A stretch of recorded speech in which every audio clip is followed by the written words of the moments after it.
So hello to the viewers. I suppose we're live right now. We'll analyze some play in a second. Just kind of hanging out. Nothing too serious. Just chilling.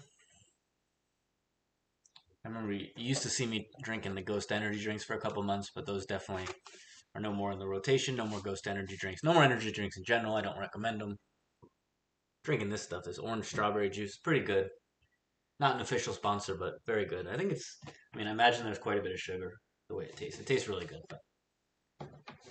So yeah, there's the public service announcement to start. At least for myself, right? No more Ghost Energy for the moment. But we'll drink some coffee.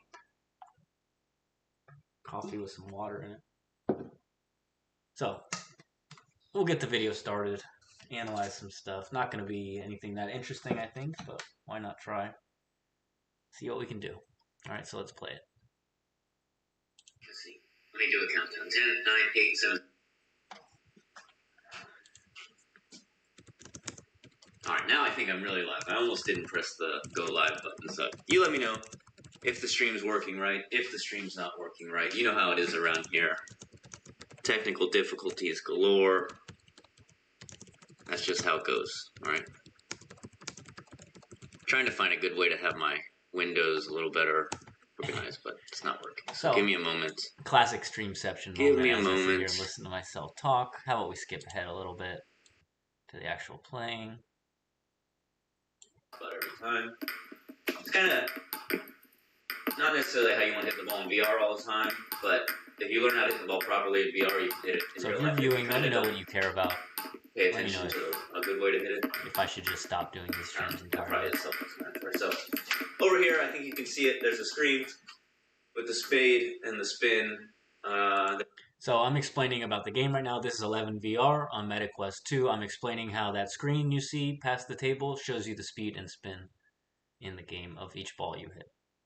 There's a plug-in sometime. Hopefully I'll get that'll show us the spin readouts better. But for now, stare at the screen. So it says speed 11.8 meters per second. It might be too small to 56 see revolutions right? per second. Then you have the arrow pointing in the direction of the spin. Let's see. Is anyone listening to me talk? Nope. Warming up at your club or for a tournament, or are you just practicing? Alright, so I think if you're a beginner, we'll start from the beginner side of things, right? If you're a beginner, just keep your arm firm. Use a little bit of rotation. Right? Try to hit the ball before it goes off the end of the table. You know, over time, get used to playing lower, using your body, but really, in the beginning, just hit the ball forward. Make sure it spins forward, the top spins, so it brings it down. Right? Don't hit it. Shout out, thank you for that one like. If you're watching and you want to say hi, feel free to say hi in the chat. I would appreciate it, but thank you for the like. We're going to analyze my practice from today. Maybe I'll play again a little later. I'll probably be a little bit annoying here and there. Don't mind me. Let me know what you care about, and yeah. See my racket's too open, or I'm lifting. Right, just over the top. So here I was explaining kind of the basics of a basic forehand drive here with the robot. So if you pay attention, you can kind of see some ideas. Keep the angle more or less. We got a second like. Thank you. 2 likes. 2 fingers up. 2 likes. Thank you. Constant once you set it. Over the top. Roll it forward. Right. 10 and then viewers. as 10 the stronger you push-ups. play, the more you can close it. Oh, snap. The more you can spin it, right? But anyway, like I said, so in the beginning, I think let's say 20 just our body, right? So 20. Thank you.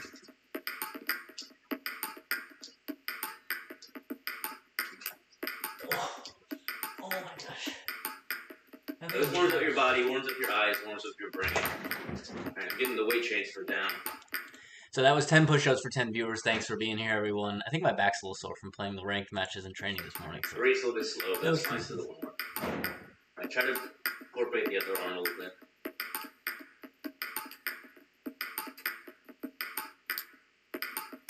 Alright. And then instead of the body part, now what if you just use your arm, right? So say I stay here like this. Right? So say you don't want to use your body, you're a beginner, whatever, or you just want to focus on this, okay? Just the arm, right? It can be at the elbow, or it can be, you don't want to use your upper arms, you don't want this part to move so much, right? If you're going to use your arm, then use one more like this. So feel free, if you hear me making explanations and you agree or disagree, let me know what you think. It's kind of just meant to be like general info for people Because sometimes people play this game and they're not like table tennis players, so just giving them some ideas. Right. So I'm not hitting hard, not spinning hard, but it has some spin. At least enough to get it over the net and back down, right?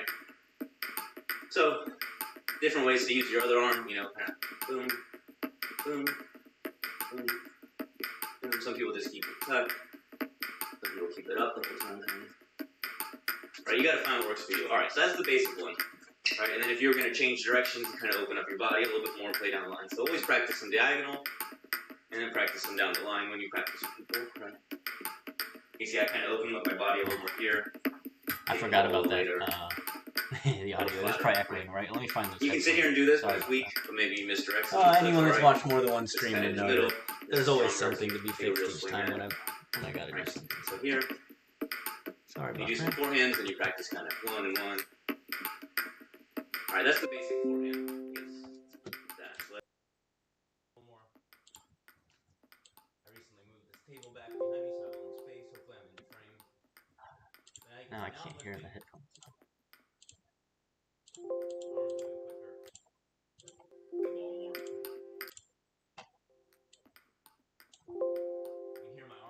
Sorry to the viewers, give me a second. I'm not sure what's going on here.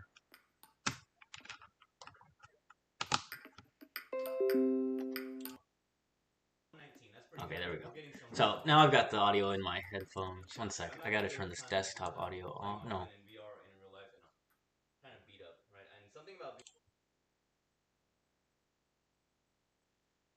Yeah, sorry. I know I'm losing my viewers now. Maybe I've just got the right setup here. Bear with me. It's always a test, right? Let me think.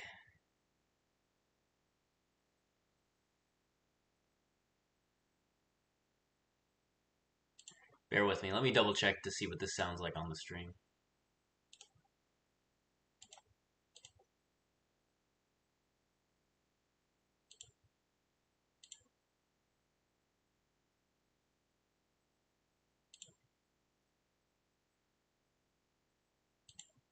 Alright, whatever. I always say, like, I'd appreciate if anyone watching can kind of tell me, like, how if it's working right or not sometimes. So, like, right now you can hear me. Now you can hear the video. Yeah, I don't think I want the desktop audio. I'm gonna leave it like this for a bit. You let me know if it's working or not. Let's move on. I'm just talking about stuff.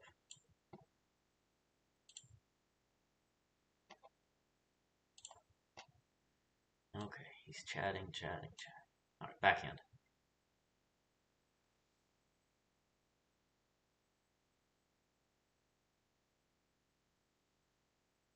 Yeah, so I was saying basically, like, this game, regardless of whether you think the physics are 100% good or what, they're really good, right? There's some differences, but they're good. But basically, it's giving you like a visual things to sit there and get in the right stance while you're playing, right? We can talk about playing lower all the time, right? But it's hard just standing in your house and staring at the mirror or something. But with the game, you can, right? You can play the game and practice getting lower. You can practice using your hips. You can use your rotation, use your wrist, use your forearm, different things like that, right? So I'm kind of, you'll see, I'm always experimenting with different stuff in the game. So I'll try different camera angles, different balls from the ball machine. It's kind of like an iPong, but with like the craziest software ever.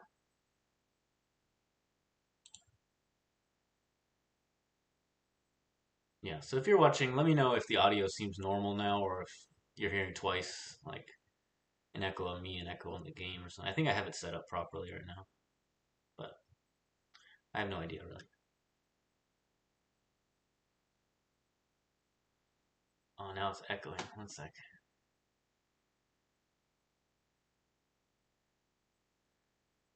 Are you getting an echo?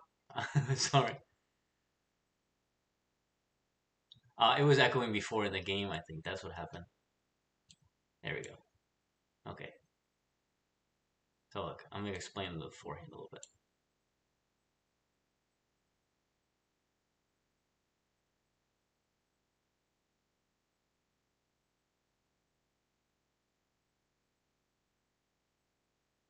Cool story, bro. So I was chop blocking and countering at the backhand there. Bear with me.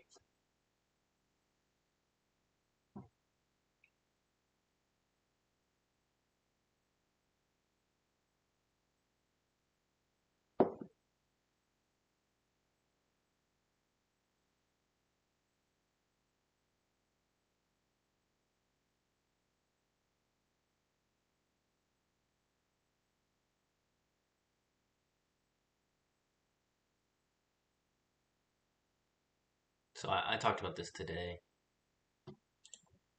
Let me know if you watched earlier and you don't need to see it again, or let me know if the explanation's not coming through, or the sound, or whatever.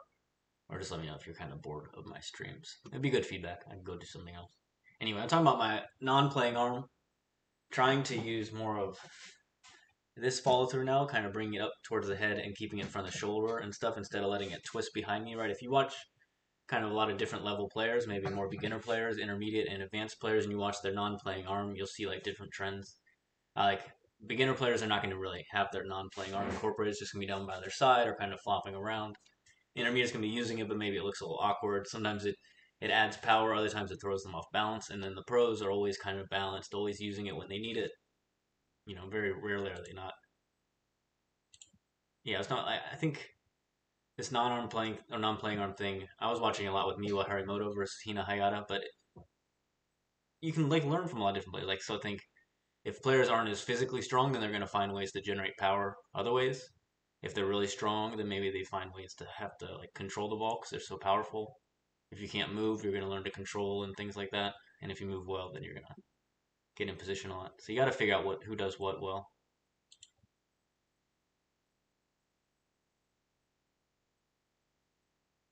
All right, so if you let your arm come all the way too far around and twist, then you can't get back for that next shot. Thank you for that third like. I appreciate it. If you're enjoying it, let me know what you care about. Right, I'm just analyzing my play from earlier today. It's not going to be super exciting, but maybe I'll play a little bit more tonight. This is kind of my way of resting, but also seeing what I should keep practicing.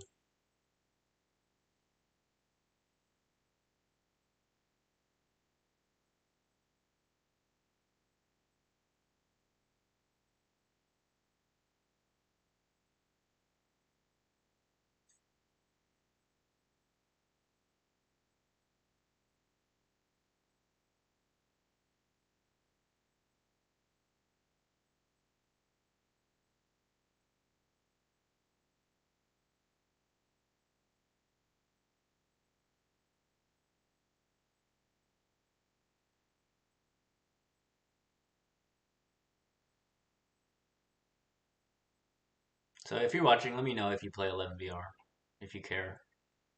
If you're like just not a in real life player, I could go through most of my like training from the week.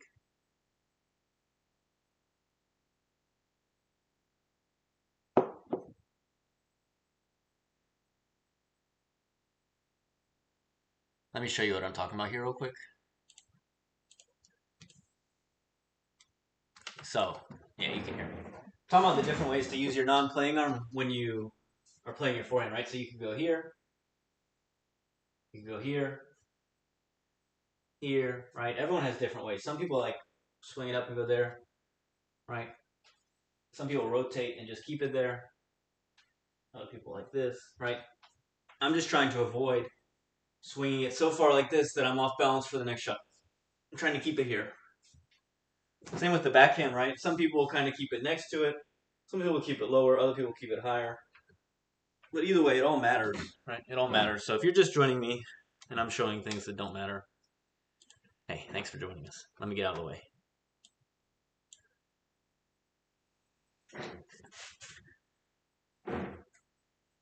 See, I know people are gonna come and go, get bored with me. It's all right. And actually, okay, I guess this is why we're analyzing, right? It's gonna get a lot of stop and start, a lot of boring stuff. You're gonna get some ideas, and I'm gonna record some ideas, so it's no big deal. All right, look, playing the forehand and falling over, right? That's what I'm talking about here. So part of that's this other arm, right? Look, oh, I'm swinging, it's falling over, but look, right now, if I keep my arm here, I'm not going to fall over so much. It's like hitting a wall, right? It cuts a little bit of the rotation off, but you can still get enough rotation and stop yourself from falling over, and then you're ready.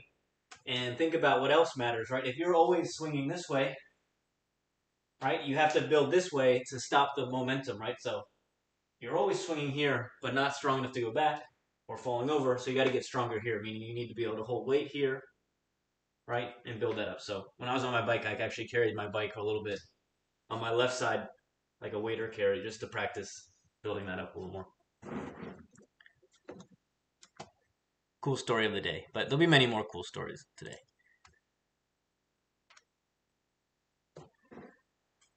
Some people say it's like throwing a bucket of water when you do both hands like that.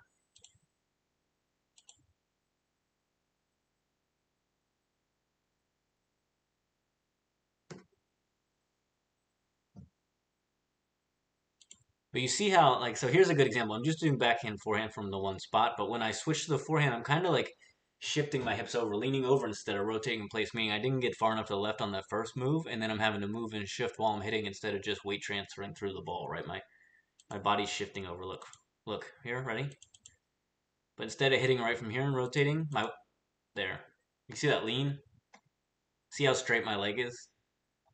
That's what I'm trying to work on, like I've been talking about with driving that right knee in. So right now, it went from kind of being low to just straightening out and leaning too much over onto my left side, leaning over to the left instead of driving with that knee down more.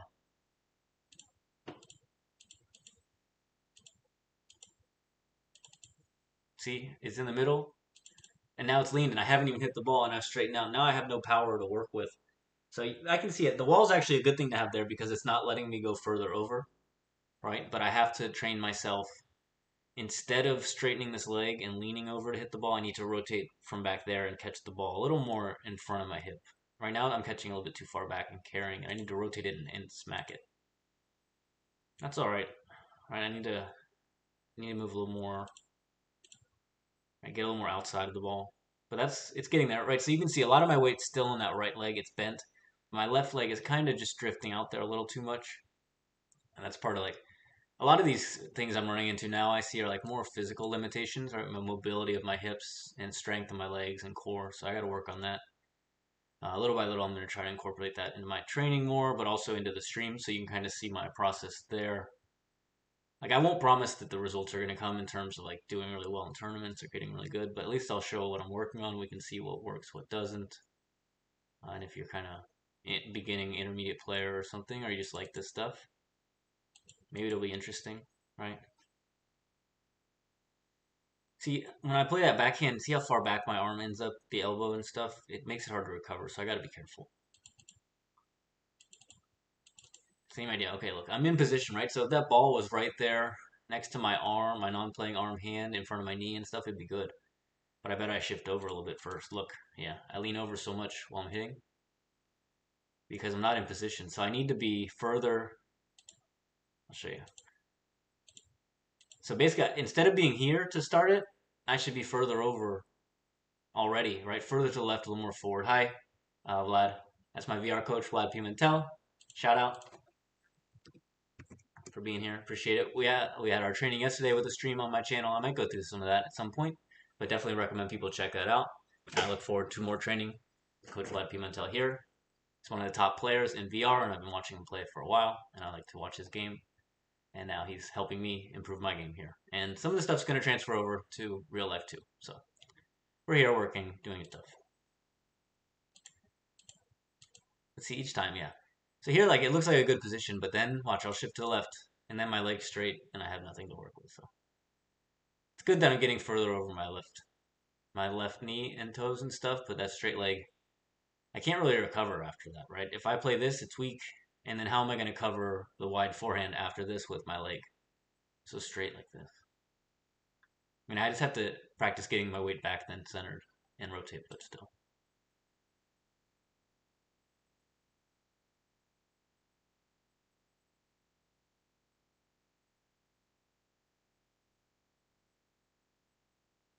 Yeah, this is actually an idea that I'm talking about here that Coach Vlad has been telling me about, right? So, kind of when you're in that backhand corner, being a little more angled at the table, not so squared on, especially as I play that forehand. So you can play the backhands if it comes wide, and then also move to the forehand side.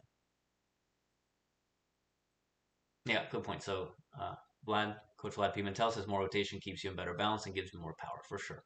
So yeah, that's something I got to work on. I think I've added a little more rotation than I had before, but it's still, especially with that right leg on my forehand, I'm like straightening the leg. I'm not even really rotating into it, but it's a little better than it was. And then on the backhand side, it's the same idea. My weight's still all kind of in that right leg, right hip area. It's not transferring to my left, so I'm not rotating left to right for my backhand, which causes me trouble. I end up just reaching out here for backhands instead of getting here and twisting in. So that's something we're working on. We're working on a lot of stuff. Um, you'll see in this training session, Coach Lad, that I started to put together the serve plus those side spin loops like we talked about instead of me just doing my side spin loops on their own. Now that I'm getting a little better. And it was challenging, but we're getting there. So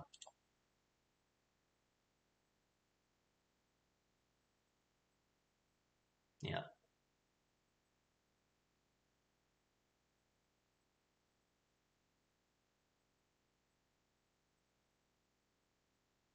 Yeah, I was saying maybe the angle could even turn around a little bit there when you're really far over there. But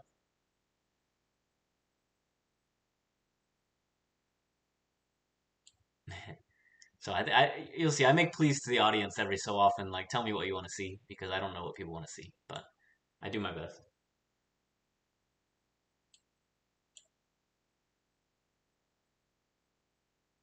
Yeah, so here I was talking about I have more space now, but I'm now that I have more space on the forehand side, I'm running into that door on the backhand side. Actually, not the door. I'm running into the wall, and it hurts. I have bruises on my back now from this wall, so I got to figure that out. But I have more space there. Last night I was moving my couch around, but like I said, unless I get rid of my couch completely, kind of like where I'm sitting now with the couch, which okay, I kind of need a little bit of a couch. I'm not sure I can make the space better than it is now, but it's getting better. I'm trying. Yeah, I said I was gonna throw the couch to the curb.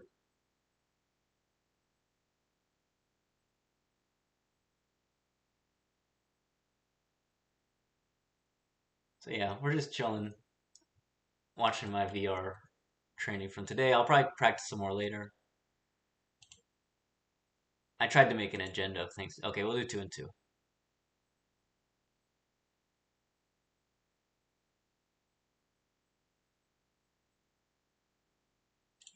So like the frequency of ball is a little slow here. I could adjust it, but I didn't. But actually, I should be using that time to get into position better, right? I was kind of being lazy, not low enough, not moving. So I should be moving even wider on these first ones, right?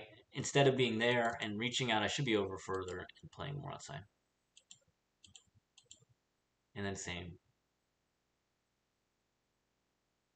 Yeah, you can see with my hips, I'm doing a better job getting on that right leg down and stuff, but my left hip is like always the one dipping and loose, and my right hip stiff. So I end up like not being able to get far enough to the right on this one, and then when I come through, I fall into this left hip a lot. It's not like rigid enough.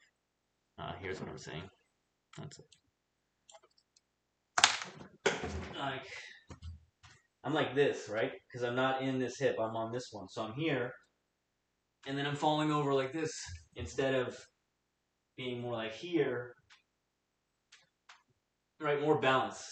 And you might think it's contradictory because I said that my weight's always on the right hip and not my left hip, but I'm saying my right's on my weight's on my right hip, right? Or it's on my right leg, but it's not in my hip. It's on my leg and stuff here, so it's stiff. Instead of being my weight here, right, to the left, and then rotate back to the right, back to the right.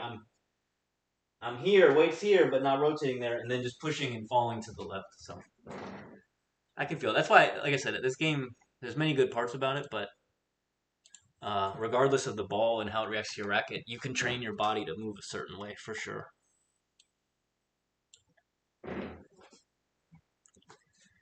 Right? So we can sit here and watch myself practice, and there's no table in the way for us to like have to look past, right? You can see my legs from the toes to the feet to the ankles, right? You could sing the song, my hip bone's connected to my thigh bone and all that, right? You can see everything. So you can examine where things are going wrong, right? I think I hit a good one towards the end there.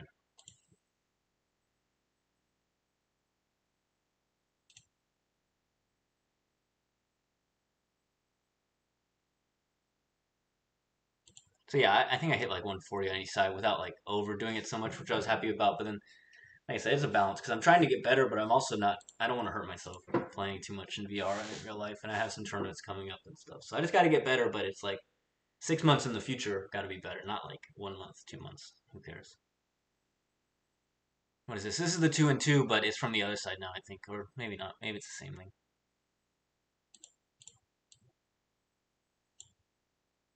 Yeah. So I'm talking about that other arm balance thing a lot, and it's kind of. I think it's important. Right here, you can see my left shoulder dip below my right one too much. I need to try and keep my balance, my right leg step there. Yeah, so Coach Vlad says hips also should rotate. It's not easy, but as Clamp Bar used to say, the true power comes from the hips. Okay, good point. Yeah, T-bar, Clamp Bar. You know he must have known what he was talking about, considering we're still using blades and things from T-bar named after him. So yeah, that's a good point. I struggle with the rotation in the hips, right? I can get low and I can push off and explode, but I struggle to rotate within my hips without going up and down. And definitely there's like an imbalance between the mobility of my left hip, which has always been kind of open, more looser, and my right hip, which is stiff because of it. And same with how it has led to the development, I guess, of my legs and lower body. Right, you can see it. My backhand definitely doesn't have the rotation as much.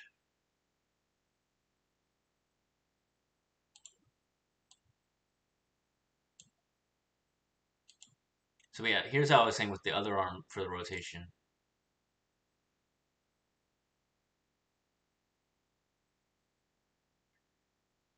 I was demonstrating a different way to do it there. You'll see certain like I was saying it was mainly like certain pro female players will use that method of using more, incorporating more of their body by sticking out their arm first that way, right?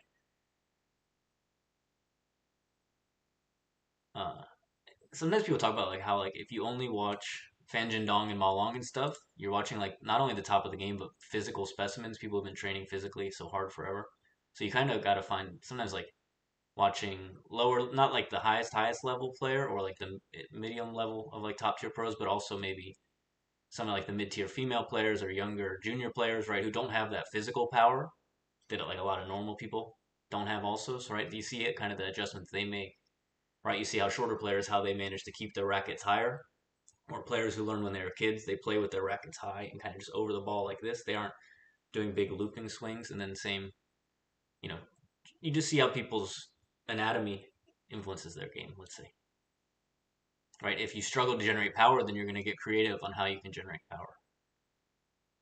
If you generate lots of power, then you're going to worry about being smooth. You're not going to worry about the power because you already have it.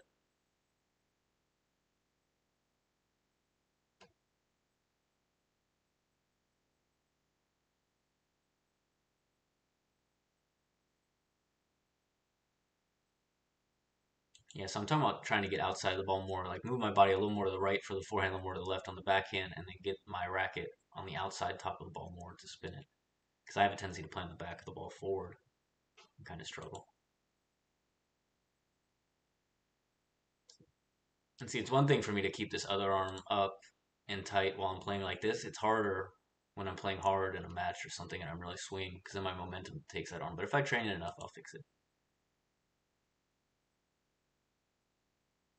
You can see I'm getting a little more, but I'm trying to incorporate that left leg more on my backhand. I'm not managing to do it.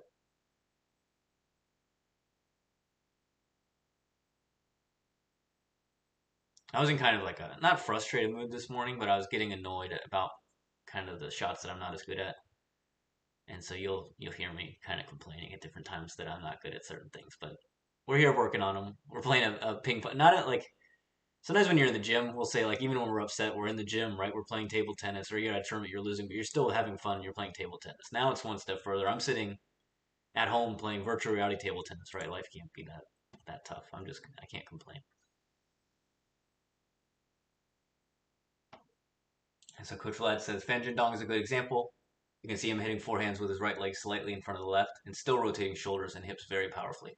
Yeah, amazing. He is amazing. He's definitely one of my favorites. Definitely miss watching him play. But I'm sure we'll get to see him sometimes. But yeah, really amazing player.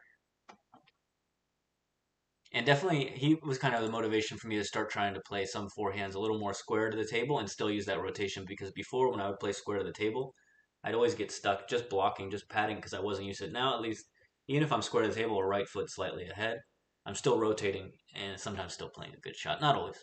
A lot of times I'm not, but still.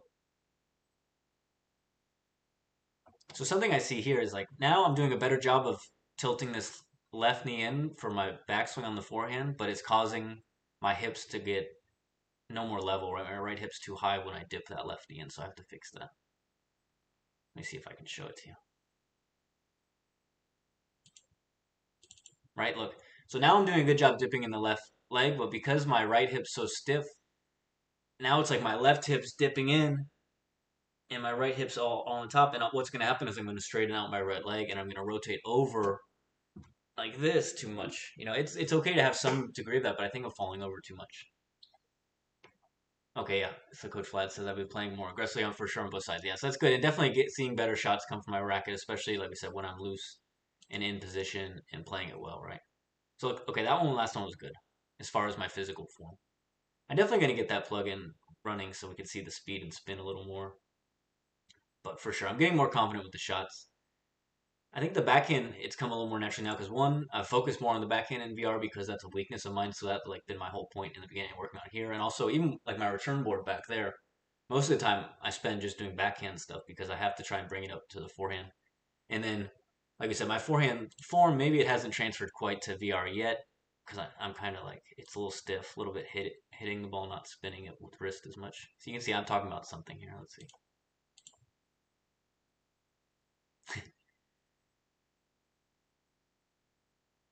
I say whenever I start talking about the same stuff over and over, you take a sip of water, right? We're not doing shots, but we're drinking water. Just not too much water. Don't overdo it.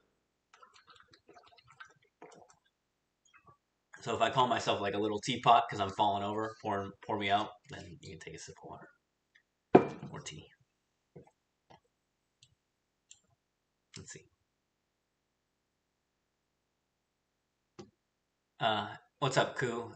Koo says, you haven't been to Sunrise TT yet, but why is there no play this weekend? Yeah, because we play in the rec centers and there's a basketball tournament rented out in all our gyms, so we have no practice sessions this weekend.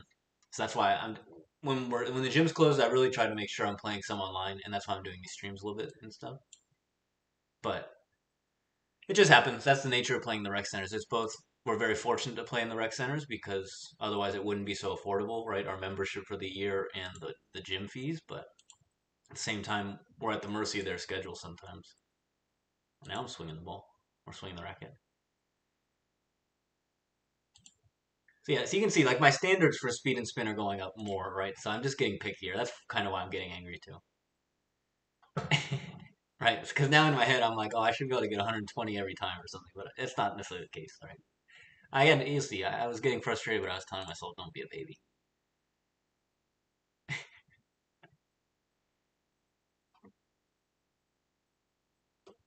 Take a sip. Yeah, no problem. Cool. And definitely feel free to visit us. Check our website for the updated schedule of time and stuff. Okay. Well, depending on here, let me mute this for a second. Yeah, depending on your schedule, right? Saturdays when Long Center's open is always a good time to come, especially for newer players to the club because we have more tables, more space. There's more of the officers around and stuff. And then if you're free, like during the mornings and stuff, then Long Center's good also for that because, like I said, Long Center's kind of chill. And then Ross Norton, it's a little more dog eat dog world over there, but it's hit and miss. You'll be all right either way.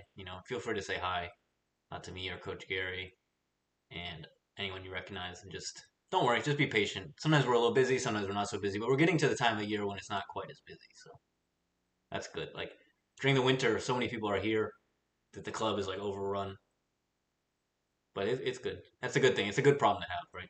So yeah, definitely feel free to visit us. Thanks for chatting. Thanks for stopping by. What am I doing here?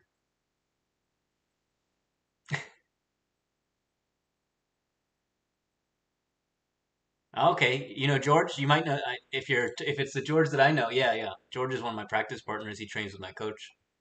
Strong player. Now he's traveling for international tournaments. So George said he met a few people around his school playing. So yeah, definitely come visit us. Don't worry, no pressure. You just come have fun. Bring a friend if you want. Right? It's chill. I mean, it's like medium chill, but it'll be all right. It'll be good. Some people say we're not that friendly, but I think we're all right.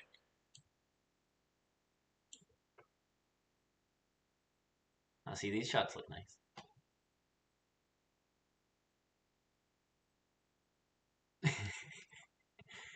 That was the story of the morning. Pouring my heart and soul into the ball, and it's just not spinning.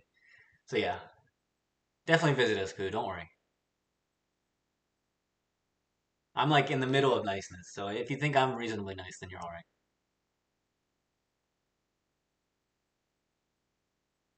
right. Yeah, no problem.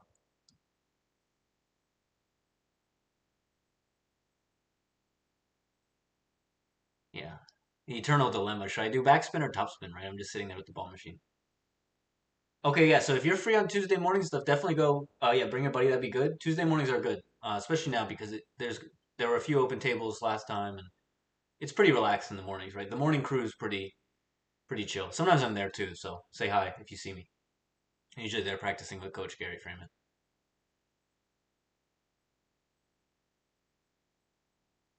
And during the summer and stuff, feel free to visit a lot, play as much as you want. Yeah, okay, so here I was kind of giving an example of like what you would do if you were a beginner, lifting the ball first, kind of less wrist, less aggressive, just opening your racket, lifting up, spinning up, and then kind of the idea of playing stronger. Now I'm trying to really get the racket lower and spin. My backhand spin's getting better in the game. My forehand's it's getting there sometimes, but it's not up there.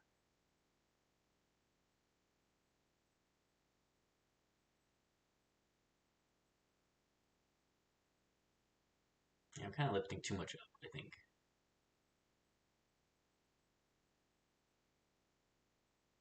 Thanks, Koo. Thanks for talking, and hopefully see you around the club sometime. Feel free to visit us. So thank you, and I'll see you.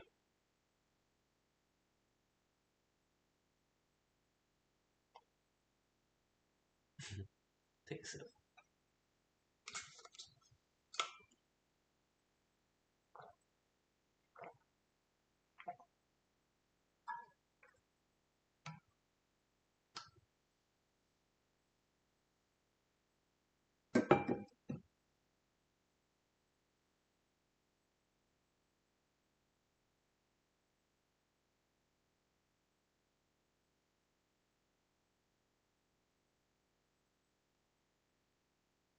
But yeah, anyway, I'm talking about this a lot lately because it's on my mind. I've started like some. I'll go through like a few period where I really focus on this non-playing arm to keep my balance after my forehands, and other times I stop worrying about so much, just play hard, and then end up off balance and have to think about it again.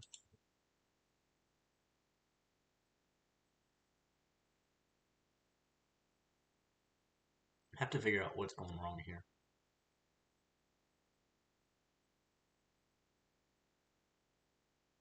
Yeah, that was a good one.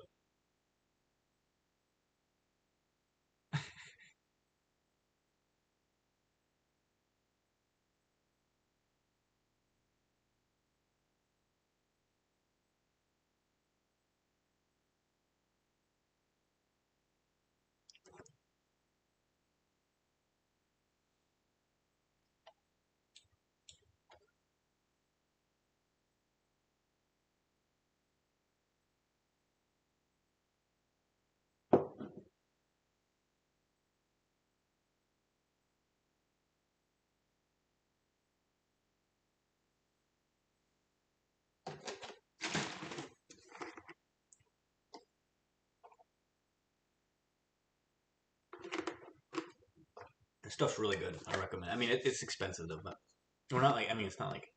Oh my god, no one can attain it. But it's orange strawberry juice. It's really tasty. I drank like this much in the past hour.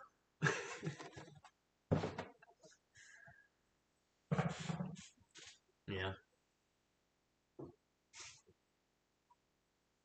Maybe I'm worried too much about the spin readouts for now. I need to just play better and just stop worrying about it and play more matches because I realized I played some matches last night online. I wasn't as strong as I hoped to be. Now it's the forehand side.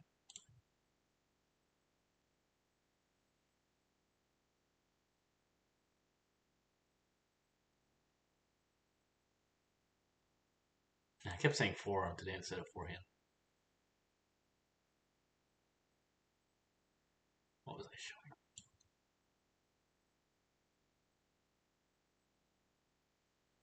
Okay, so this is the fast serve drill.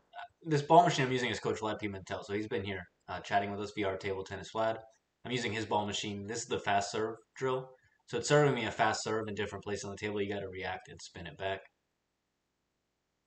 Hopefully the stream quality is good. I can't tell if there's an issue there or something. You guys let me know though if like the stream quality is bad or something.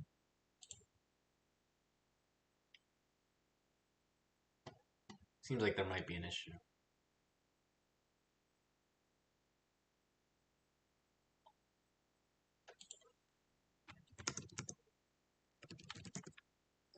Is the stream lagging?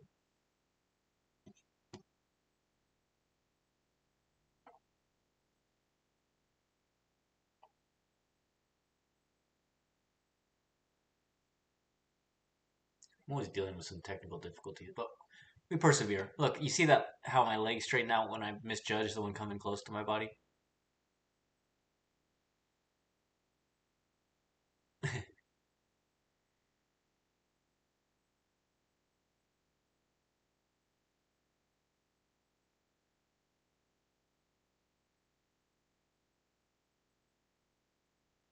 So like this drill, you could wait for it to come off the table a little bit, but then you got to cover more range, right? And then you spin it more, or you catch it a little bit more off the balance and hit it forward. A little more like just either slightly closer to a blocker or attacking. All right, thanks, Coach Lad.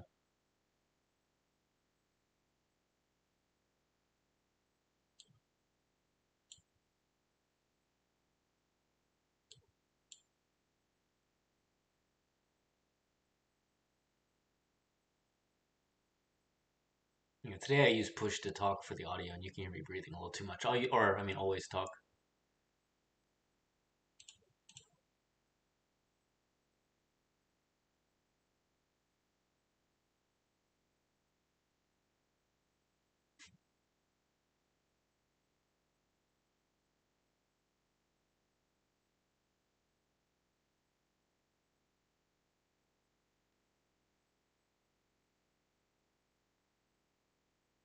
Yeah, I'm kind of talking about like if you hit the ball deeper on the table, it pushes your opponent back. Their ball has to travel further. If your balls are like in the middle of the table or close to the net, it's more direct for them. It's easier for them to just hit a direct shot, right? If it's right next to the net.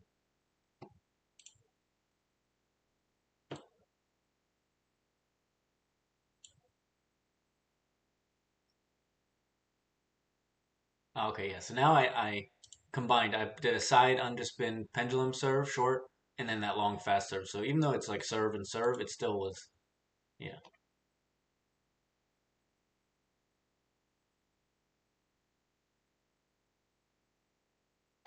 Okay, that's a good point. Coach Ladd says that the fast serve drill is good to practice pretending to be late because in a match it's difficult to be on time. So that makes sense, right?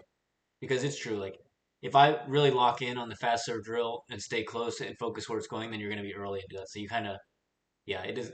That makes sense. I'll try that where I kind of give a little more time to let the ball drift out in the different spots and try and spin them back a little stronger and get in position. So that would be a little more realistic for sure.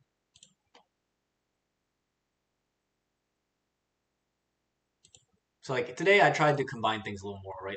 Either a short serve and this long one, or later I did the serves plus topspin to get a little more into like the rally sequences as opposed to like I so far I've spent a lot of time on my own just doing the random like one ball at a time stuff.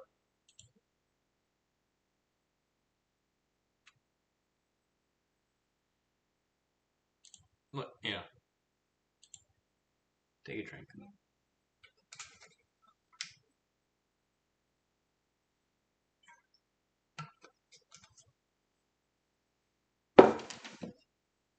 Oh, that one was nice. You see my hips on that one. I don't have an easy way to just go back a couple seconds. I gotta figure that.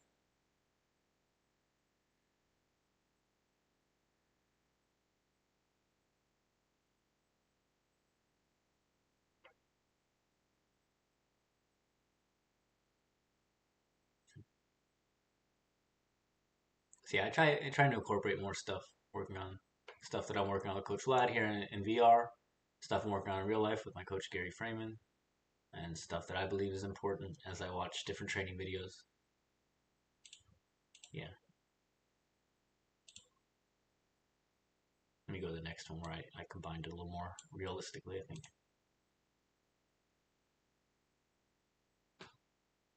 Yeah.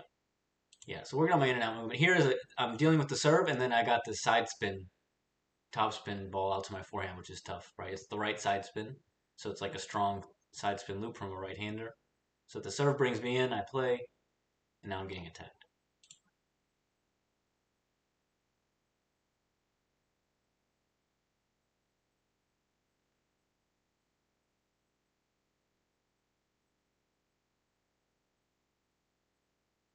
Man, you can see my arms like just slow,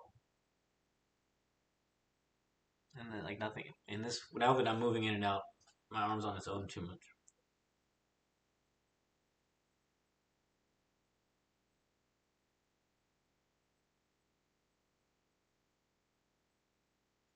I'll turn down the volume. I realize with the always talk today, you hear me breathing too much.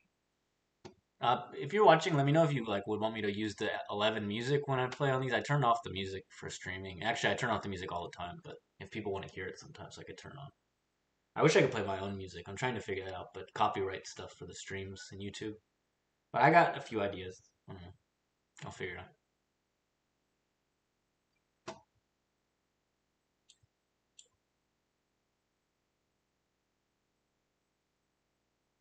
Yeah, now I'm talking about trying to stay lower all the way throughout, right? Not popping up and down, right? So, uh, I should put my shoes on if I'm going to get up and keep doing these explanations. But basically, coming in, staying low, and then coming back here. Not popping up, up and this and that, right? Staying low throughout. You can tell my back's bothering me. I look very stiff when I get up each time. Sorry.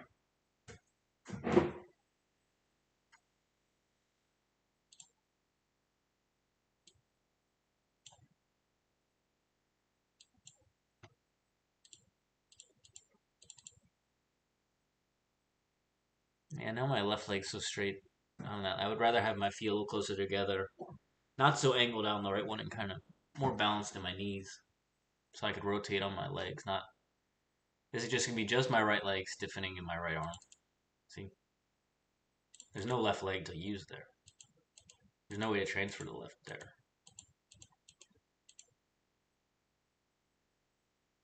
Yeah. That's the side spin ball.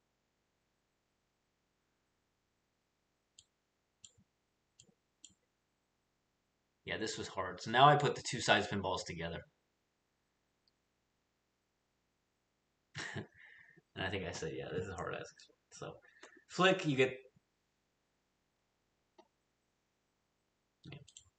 Yeah, so now you got that, and this next one's really tough. So it's basically you flip the serve or push, you get this strong side spin loop, and then you get another strong one right to the back. And they're a little bit different each time in front of the placement. So I think I only got the second one on like once when I was doing it in the sequence, and then I had to isolate it.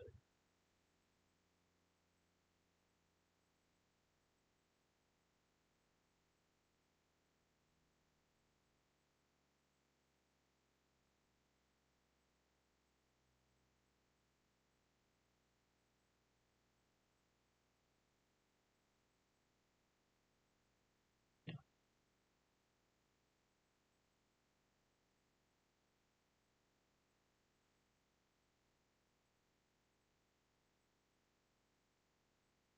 yeah, got one. That was like the highlight of my day.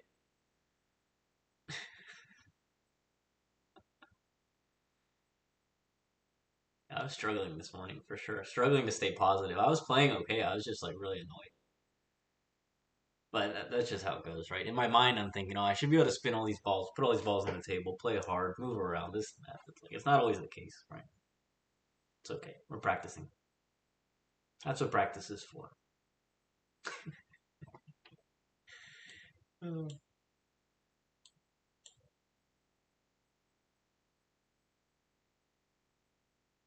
If you've ever heard of a negative Nancy before, but I was definitely being a negative Nancy. So now I'm trying to just deal with that side spin loop because I was missing it so much.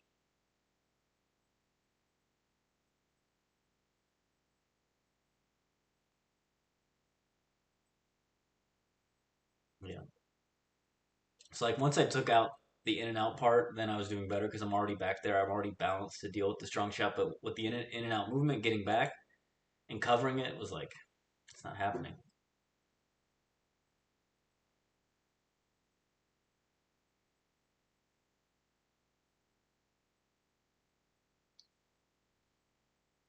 I think everyone who plays the game sometimes just like pumps up the game. They like, talk about how great it is because it really is amazing. Yeah, I'm thankful for the ball machine.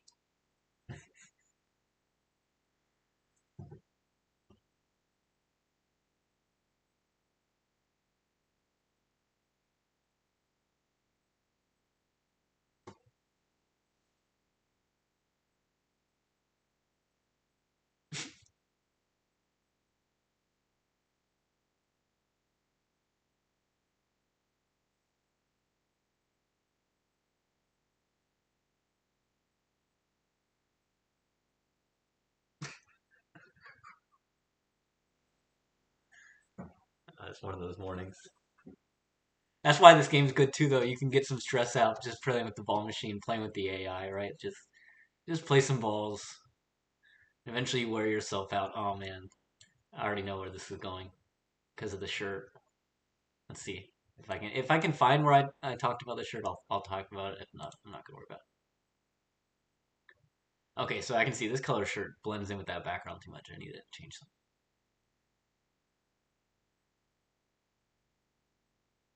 So I'm counting backhands. You know.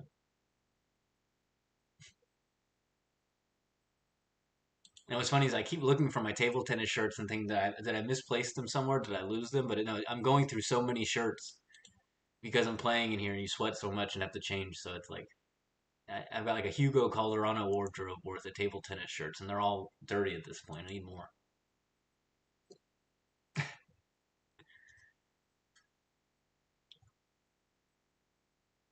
Yeah, I think at least like a few months of me just nonstop talking about myself falling over one way or the other until I move along.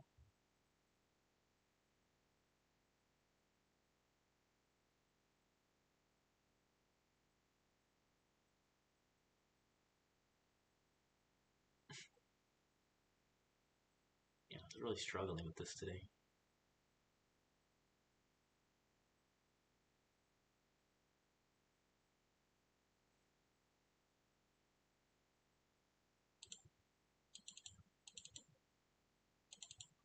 You see how I lean? Like I lean to the right now for the backhand, so it's like I'm getting into position, but then I'm not quite in the right position. Then I'm having to lean and adjust, which is fine, like in a small amount, but it's too much. I think that it's throwing off my weight transfer in my recovery. Something to consider. Yeah, so like I say, people tell me what they want to see. I'll do it, right? I'm reasonable. I take requests, but otherwise I just kind of autopilot and do what I want to do. And doing what I want to do usually involves drinking a good amount of coffee, playing some VR table tennis, getting kind of cranky about different things. Right, those are the things I enjoy.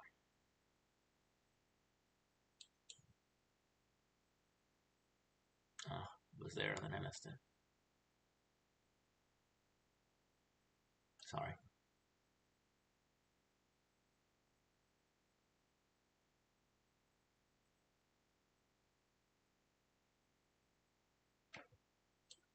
Now I'm over here. Now I'm up here.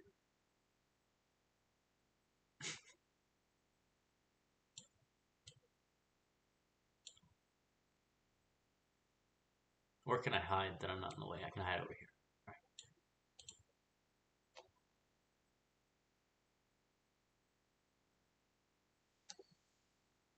Right. Yeah, I think that's part of it too. Is that now I'm doing more complicated drills, sequences, stronger balls, this and that. So it's tougher, right? Not like I'm doing worse at the same stuff. I'm doing new stuff. And I'm doing the new stuff better, right? It's just I'm not doing it as well as I would like to, but that's okay.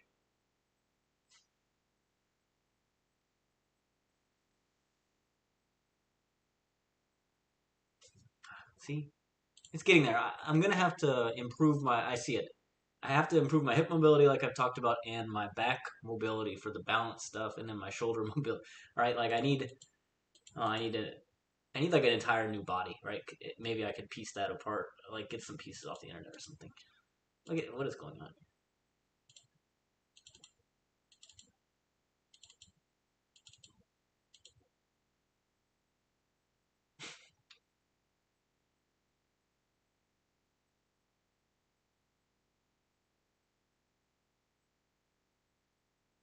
Yeah, we can see. We can see it's not working, right? Anyone watching can see that.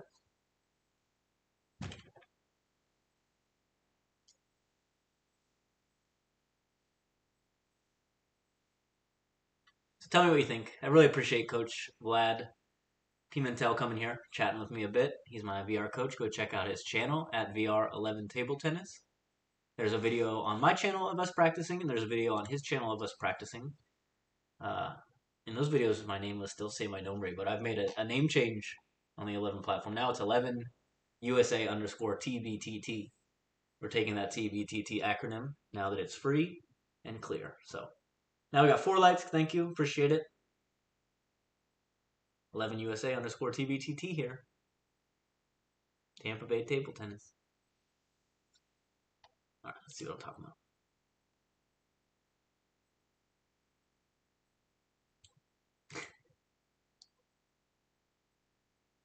Thanks, Coach Vlad. Appreciate it. Basically, the thing now, I just have to make sure that I increase my training intensity and volume without breaking my body first, and then I'll be good. Right, a little by little build up. But if I do too much now and hurt myself, it'll be tough. Yeah. So I was saying, I was coming in for the flick, either forehand or backhand, and then I was kind of like trying to guess, right? Well, it's going to come to the forehand. Oh, it's going to come to the backhand. And the ball machine, even if you can kind of see where it's coming from, it's good enough to give you trouble, and it'll stick it right at your body or stick it there. So you can't cheat.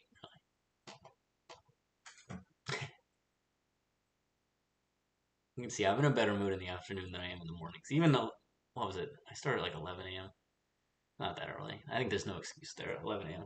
Yeah, yoga would definitely help, Coach Flat, for sure. I should do it.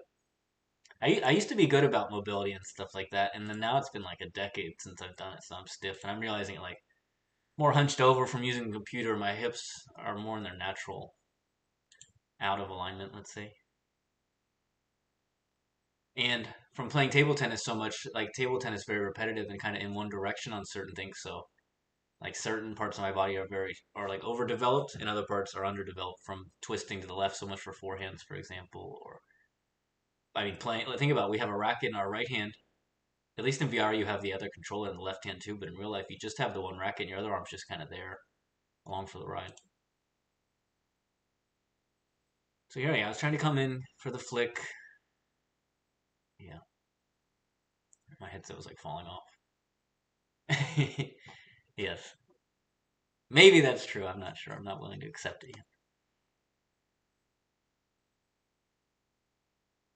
Yes, I hear like a small moment of me acknowledging my improvements. We should cherish it.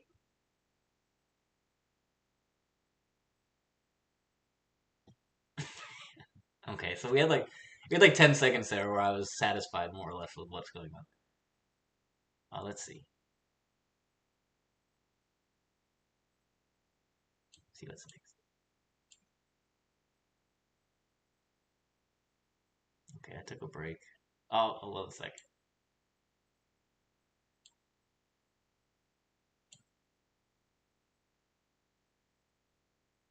Oh yeah, okay. I'll spare you guys that discussion. Now I'm gonna play with the AI for a little bit.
Yeah, you can see when I play matches in real life, especially against people who are practicing hard against me, hard shots and this and that, and big rallies. I tend to lose my balance at times, and a lot of it has to do with that non-playing arm swinging behind me on a big forehand, and then I can't quite get back into it.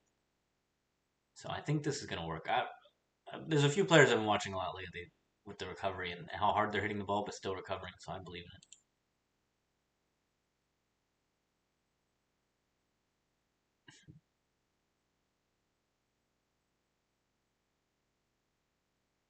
Yeah, I was saying how the AI sometimes is like one of those crazy practice partners that like you're warming up and you're doing forehand, and they just hit it really weird somewhere. They can't quite help it. But that's life.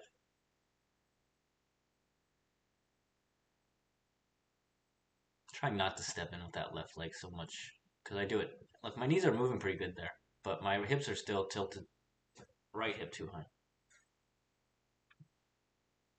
Take a drink.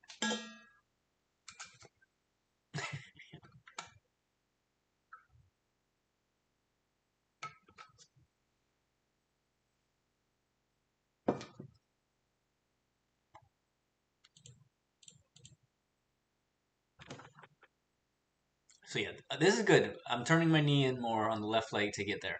What I need, see how my right knee is like two. It's not quite 90 degrees, but my lower leg is more or less perpendicular to the floor. I need my lower leg to be more over my toes, so my kneecap is more over my toes, and then my heel would be slightly off the ground, or at least if not off the ground, my weight would be on the toes more. Right now, my weight's on the heel or the outside of my foot. It's not where I need it. And then so I'm leaning forward as I hit instead of already being there and hitting. I talked about it the other day. If you watch Sora Matsushima, he stepped in for a short ball, and when he stepped his leg back, it was not like there was nothing straight legged about it, nothing flat footed. It was like his leg was already back in the ready position, locked and loaded to go. Weight on the toes, ankle flexed up, knee in position and everything. So you can see like at every level of the game, they improve. Right?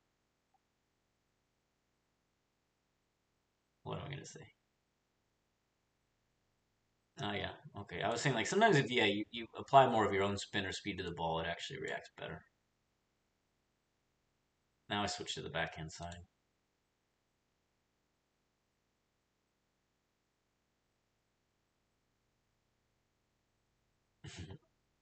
Let's see. He gave me a. Let's see. I hit a good shot. I think.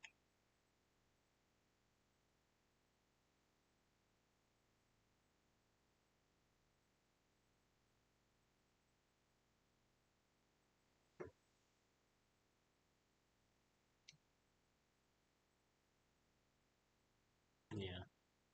So it's like useful because I'm improving. Like, but it can be a little frustrating with the AI if you're trying to get a good warm up in it and it's messing around. So you got to figure out which number works best, like 50, 60, 40, 80, whatever. And then sometimes if you hit the ball stronger, it's better.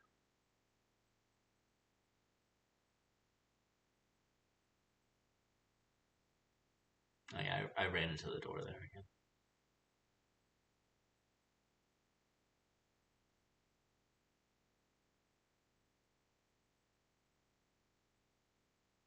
Yeah.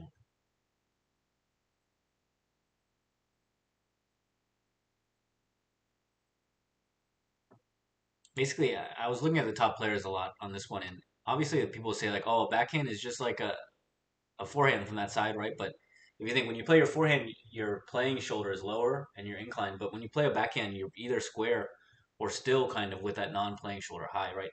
Like I'm saying, you could people play backhands like this if they have to reach out real wide or come around the ball, but if you watch the top players, no, they're still square or even the right shoulder is dipped, even when playing the big backhands, even when lifting anything, right? So,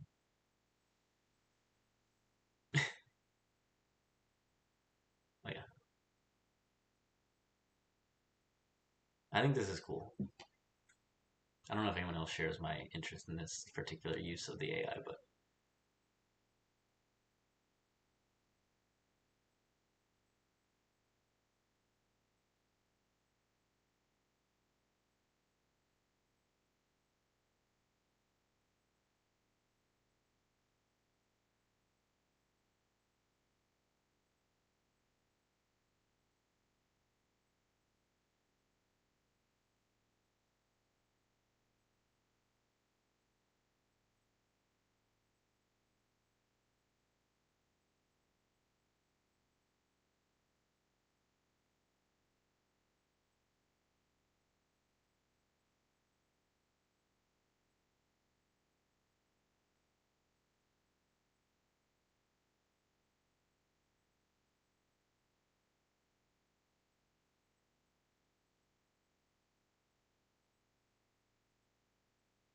Right, so I have to practice getting back and not leaning back and falling back. Get back and play your shot.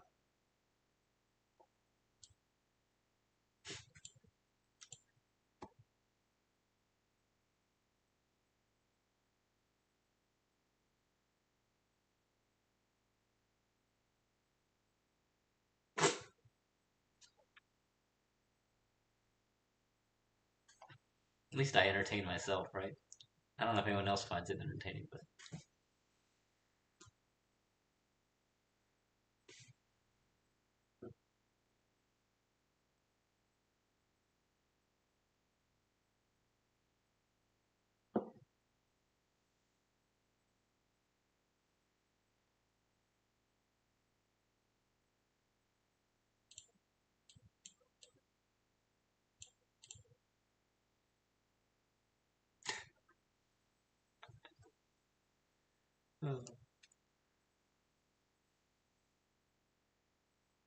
does anyone else get frustrated like this when they play in practice, or is it just me?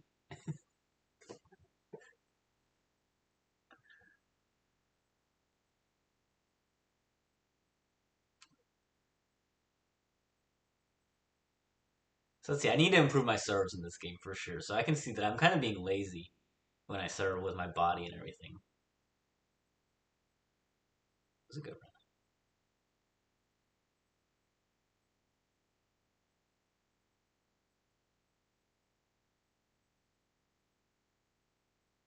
Yeah, having it on always.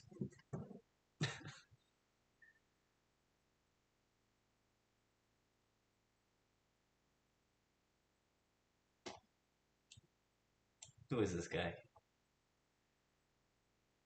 Yeah, I ran into the door again.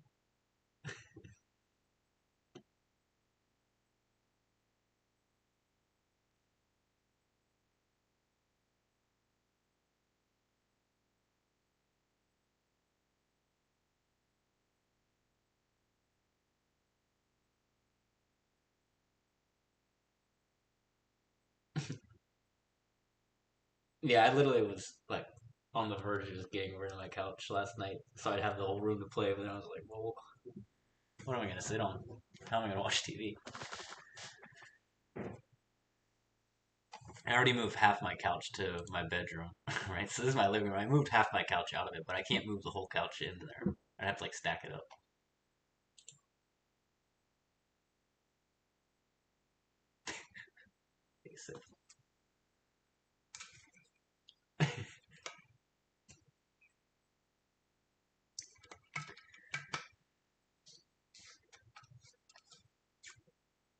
It's a good idea.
All right, so we're winding down here for sure. So I want to, like I said, thanks to Coach Wad Pimentel for chatting with me. Check out his channel at VR11 Table Tennis at some point.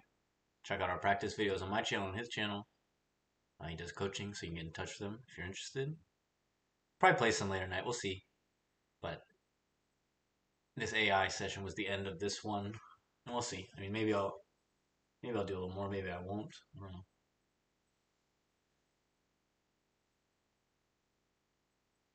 And shout out to Koo for saying hey, come visit us. Sunrise Table Tennis. And those were the only people chatting with me today. I appreciate it. What am I talking about?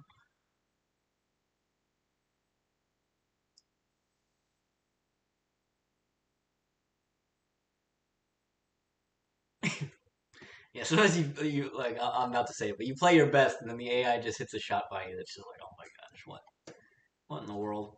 But the AI is really amazing for these rallies. You can't there's nothing quite like it really.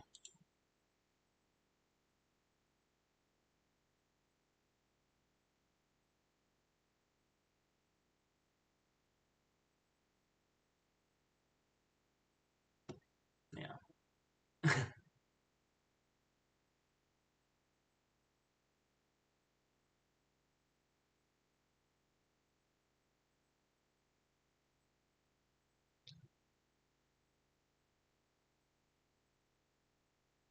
Yeah, because you got to figure I have reduced mistakes on the machine anyway, so it's not making a lot of easy mistakes. Only if I really spin it like a crazy amount will it make a mistake or hit it a lot of times.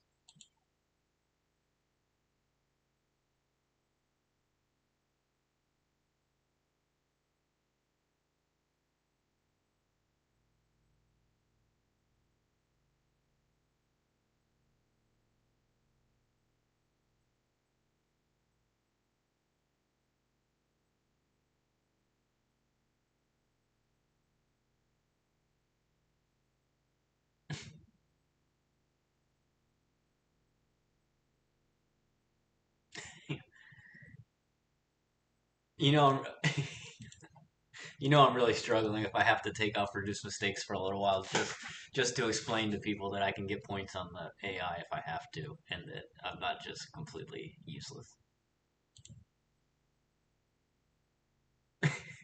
Yeah,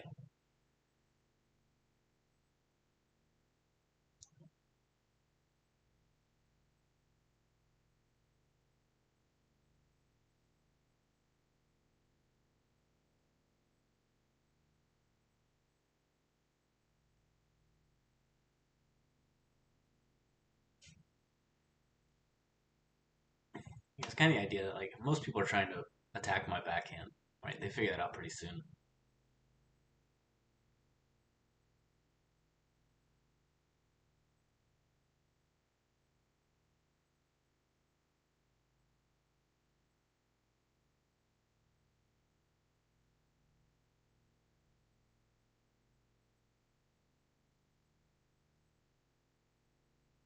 A good example is that like when you play with better players, you should be happy if your rallies are getting longer, if you're making your shots more often, if you're in the game more often. You can't think about the end of the rally every time, especially if you're playing with stronger players, because maybe you're improving a lot, but you're getting six shots in the rally instead of three, but they're still winning the rally. They're still winning the points, and they're still winning the games and matches. But if you're playing better against strong players, then what more can you ask for, really? Right? You can't beat them right away. And then maybe, even though you're not beating them, you'll beat the weaker players. Yeah, I can see this forehand from this side. I'm not confident moving back far enough, so I'm playing a weak one on the pivot.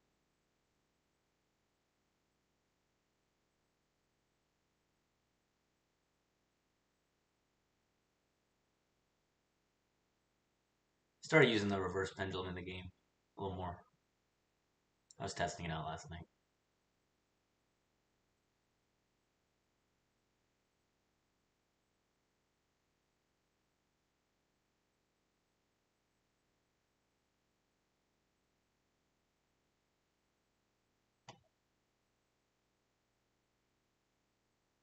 I think once video is done, it's almost done. I might just play the training session that Coach Vlad Pimentel and myself had on Friday, and then maybe I'll start playing again pretty soon. I'll have to get my camera set up again and everything.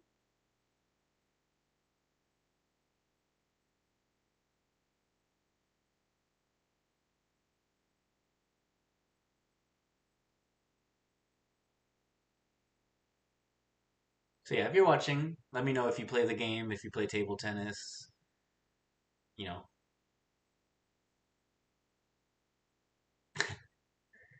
yeah, me complaining, whatever.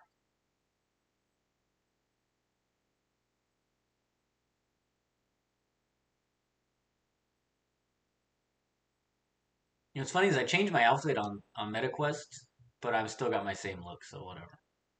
MetaQuest, they got like $5 from me for their point, their Meta Cash or whatever.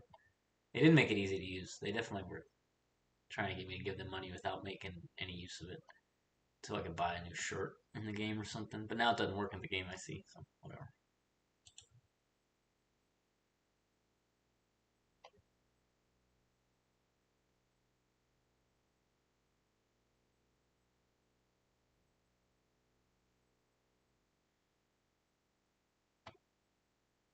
Yeah, so we're coming up on the end of training here.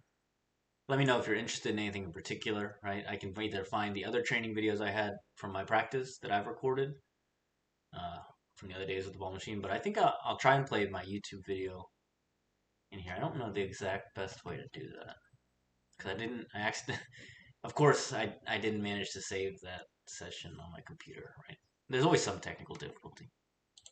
I think I'm just complaining for the rest of this one, or maybe I start talking to the camera, but let me see what I can do.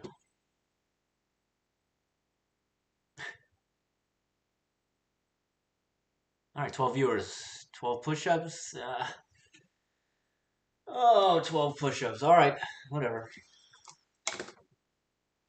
I'm really sore though, right? It's not fair. Not fair to make me do push-ups in this state.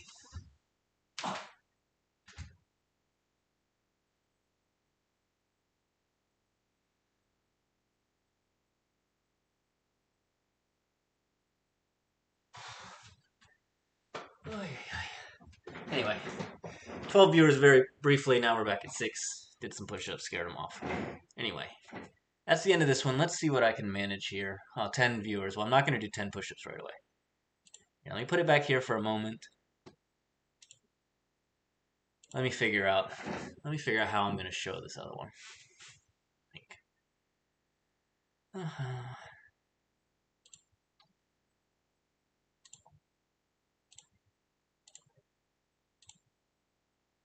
I'm going to make very concerned, intense faces as I look around and try to figure out. Nope, that's not it. Yes, okay.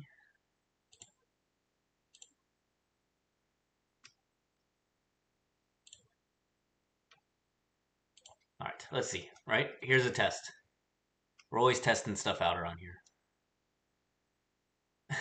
I say that. How do I stop this? How do I stop it?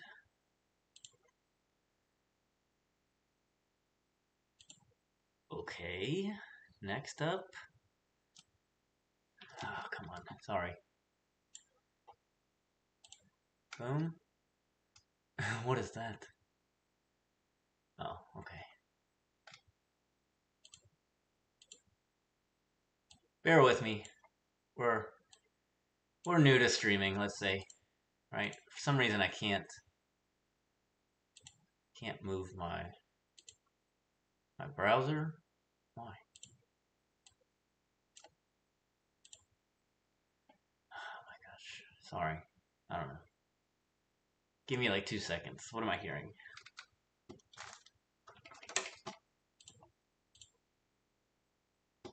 Well, I guess this is a big a big mistake, right? Oh, we've fallen apart. The wheels have fallen off the bus. All right, let's see.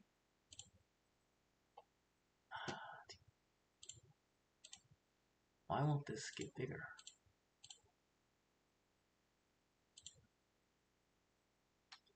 Okay.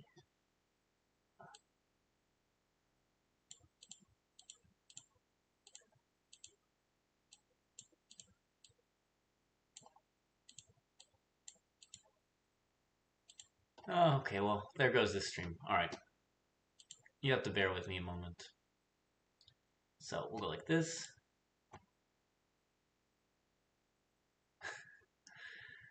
Yeah, so if you've been with me this long, definitely don't worry about sticking around too much longer until I get this figured out. We'll just put it like that, because I have no idea if this is going to work or not. Working right. If the We're... old name, whatever. So whatever. We're gonna get started. Basic forehand. That's it. Pretend you're warming up at your club. Why can't... For a tournament, or you're just practicing. Alright, so I think if you're a beginner, we'll start from the beginner side of things. Side the line. Still up here. Then I'm... Right, I'm ready. Now there's no audio on that one. I mean, you can see what I'm trying to do. You just can't... Neither of us can really figure out why I can't resize the window. I know. I bet I know why. Aren't I a genius? Not really. All right, we're getting there, guys. Don't worry.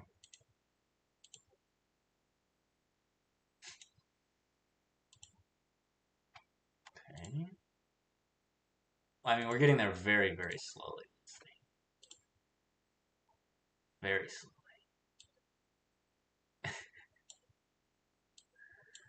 Uh,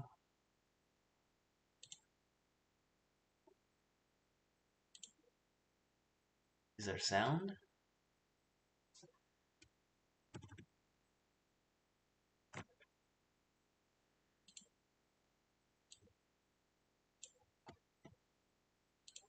Well, my apologies. The stream definitely got off the rails there. Sorry for technical workings. Let's call it right.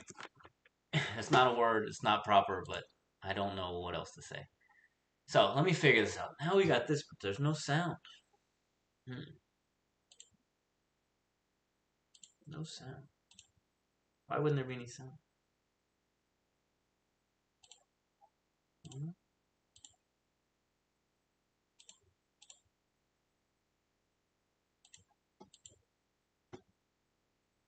No sound. Okay.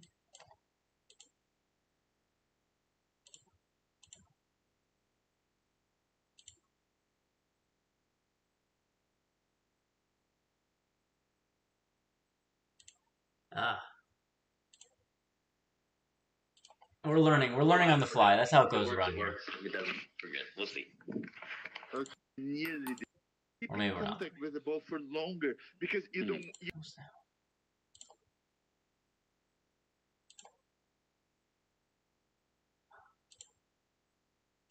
You're not. Robo. Okay, let's go. We're gonna live with that for a moment while I figure out Yeah, what's the real going life on. iPong doesn't quite have all these features. Yeah, no, it's not the same now. Imagine if it did, though. That would be pretty amazing. Yeah, it would be amazing. Yeah, for sure.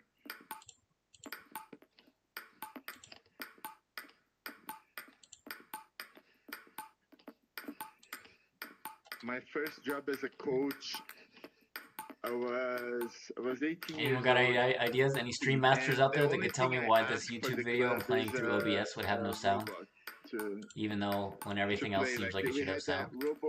robo pong something. Any ideas? Yeah, the noogie. I've never played a Yeah, YouTube yeah. video before And I through asked here, for but they one of didn't this, have sound and issues before. they bought one, and it was amazing at that time to be able to practice and Let me see, maybe you're train hearing my students with that one. That was very good, it. but it's not nearly this one. Like the things we can do with this one, it's just 10,000 times better. Oh, Is there that's sound? good for 4. Okay, let's go. Backhand. Yeah, so if you've been with me this Let long, me just Don't worry about crazy. sitting Yeah, go oh, so on. maybe you are hearing it. My headphones just stopped working? Because I have no idea if this is going to work or not. Okay, you are hearing it. And you've probably been hearing it for a while while I scramble, right? Maybe that's the case.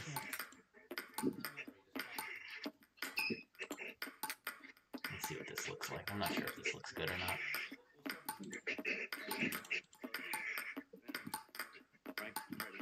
Now there's no audio on that one. I mean, you can see what I'm trying to do. You just can't. Neither of us can really figure out why I can't resize the window.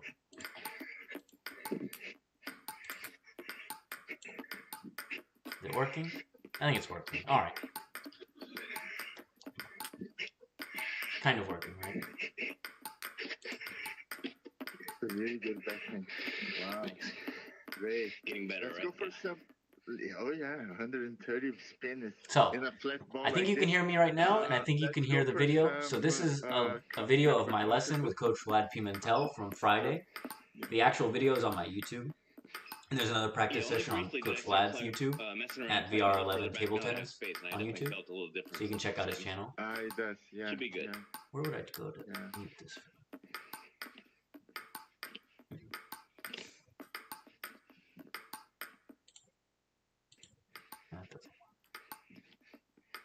Yeah, I'm not gonna mess with it too much. Now I want in this shot. So let's listen to what Coach let Vlad your tells me. arm go crazy forward, because then it can have way more power. Mhm. If you close the angle and just go all the way, swinging as hard as you can. All right.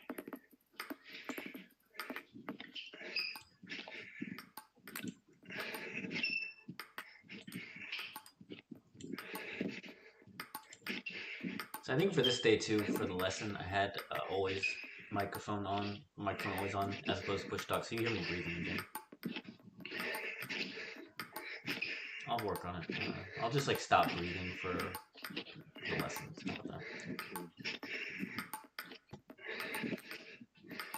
How about that? I wanna show you something. Yeah. If anything, we can say I entertain myself. The Right? Hopefully, a few of you are difference when you are entertained. doing this, which is correct, right? Absolutely correct.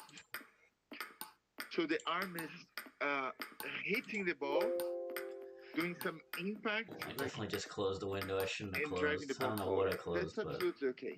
If you look at the spin there, it's probably close to what you're doing, 110, maybe 115, something like that, right?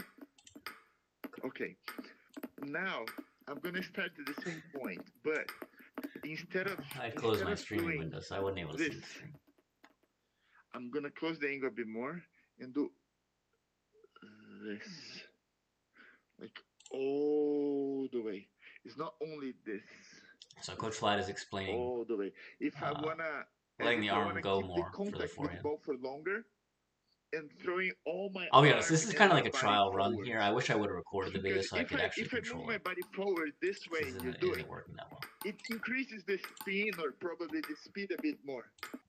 Okay, so I can pause it and mute it and stuff while I talk and things, but it's not quite as simple as if I had the video. So for the future one, I'll remember that. Just shout out Coach Vlad Pimentel for the training and what we're going over here. We're going to train again this week. Look forward to it. Shout out to everyone watching and commenting and liking. We got 5 likes. That's awesome. Maybe I'll do 5 push-ups, Right? but no promises. Because my body's moving forward. Now my left leg is kind of a moving, making my body moving forward. And that's already better. It's kind of funny to But watch from if this you have perspective, in the sense that, look, I'm just like standing in my living room, looking over, listening, but it feels like someone's there teaching you. And like I said, Coach Vlad, he's like top 5 player in the game, let's say. I've been there a long time, up and down around that rank. Really strong, great shots, and great instruction. Also, a ton of real world table tennis experience. So certainly recommend checking out his channel. If you're looking for VR training, get in touch with him. I think the quality, like doing video on video, the quality's suffering right now. But let's see if I can get it to be a little better quality. I don't know. I don't know if it'll matter. And now I want to push your face. Yeah, he wants to punch my face, just like many people. No, he said push. Like he's talking about smacking versus pushing. Let's see. And impact to control. Right? If you have a little bit more time, you go short but moving forward. This is a right, so good you can way start to see what it's like when a strong But player if you really hits do the ball have compared to me, time, right? Like just go all the way, all the way, all the way. Yeah, okay, I see it. Didn't get more right. So I'm still developing my game, still building it, right? Very different levels here. power. Yeah, Right. that's been coming around it. I'm gonna reduce the time to prepare more. So step back. So you let me know Step if I back. should keep the stream going like And this, use if I should all shut your it off and arms. play in a little bit or what. Going all the way.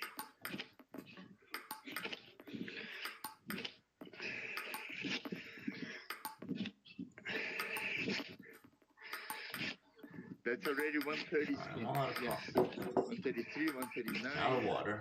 147. I'm almost out of juice. Yeah, that's much better.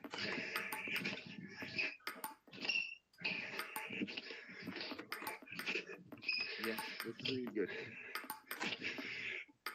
Yes, It's you getting see? there. But now, So I'm your not very arm, explosive in instead my of hips and my doing, knees. It's kind of like two separate before parts. your arm were like this. Yeah. Now it's like this, like Yeah. you're closing more. But I want you to do this. Yeah, So so you like want me to do even longer stroke. I'll have to work on all it. the My arm way, stretches out. It like doesn't quite all the way, work the way I hope it would. right? As if it was just one shot. I'm One, trying to swing longer. one Let's see. shot. Am I Going doing any? forward Am I doing it all the differently? way. Full power forward. I think this is an area where also, like I'm Don't talking lock about, your I have arm. to Just get let arm go. better flexibility in my arm, in the tricep to even be able to get that stretch, right? I think that's part of it.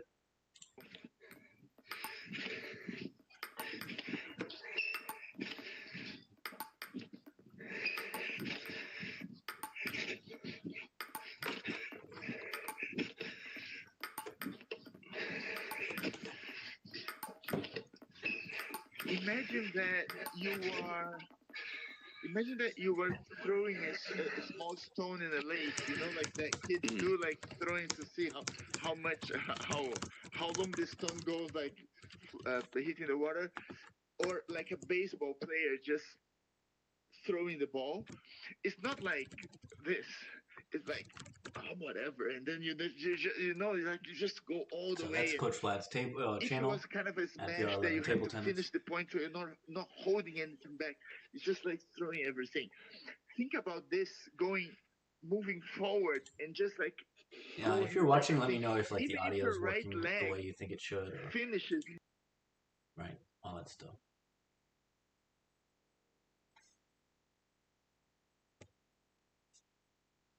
So we're trying to play stronger for him. Increasing the amount of the swing as.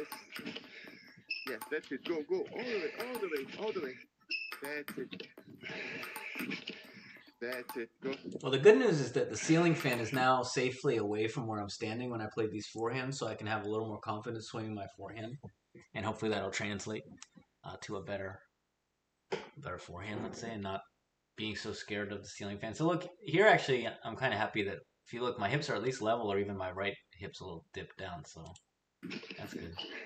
Nice.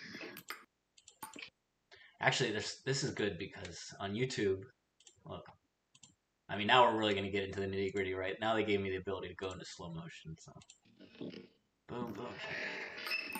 Epic slow motion music incoming. All right, we need like some, I don't know, something dramatic.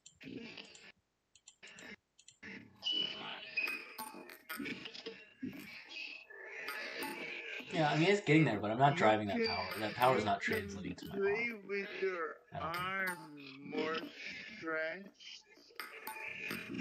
My arm is like on its own. Yeah, a little bit more.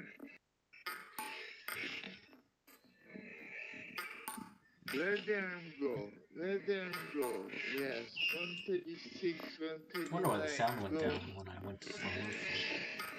Let's try 150. Come on. Go. Oh, is this think, like think hard. my headphones doing it to me again, I guess? Go with your arm. Let your arm go. We talked about this. These headphones came from an airplane, like for free, when they give out so you watch a movie. So maybe that's why they stopped working. Maybe I should get some real headphones and not just use the free ones. So I'm pretty sure you can hear what's being said. I can't hear it right now because my headphones have given up.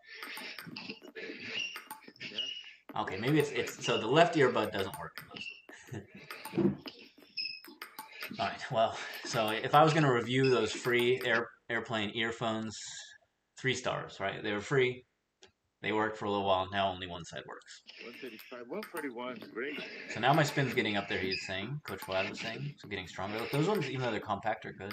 137, 149. That's it. Yeah. All right. You have to like alternate. Sometimes you gotta play real hard. Right? Sometimes you gotta. That's why training is good. Train hard, like you're at the gym with a trainer or something. Let me turn down that volume a little bit. Like I said, the breathing was a little bit much this time because I had the mic on. Here, look. You can count on me to try the different stuff I talk about, right? I don't just talk about, I'll try it. So look, I was experimenting with dropping that left arm first. Right? Doing this one, and then bring it up. As opposed to the rotating arm. Right? See that? Yeah. I was testing it out. Full power. One, full power, full power. Two, three. Yeah, good. Relax. Let's go back on a few of those. That's it. 37, 149. So like these ones, my hips were quick and it transferred a little more into my arm. Before it was kind of like two separate things, right? But I think, yeah, now my hips and my arm are together. My arm's faster too, right?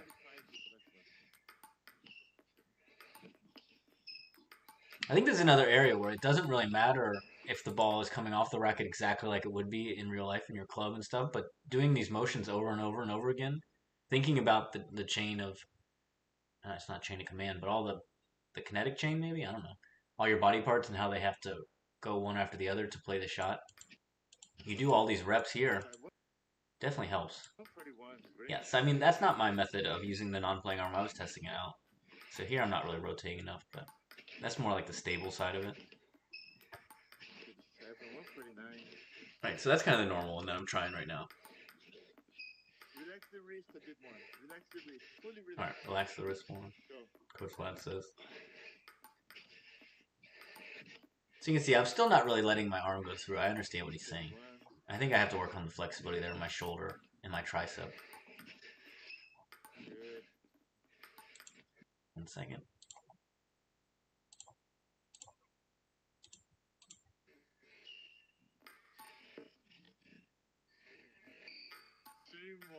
Full power. I mean, I don't think this is a bad way to use the non-playing arm. Like I said, I know pros that use it like that. I can think of views, so I'm considering it. Oops, sorry. What do you think? More slow motion, less slow motion? Less slow motion. Yeah. So that was a close one. Like, okay, if you can watch the video on my channel for like more in-depth explanations on everything, and you can reach out to Coach Vlad if you're looking for training. Control the spin. Now we're on the backhand side, so you can see, like I'm saying, now you don't have the full body to I think I forgot where the table was, or it got moved or something, but like now that I have all that space on the forehand, now I'm like playing backhands from back there, way in the corner next to the door and the wall, so I need to move my table back.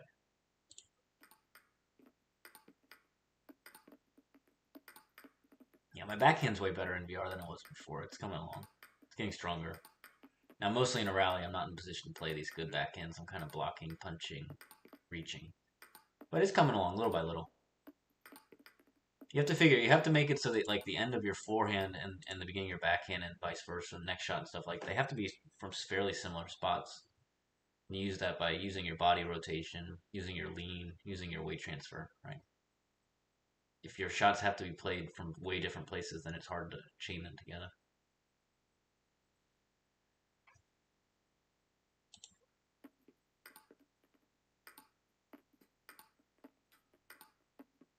So let's see, there's like an hour plus of training here. We'll go through most of it maybe, if people are interested. If not, then we won't do it. And then I'll play a little later maybe. I don't know, we'll see.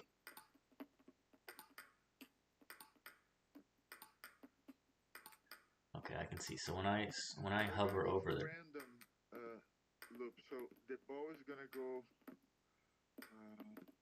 Okay, so every time I do that, it like pops up, which is a little bit annoying. We'll get it. This stream's as much testing out the new capabilities as anything. Right here, I'm recording or restreaming.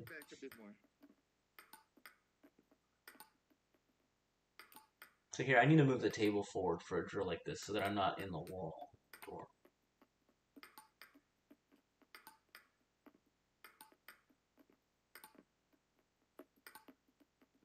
I'm definitely one of those players, like, no matter how much space you give me, I'm going to use the space I use. Like, defender players, one player in our club, Mark the Chopper, you see him in some of my videos, he's always running into the barriers and walls. Myself, we're always running to the sides and back and stuff. And like Felipe, I play with him the other day, he'll send you out wide on different balls, so you have to be ready. You have to take a quick decision. If you have enough time to play forehand, is better. Good. So here's countering different balls. We're training with Coach Vlad Pimentel here. We're using Vlad Pimentel's ball machine. definitely recommend checking out his channel if you're interested in VR table tennis. A lot of great matches. He's putting tons of videos up there lately with matches and training and this and that. So lots of styles. But really, you can watch him and how he plays with people. And then I've told him this before too. You should try to look for pro TTs matches because I think these styles are kind of like a conventional table tennis style. I mean, obviously a lot of top players have conventional styles and they're well trained, but I think those two players always stood out to me as using like a good system to play, right?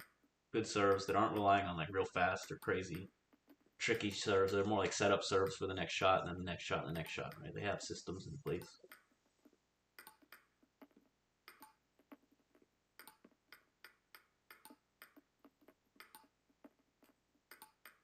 But if you're interested in watching more of them, I also recommend watching Swiss Rally for like all around play because he gets back from the table and chops and lobs and fishes a lot, like with crazy control, gets a lot of shots back. Same with Ifatan.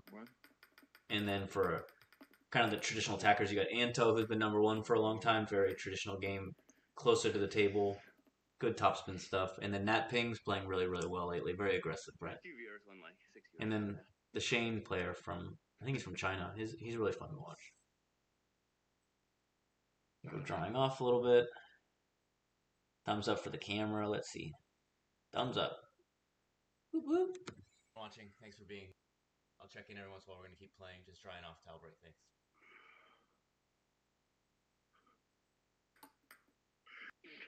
Third would if you just one fast ball to the clay, so it's like. Yeah, we had 1 or 2 disconnects, but not so bad actually on the overall day. I'll skip through that a bit. Honestly, I'm always happy when there's not. Let's see, I dropped my controller. Yeah, look at that. Boom. Oh no, classic, man. That thing went flying, right? I've launched that controller into a TV. I've run into the TV. I run into the wall. I don't know. That's VR stuff for you. So, little disconnecting issue, but we're back. I don't know if we had to do any more after that. One fast backhand and forehand in the middle. Okay. Yeah. So you flick one fast backhand and forehand in the middle. So flick, backhand, forehand from the middle. Yes.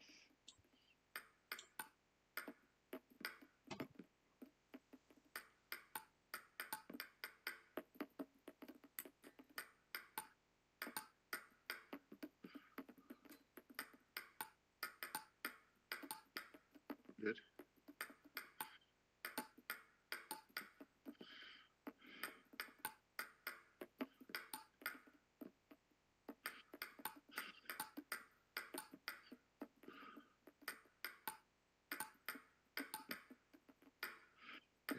Most important one of those three is the first backhand. Yeah, so a lot of times Coach Vlad will say that because here it's important. You're flicking there, so you're kind of forcing. Yeah, because that next shot, only because you got to get back in the position, you got to play. Also, you're taking a risk with the flick, and you might get a strong shot back, so you have to follow it up because there's no point taking your risk and then not following up strongly and getting the points and stuff. You know, if you open or this that, try to follow it up with a good attack. Yeah, disconnected. Yeah, I mean, I was asking for trouble trying to stream the lessons live, but I'm gonna do it again. Don't worry. Right, that's how it goes. What peace sign? Where'd the peace sign come from? So give me 2 seconds. Oh, it wasn't a peace sign. 2 seconds.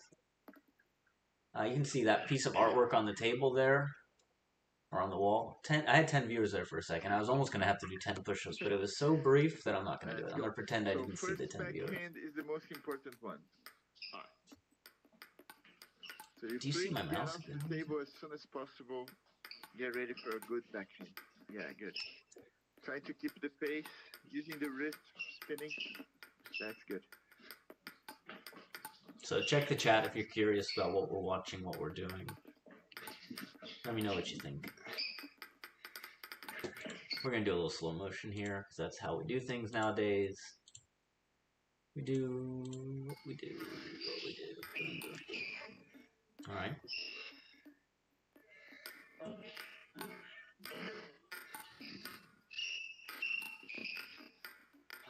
See that? My arm's like disconnected from my hip movement. I need to get it all together a little better. It's okay.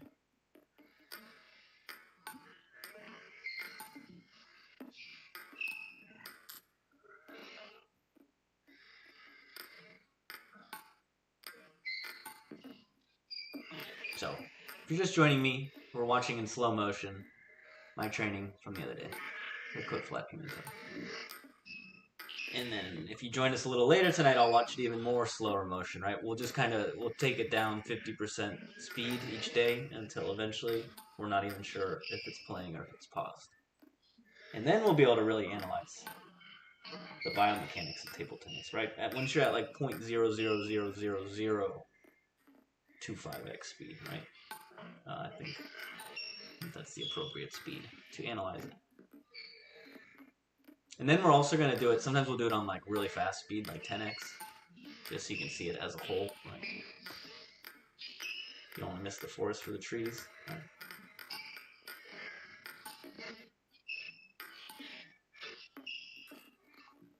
If you are on 11, like if you like 11 table tennis, but you don't feel like watching the matches and spending a lot of time, you can watch the replays and click through them and put them on like 1.5x speed or 1.75x speed, and it still works. And you can watch to see what the good players are doing.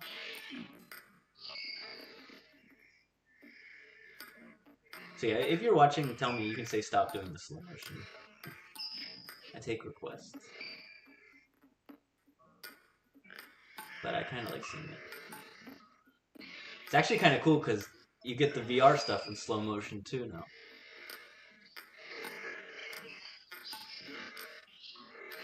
And you get my Darth Vader breathing, right? It's kind of like... Beautiful. Yeah, nice. I like this.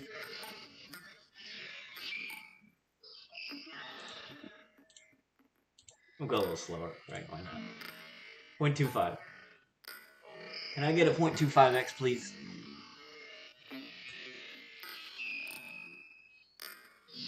What do you think? Can I get it any slower? No, I can't. I don't have any power to go slower than 2.5, right? Or 0.25 right now.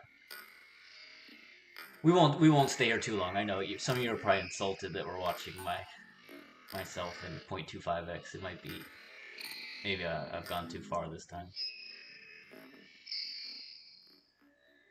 Bear with me.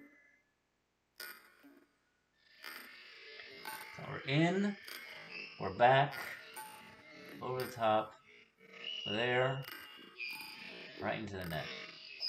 No.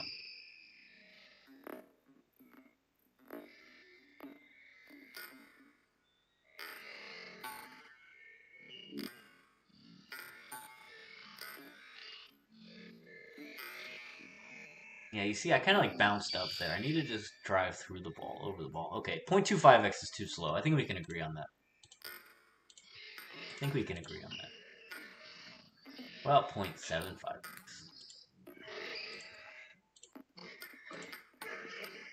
0.75x just takes a little bit of the speed off, right? Slows it down just a bit, casual. But, I mean, I think it's important. I mean, it's important for me to see, like, where I'm contacting the ball, where are my arms going after each shot, how much legs or hips I'm using, how much I'm standing up versus lean forward. Kind of what I'm doing. I don't know. You can tell me. Maybe I shouldn't be doing anything. One more.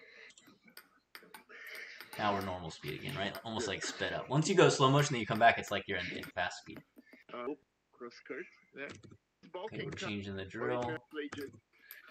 Like I said, I'm not going to play the whole lesson. You can watch the other video, or you can reach out to Coach Vlad yourself. Yeah, you don't have time to think. This ball machine will test you for sure. It's good. And with Coach Vlad's direction, you can get some real good training.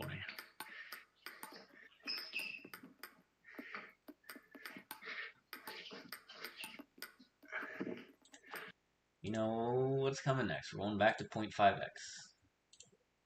I mean, this game, you got a lot of stuff you can analyze, right? That's why it's good to record yourself. So if you play tournaments, you should record yourself sometimes. At least like every few months if you're playing consistently, or even just your training in the gym, like record yourself so you can look back at it. You don't have to show it to everyone like I'm doing now, right? It's kind of embarrassing sometimes. Kind of like self-conscious about it, right? But it makes you, once you do get used to watching it, okay, you find places to improve. Then also, if you know you're recording your practice and people are watching, you kind of put a little more effort into it, I think, or at least I do. So it forces you to play a little better. Yeah. So if you're watching, let me know if I should just stop with this slow motion stuff or what. But And you don't need to take this far. Yeah. You can. And yeah, I said I don't take it so early. I think I have a fear of letting the ball go past me in VR, less so than in real life. In real life, I'm willing to let the ball drop and spin yeah, it on the forehand side, but in VR, I'm good. scared it's going to disappear. And I'm still not 100% convinced that it's not going to disappear. Well, that was a good little combo. Let's look at that. Good. Let's see. Yeah, All right, we're here. good.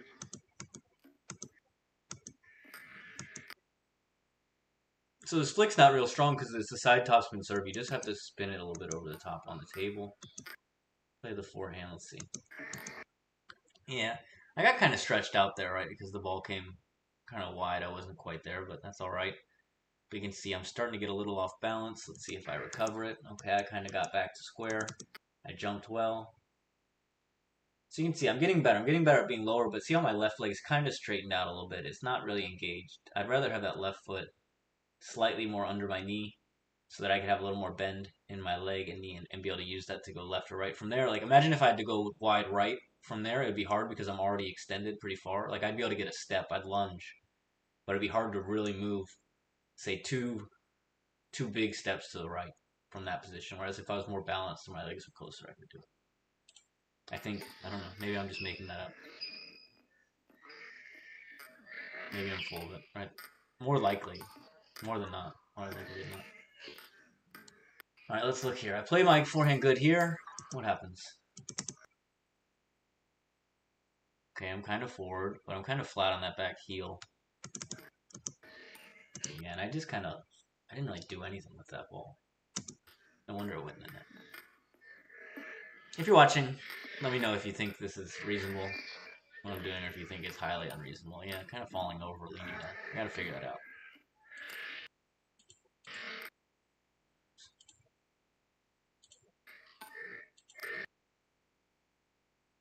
So I'm flicking there, you're getting the ball back long, fast. You gotta be ready. Yeah, okay, look, you can kind of see my weight was going back still, but then my arm was swinging forward. So it's like my weight's going back, and so if my weight's going back, I'm not going to be able to make a strong shot on it, right? Look, watch. Look. Oh my gosh. I'm swinging forward my right arm, but my left leg's falling back. And that's what I was talking about with that left shoulder too, right? So kind of my left shoulder's starting to pull down into back too much, and then my balance can be hard to get back after this. Right after this. Try to get my shoulders back even. I made it though. Let's see. Yeah, I don't know.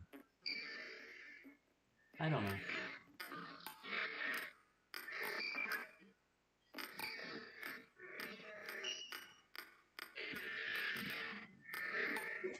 Flick, boom. Yeah, my balls, the shots are landing too shallow on the table there. Those would be too easy. Good. No, lifted too much. No. What's happening there? Let's see. I'm supposed to, I mean, I can play a backhand or a forehand there. So look, I play this one. All right, my body's out of position. I'm not loading back up on the hips. Now I'm getting there. It's not completely unreasonable as far as the positioning, but yeah.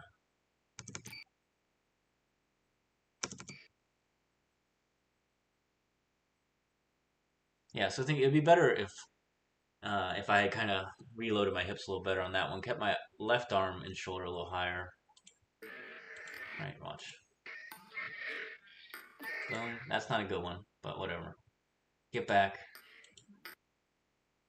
This one. This thing.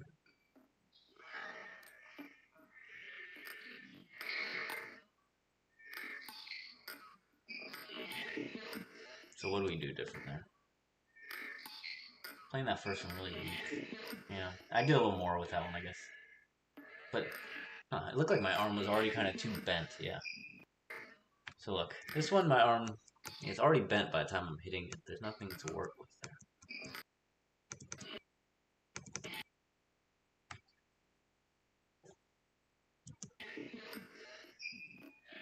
Let me know what you think, right? If you're watching, give me your feedback. Right? You won't always hear me say that to people. You won't always hear me open the floor for feedback, but here it is. The floor is open. We're in analysis session, so let's hear it. Yeah, this one was alright.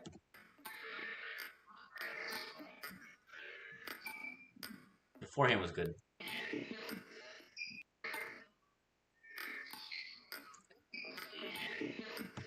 Excuse me. So, yeah. So you can kind of see actually with that backhand what happened. I managed to get that friction to spin it over, and it worked. I didn't just hit it into the net. Thankfully. Yeah, there I'm falling over. Pushing. How am I going to play a backhand from over there like this? No, not going to work.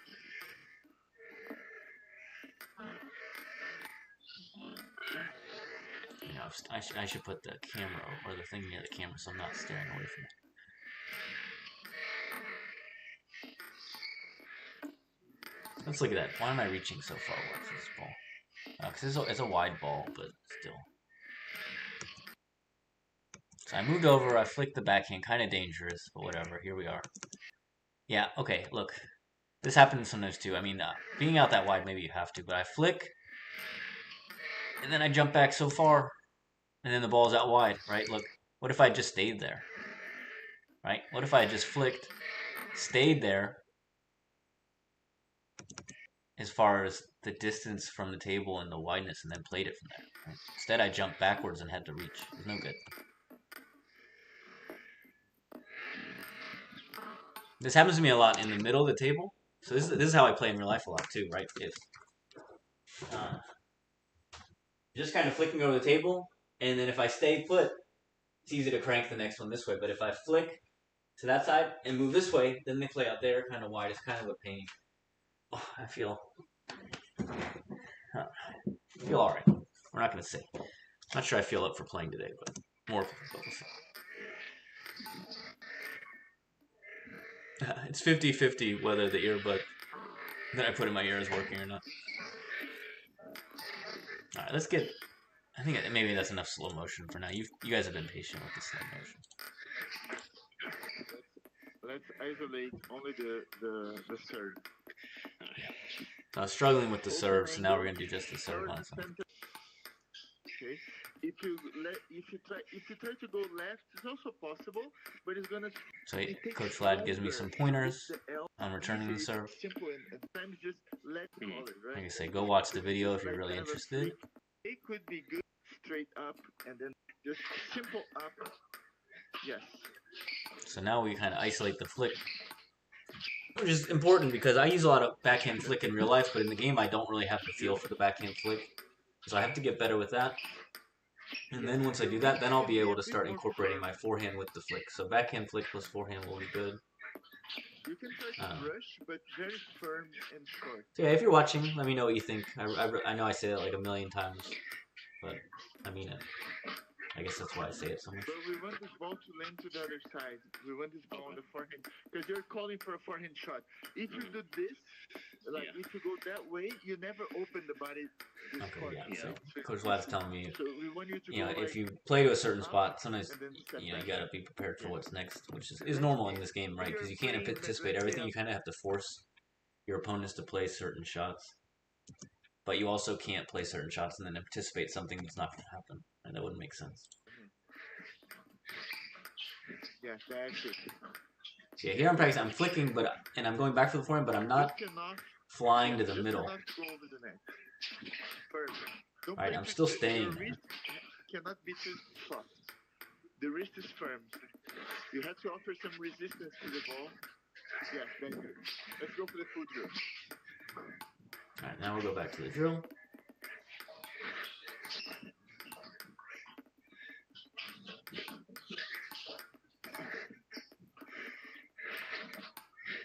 Like I said, oh, that was good. My backhand was kind of awkward, but at least I made it.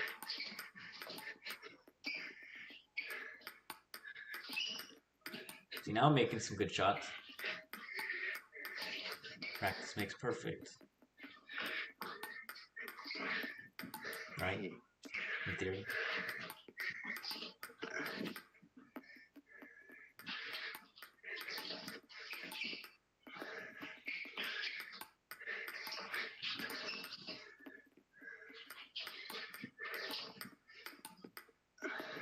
So yeah, I think I don't know. I'll probably keep going through this practice lesson. I might not show the whole thing, but we'll talk about it, and then I'll take a break, and then I'll play some. But we'll see. Maybe I'll get bored sooner. And if there aren't many viewers, then I won't worry about it.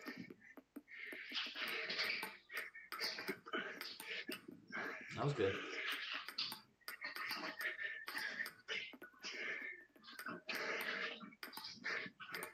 My shots are getting better. There's no question there, right? Like these are pretty good. Good.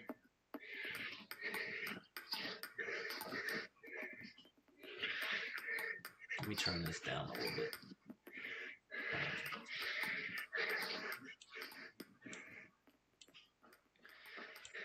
Turn my Darth Vader breathing voice down. Sorry. So like I said, this is from my lesson today with Coach Vlad Pimentel.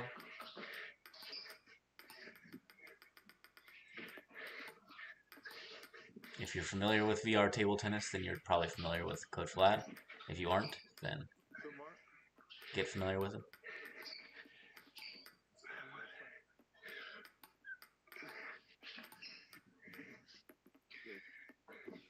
Nice. Okay, well, let's do the ball machine. So think about this. This is what's so cool about VR, right? So I'm waking up in the morning. I'm in Florida. Coach Vlad's in Brazil. And we're joining in a room in 11VR on our MetaQuest headset. And it feels like we're in the same training hall, right? We could be at my club, Sunrise Table Tennis. We could be training on a table there.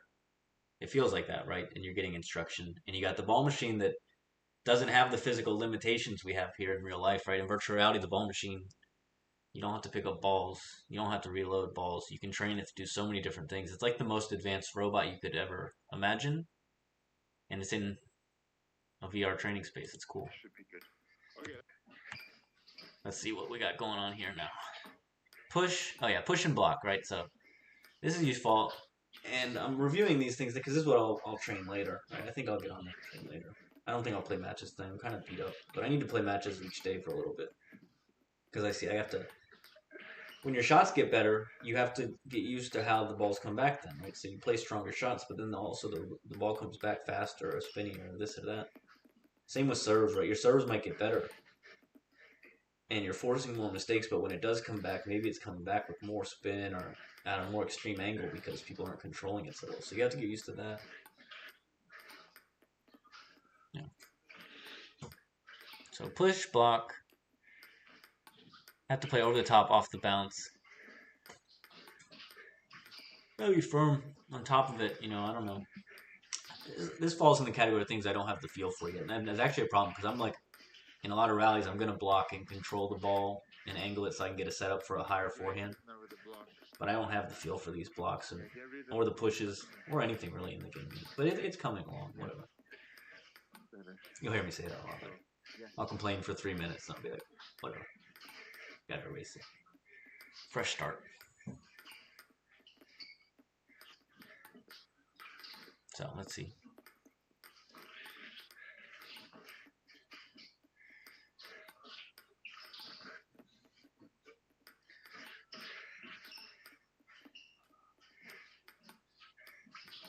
Yeah, I mean, I'm starting to get the blocks on the table. They're pretty like passive. We'll work on getting a little more aggressive in a bit here. Same idea. You got to kind of pat it down in this game. It's pretty normal. It's not like it's so different from real life. It's just that in this game, you're not going to want to block too much because people would kind of keep pouring on the offense. You'd rather spin or counter when you have time, of course. But I don't know. I'm not willing to rule out a blocking heavy style working if you're really good at it. With really good angles, really low balls, using their spin a little more at them. Like a little more aggressive blocking style, let's say. Because a lot of top players, a lot of good players, but many people, they kind of start playing from mid-distance to generate big shots. But I'm pretty sure you can get some really crazy angles in this game on people once you get the feel. So I'm not... believe in getting back and countering strong, but I also believe in these earlier timing and crazy angles. And then at the lower levels, like beginner, intermediate, people have stuff in the way. So if you play out wide angles, they're either gonna miss or they're gonna run into something. Go. If And you have time, just those are both victories in my book. but No, don't just go kidding. forwards. Then use your arm in the way like more the ball. Then, but you need to.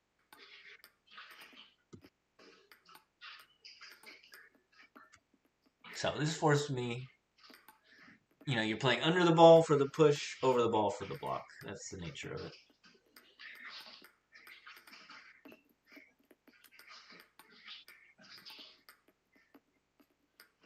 So if you're watching, let me know what you think.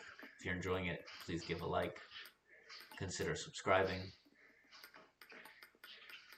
Tell me what you're interested in as far as what you like to watch for training, this and that. 1 second, let me refill my drink. Oh, I was gonna go get a water refill, but then the viewers shot up to 9. 9 does not quite reach the push-up quota threshold, right? We take 10 viewers or more, we have to do push-ups, but 9's not cutting it. So for now, I don't have to do any more push-ups. But I will put my shoes on because I keep standing up.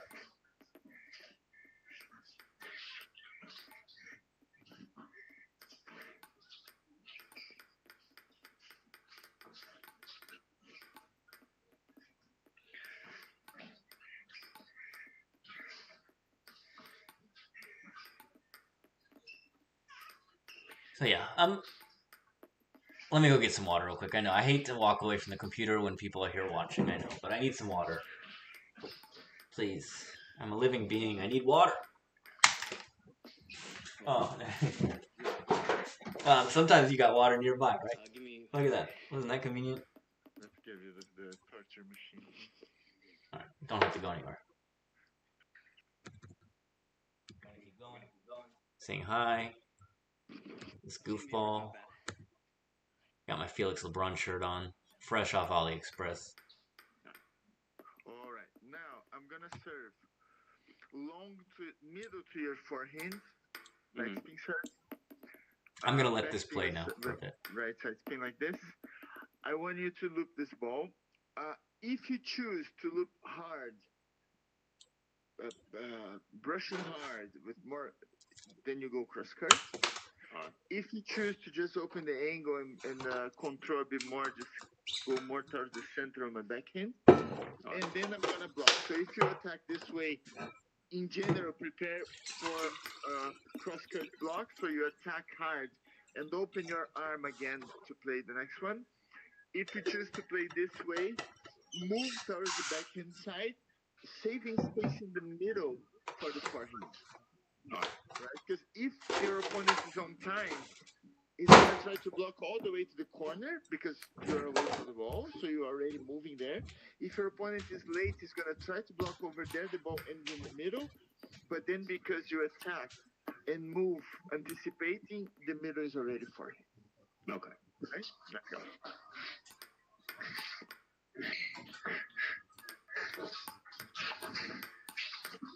Yes. And then it's like a 3 point. After the first block, it's free. Yeah.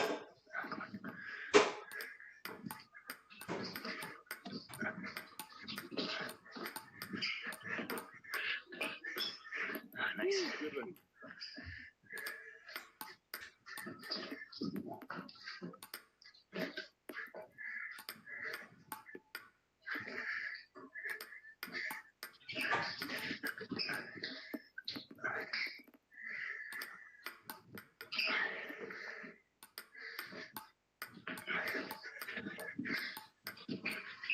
Good.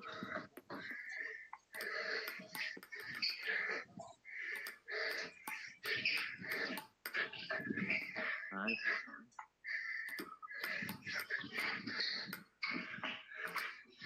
Oh, sorry.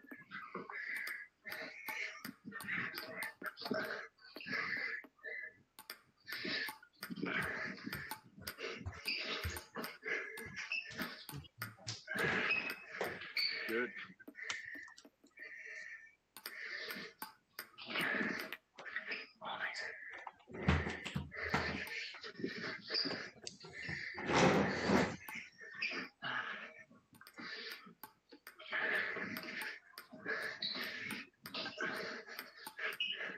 Oh, good.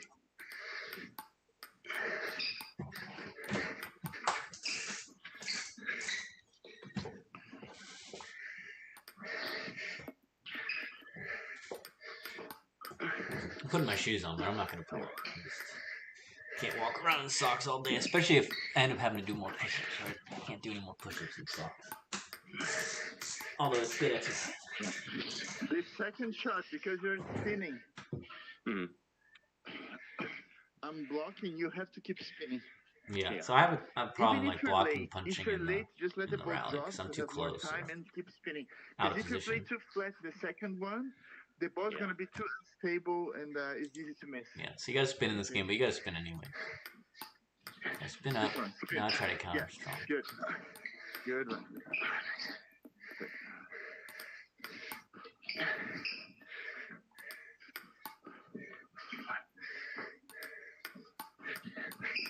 Oh, good.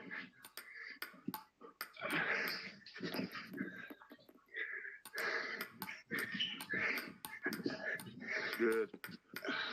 So you can see by that third one, I'm kind of out of position, too flat. My left leg's not with me anymore. My shoulders are off balance. I'm lunging, falling over. I'll turn that volume down again because I know you can hear my breathing too much. I'll work on the breathing tonight. So I'll just take a few days off from breathing. Yeah. Oh, so yeah, I was pretty good there. I stayed together. Kept it together there. Let's see. I want to see what the shots actually look like when I...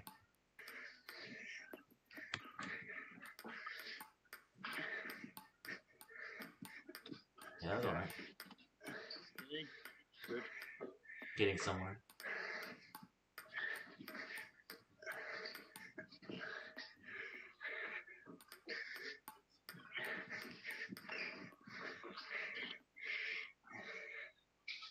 It's okay, it's good control, but if you have to have time. Yeah, so if I have time, play a bigger shot, basically. Push last time. Because, yeah, my shot, I'm not really letting the forehand go yet. I haven't figured out how to get that going in VR. Maybe also my current adapter, I have the rubbers taped on. It's like kind of wide, right? It's definitely wider than normal paddle, so my hand's like kind of spread out when I play with it. Maybe I need to glue the rubbers on instead of tape. Good. Getting there. By the end, it's kind of flat. I'm over the top. There's nothing working. I need to stay.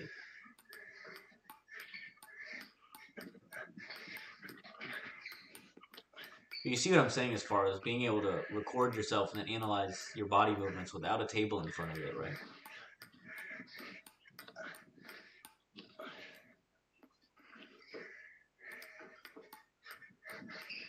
And the fitness, from is really good. Yeah, that's good. You get so many reps in. Was better. Was less flat. You can see my left arm.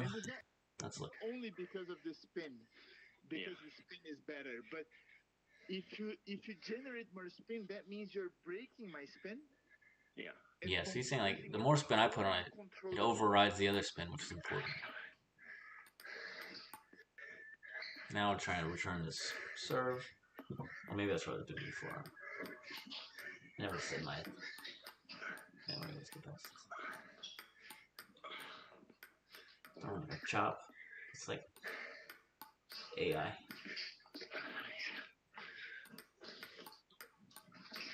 No, like I'm saying, you should watch, if you guys are like into 11VR, definitely go watch a match of the Swiss Rally guy and the way he chops and lobs and fishes from back behind the table. It's like on another level of that type of stuff. Ifoton's the only other one I've seen that defends like this with consistency, but he's not way back there from the table chopping and fishing like this. He's more like controlling and then getting the attacks in. And Swiss Rally, when he really wants to turn it up, he serves and attacks like a good Ruin Fearless or Wang Yang style defender. But in the rallies, you can't even see him on the camera sometimes, and the ball just comes back.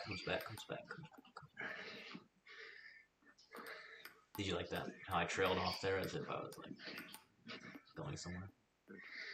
If you see your opponent counter-attacking, keep the same pace. You don't need to take this ball earlier, but you have to close the angle way more. Yes, I got to close the angle against the counter versus the block. So just close the angle. Good. So we're at 5 viewers. We were 8 there for a second. If we get to 10, I'll do 10 more push-ups.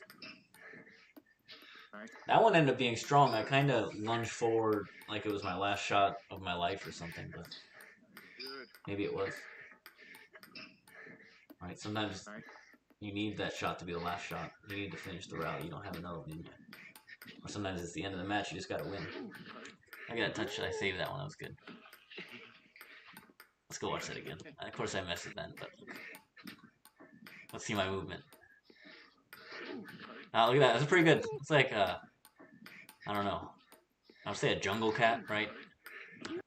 Cat that lives in the jungle. Not a house cat, but not like full-blown like tiger. I guess the tiger is a jungle cat, so maybe that is a full-blown tiger cat. Anyway, moving on. You can tell me what type of jungle cat it reminds you of. We'll watch it a few more times. Okay. I went from my kitchen to my living room. Coach Vlad liked it.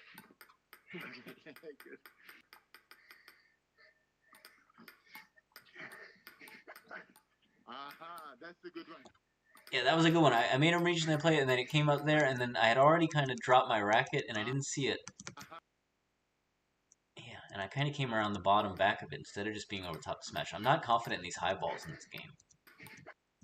Gotta figure out. Look, I got the opportunity, but I didn't bring my racket up, or my controller in this case. I left it down there, and by the time I started lifting it, it was too late. Right, I was lifting as I hit, instead of being over the top. Bummer. So you can see, my spin on the first one's getting better. My ability to keep countering and stay balanced is better. You have to stop lunging in. Yeah, it's kind of a taking the ball. Yeah.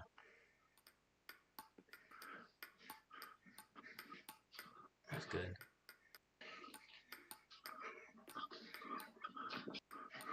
Yeah. So like when I play a too weak shot, then he counters me strong to show me that I play too weak, right? Otherwise he's just controlling, letting me rally, letting me play. Oh, I got that one. I was too slow on that. I always say I need more coffee to get those. Send me a bigger supply of coffee and I'll get more of these balls. Yeah, look at that. Strong landing, chops, boom. And I tried to push it, I missed it. I should just keep swinging there. Okay, then we get a visitor. Room shook for a second. Okay. Yeah, see, oh look, I didn't miss that because of my skills. I missed that because the room shook, right? Yeah. Vestry showed up. What's up, Vestry? Welcome to the party, pal. Yeah.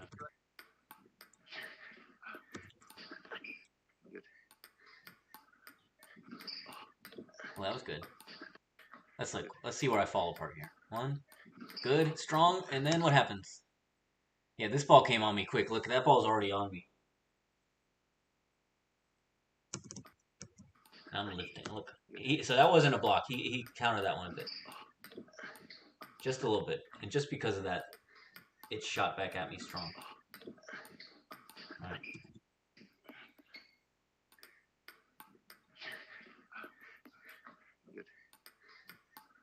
Right, kind of flat block, spin. See, watch Coach Vlad's arm on the two balls. It's not a big difference, and it's not like he was going crazy on this ball, but it was enough to add speed and spin and throw off my shot. So I gotta see, I can see I'm not adjusting well. I have no way to deal with some of these balls. But it's good. I mean, like you say, if you could already do everything, then what was the point of practicing and playing that you'd already solved it? And if I could already do everything, that means a lot of other people could already do everything. It's a tough game we've chosen to play. What can I say? I always say, what can I say? Well, I mean, I think we're proving that I can kind of just keep rambling on forever. What will I say? That's better. Yeah.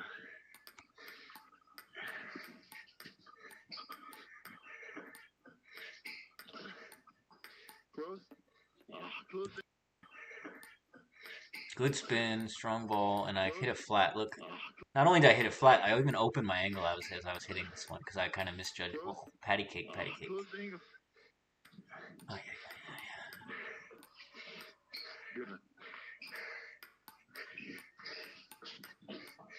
So I gotta be spinning a little more. Can't step in so much. Can't hit so much. Gotta just keep spinning. Gotta close the angle. Get the brush. Get loose. Use wrist. Oh. Oh my god. Yeah, I gotta stop stepping in for some of these. I gotta stay in my place and spin them and rotate instead of stepping in and punching and blocking and lunging. Right. The spin is good, right? It's not a crazy shot, but the spin is good. So we're trying to, like, I'm opening my angle towards that backhand corner, but I'm spinning more to the middle so that it's kind of like you're controlling the spin. Oh yeah, look at this. Highlight of my life. Right? Maybe we'll just watch this for the next 12 hours. Anyone else? Anyone with me? We'll just watch this highlight over and over 12 hours. You think I'm kidding? I'm just kidding. Oh. Hands off. I won't press rewind on this particular point anymore. I promise.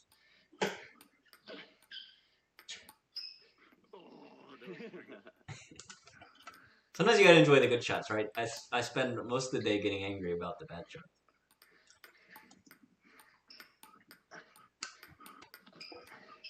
Well, that was a good one. Stuck in there. Yeah, weird flat ball.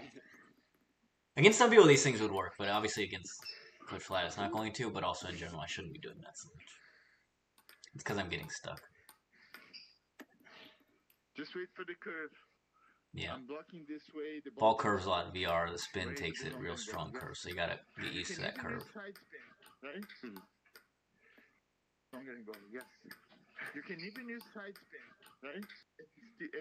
And get out here before Yeah, always know the limits of your playing space.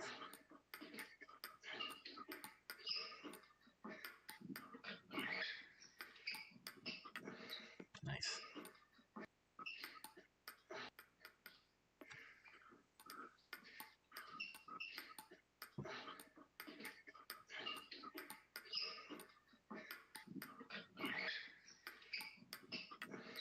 Good one. Yeah, good angle. Oh, this is a good one. Yeah, good angle. You can see my same game from real life shows up in VR. Kind of how I play. Yeah, good angle. Yeah, that one was fast. I don't know what to read out. I need that spin thing, I think, so I can see how fast this was. Because obviously I'm going to be crazy spinning, but I'm pretty sure this ball was fast that I hit over the table. Angle. Yeah, good angle. Yeah.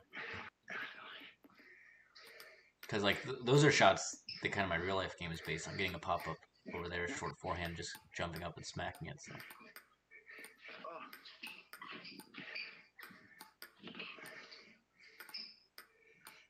Oh, this is a good one too, right? Starting to get there, so. Getting some good rallies. Can't. Oh, 10 viewers, alright. 10 viewers, 10 push-ups. Watch this point.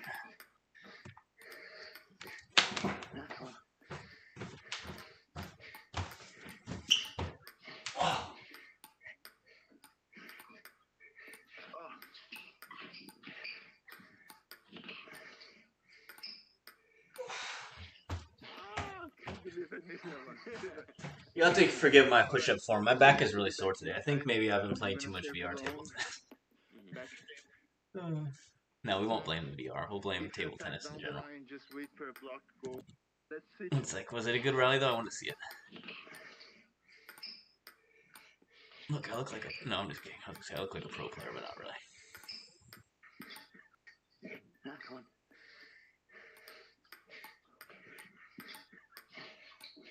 But this is my game, and here it is, so okay, I can live with that. Not that part so much. Like, that's not my normal game, but it happens. But the forehands... It kind of is. I just don't chop block it normally. Normally it's a normal block redirect, not a chop block drop shot off a long ball that got me off guard. I'm not, like, proud of that one, but it worked. Yeah. Turn the serves. That was better.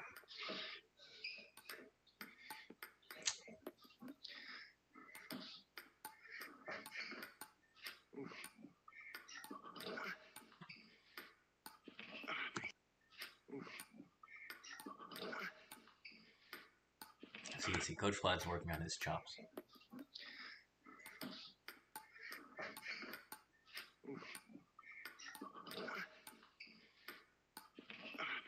What happened there? I was too off balance after this one, and then I kind of just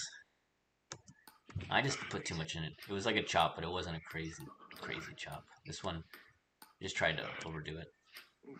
Oh, I didn't try to overdo it. I overdid it. I wasn't trying to.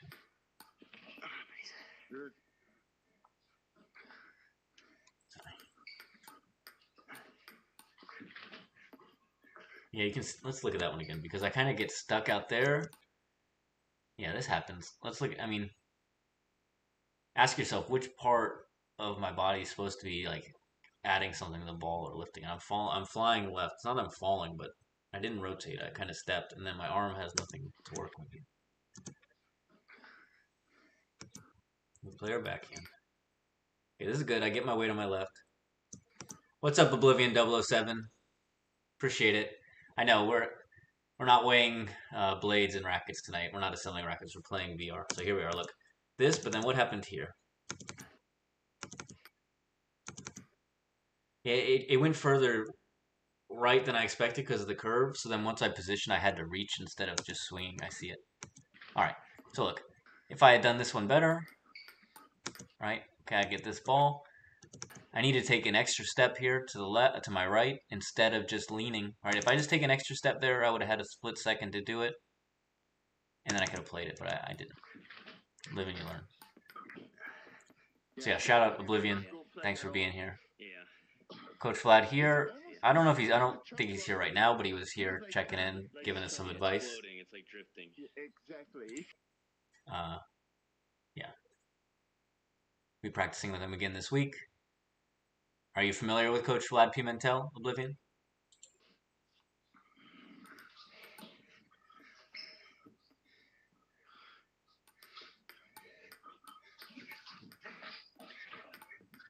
Yeah, see, I got caught there.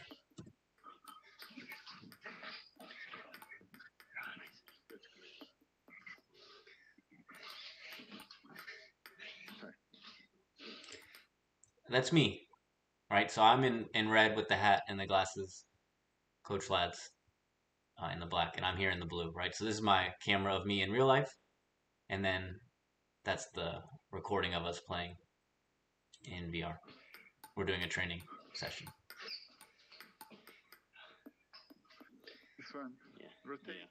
Oh, okay, yeah. So Coach Vlad Pimentel, he's in the black shirt with the glasses, and I'm in this red hoodie. But okay, honestly, I bought a different shirt last night on Meta, but it didn't work in the game apparently. I bought a Gators jersey for some reason. I mean, okay, Gators are definitely the Florida team that I support, and they just won the national championship. I'm not like a Gator. I'm not walking around chomping people, but the Florida Crocs have a similar look, so I went with the Gators jersey, but it doesn't transfer. So yeah, this is a video from our practice session on Friday. I streamed it live on my channel. I'll stream more. I'm not showing all the different stuff or the advice and things on this one. You can go watch, or people can go watch the video if they want. But we're working on serve return, then following it up with more top spins. For a while, it's going to be very incremental, right? The progress and the things we do, and a lot of repetition on the same ideas. So, like I always say, I don't expect everyone to watch all the time. But if you watch a little bit each week, each month, each year, right? This is the problem. In some ways. If you have time to choose, I would probably everywhere. But yeah, I'm not replaying the entire lesson here for various reasons. Good. Yeah, I played a strong shot out wide. It actually looks good. Let's look here. This looks good. Oblivion, have you ever played 11 VR?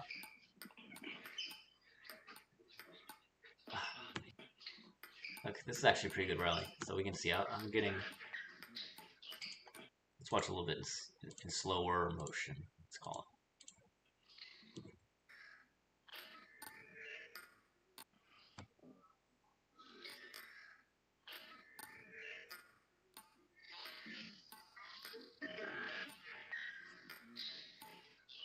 Oh, okay. Awesome, Oblivion. That sounds cool.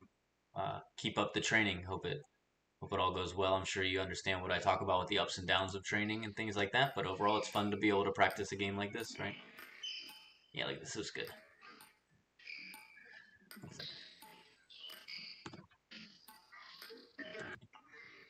Alright, let's see.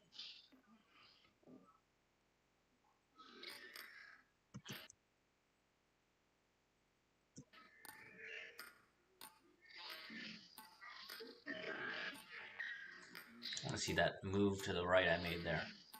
Alright. I mean, it is what it is.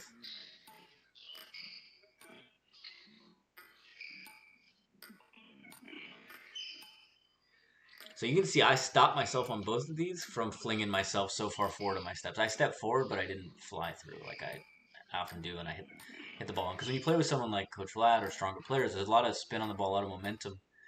And you can see if you do too much with it, it flies off. You got to control it.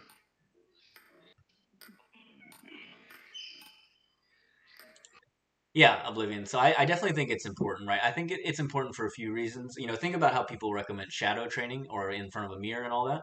So it's like that, but you have actual feedback in terms of how you're hitting the ball, making the adjustment with the angle, power, spin, things like that. And then it's just fun, right? There's honestly, it's hard to explain just how much fun it is to put on a headset and start playing table tennis in your living room. And not only just playing, right? Playing matches and stuff, but here I'm training with, a high level coach from Brazil in my own, apartment, right? It's such a crazy opportunity. And then I don't have the ball machine up right now, but if you go back and look at the ball machine, the robot is so useful in 11 VR. It's so customizable. You can do serves, you can do side spin, you can do this and that random. It's really amazing. You put the shots together, and then you have an AI you can play against for fun and practice the stuff you're doing too. So I certainly believe it's useful in many ways, and also the physical fitness side of it, right? You get so many reps, so much movement. The only thing is maybe it doesn't test your unless you have a full space and you're playing real strong players, it's not going to test your side to side movement or in and out movement unless you specifically set yourself to train those things and work on them, right? Because you can get away with not moving left and right quite as much or back and forth. You kind of stay at the table. But the top players you watch, they play like a regular game. Let's look at that one. So yeah, I recommend it. Definitely, like for me, okay, in the game, spin is good, and using your wrist and being loose and stuff is very important. So for me, that helps because I have a little bit more of a rigid style in real life, a little bit firm, but power style, whatever. And so it helps me get a little looser, especially on the backhand, let things go, and build up a more aggressive counter style.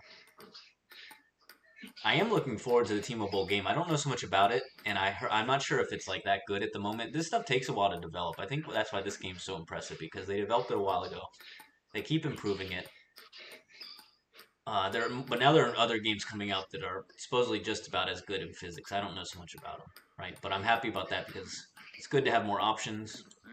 I think, at some point, 11, as good as this game is, they're going to have to either embrace kind of growing and building a little more with the game and bring more people on, or they're going to watch some of these newer competitors pass them by because other people will reach the same level of physics and gameplay and they'll push by if they have a bigger team and more resources and things like that. So I really like 11. I hope they keep pushing the envelope. I hope they figure out what they need to do to keep moving forward in many ways without, okay, you don't want to expose your code and things like that to too many people. I get it, but you don't want to just get left in the dust.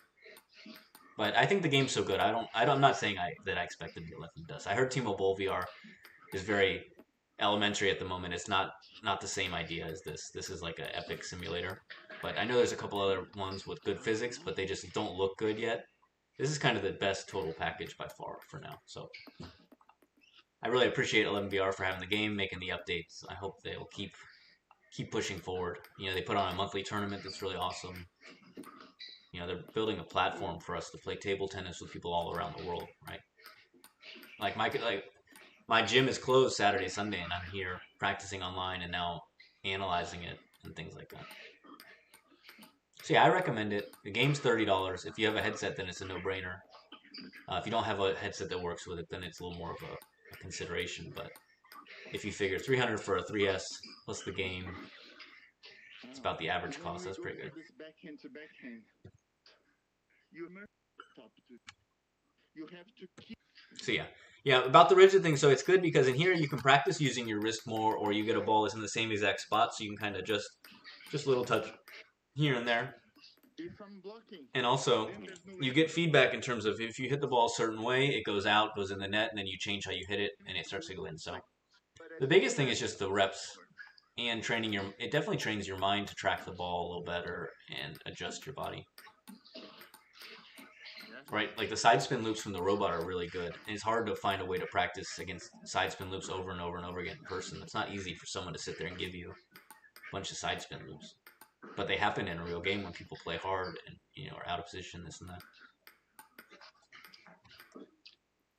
And this game just requires so much repetition in general, right? So it's kind of like you're at least getting these reps in without leaving your house, without putting out extra money once you've got the equipment. The adapters aren't too bad either. So. how close the angle you play. Yeah, I've got a problem with these high balls in VR. But look how I lunge in and fly in. I should just stay there. Look, instead of lunging in, just move in. Don't lunge in from here. Stay here. But I'm always jumping in, right? That's kind of, oh man, 10 viewers. All right. You say, why would he be sad that there's 10 viewers? Because I'm supposed to do 10 push-ups, but my back is like toast. I think it was from playing all the matches last night on online or something. Okay, we're not at 10 viewers anymore. I'm gonna skip that round. Sorry. I wish I could. Okay, that's a good question, Oblivion. Well, yeah. So here, go to Coach Vlad's channel. Oh, let me see how I do this right. Let's see. Oh, I think he maybe changed the name. You're pretty sure you can click that.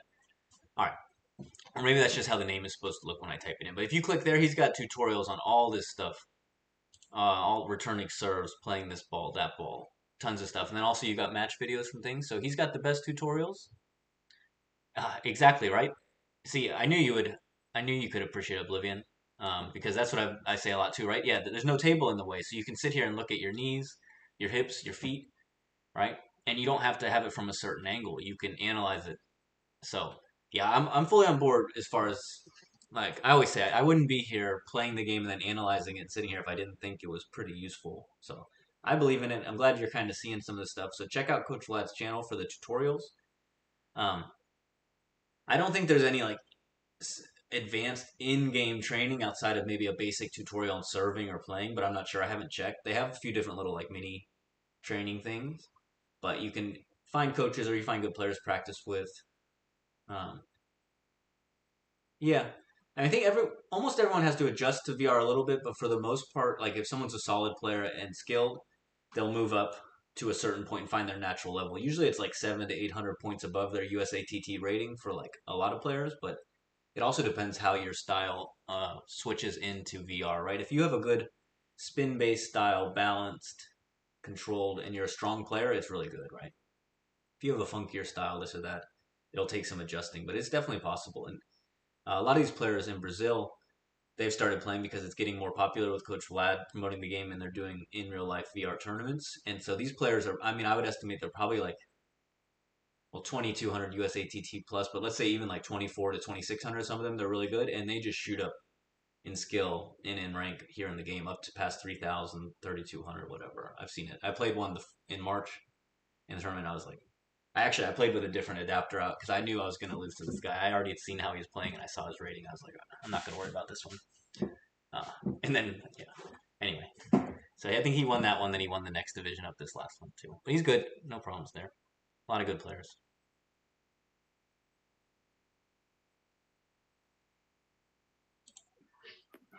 Let's listen.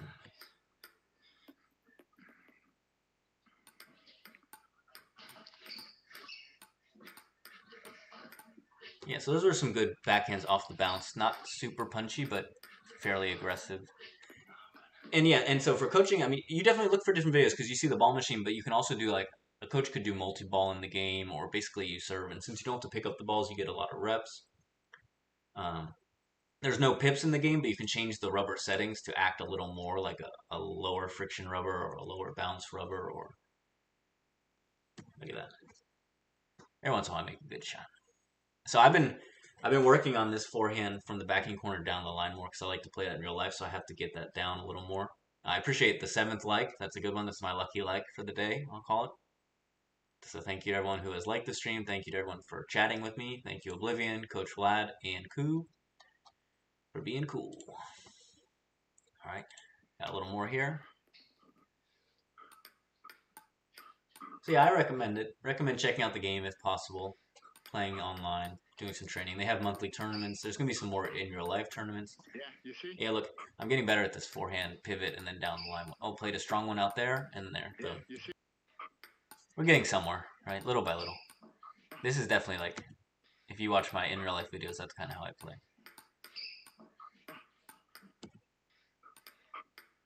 My backhand's either to play out wide to get that ball back to the backhand corner, I can play down line, or to play to their forehand to set up my forehand from the other side.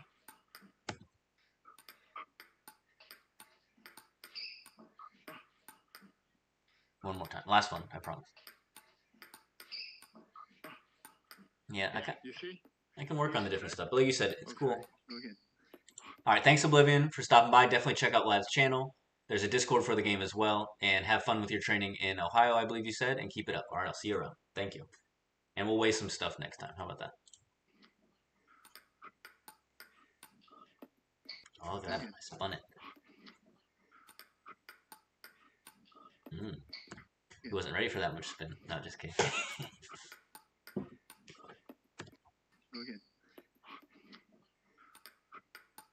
So that's what I was talking about. Like, you can see how sometimes you can play that backhand with your right shoulder above it, but you have to be careful to get your balance back after it. But if you're lifting, okay, it could work.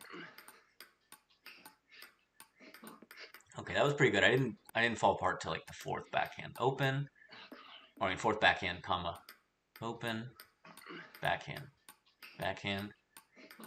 Oh, was it the third backhand? Third backhand I'll be angry about. Fourth is fine.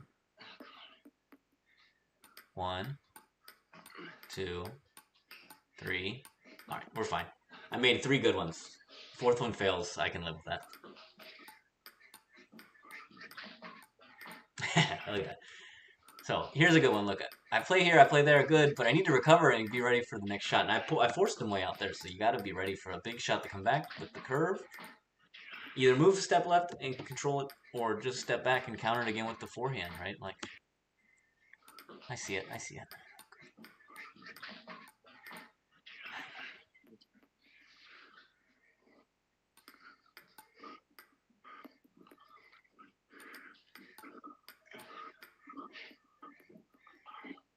But, like, so here's a perfect example of why I believe this game. You could hop into online matches, sit there, and play ranked matches, and just get in your ready position. You return serves, you adjusted this serve, placement, spin, and you're getting all these reps of being low, being ready, and adjusting and playing, right? It's like, now this stuff is really good.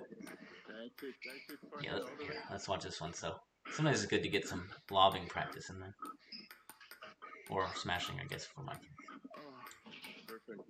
That's it. Forehand all the way. Yep.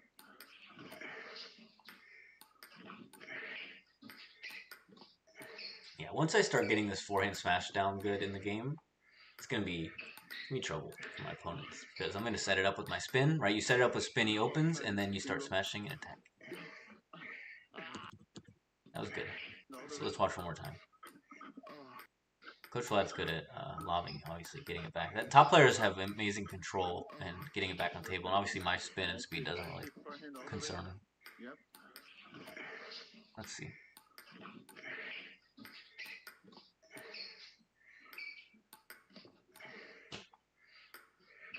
So if you're watching, let me know if you think it would help my videos if I had the spin readout on every ball, so it says spin and speed and direction on every single shot. It's a little bit distracting, I think, if you have it running, but there's a plugin. I have the instructions to do it. A player named Bibchick made it, so shout out to him. That was the only thing. Maybe I'll reach out to him and ask if he's okay with me putting it on here and streaming and stuff. I kind of didn't feel like I could just put it on.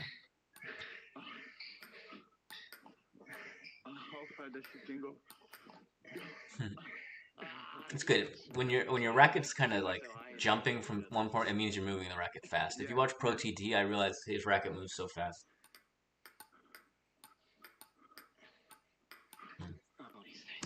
10 viewers. I'm gonna pretend I didn't see it.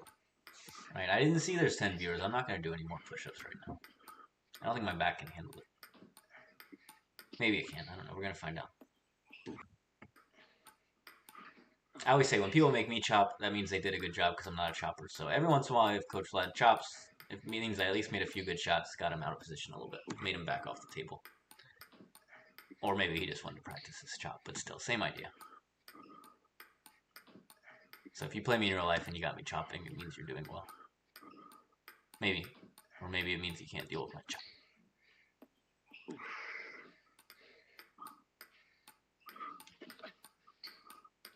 Ooh, now we're getting somewhere. Playing aggressive. Yeah, that one was tough.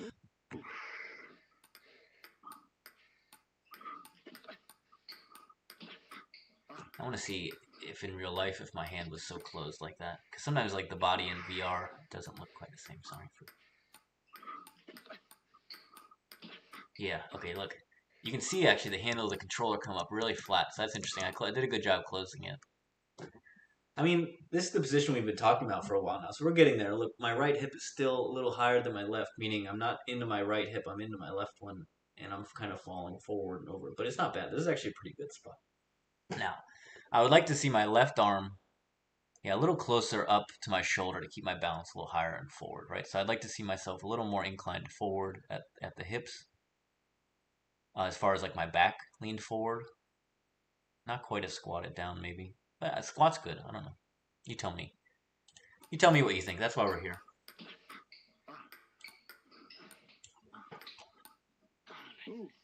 How'd I miss that? How'd I miss that?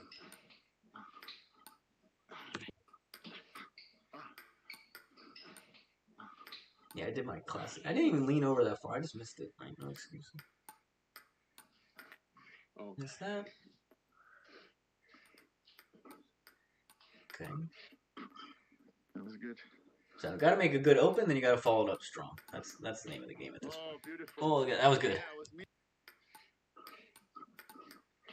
Oh, beautiful. Yeah, I was missing that. Yeah. You have that. You have that power. Yeah.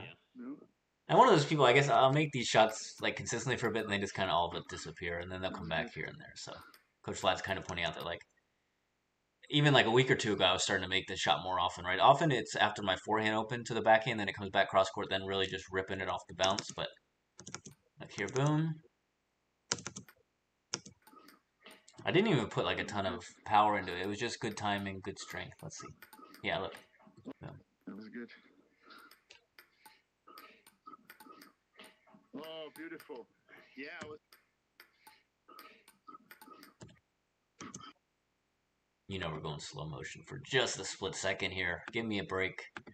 Sometimes I play well, you gotta look at it, right? Because otherwise, always complaining about not playing well. Good. Slow motion.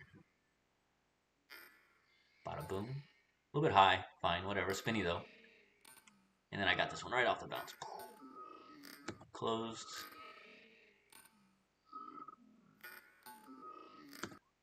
So look, I'm here. I even stepped this right leg in a little bit. Let's look. Okay, actually, we'll start from the beginning. So this is what I was talking about before. Like, obviously, I want my shoulders a little more level, but this is okay when you have to come around the outside of the ball and lift it. Okay, we'll give myself a pass here. Because my weight's on my left leg, even though I'd like to be more over the toes and the ankle.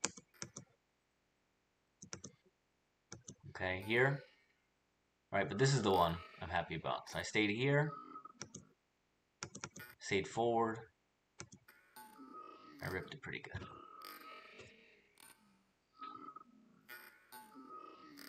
And that ball came fast and spinny to the middle. It was hard to really do much with. And then I finished it strong. Look.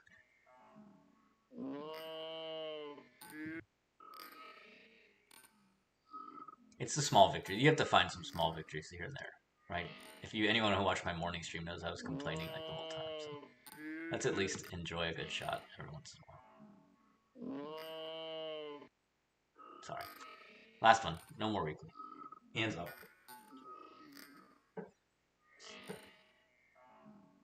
I like this forehand because I covered it and I also curved it out there. So knowing that he's so good, he could get to it. If I gave him a chance, I didn't want to give him a chance to get to it. He didn't even try because he was happy about the shot before. He was giving me a chance. I appreciate that too. But it was the idea that I didn't want him to touch that ball anymore. Sometimes your opponents are so good at getting the ball back that when you have the chance to finish it, just finish it where they can't touch it. And if you miss a few more times, why not? But if they can if they can get the ball back by touching it just because they're so good, then take your risks when you're in the rallies. Just like if someone's like a really good all-around defender and you're in all these rallies like back and forth, back and forth. Don't like play your most consistent game there. Try and finish it, right? Because they like that. And then if someone's not consistent, then okay, make sure you win the rallies just being consistent. Outlast them. But if their game is to outlast you, then don't let it happen. Just get your chances, crank it up another 20%, more angled, more deep in the table, something, and just finish it then. Right? If you are confident smashing someone's lob 100 times, but they're confident getting back 100 times, then a net ball or an edge ball can get you. Whereas if you could just finish it like 50% faster, why not? Even if the risk is a little bit.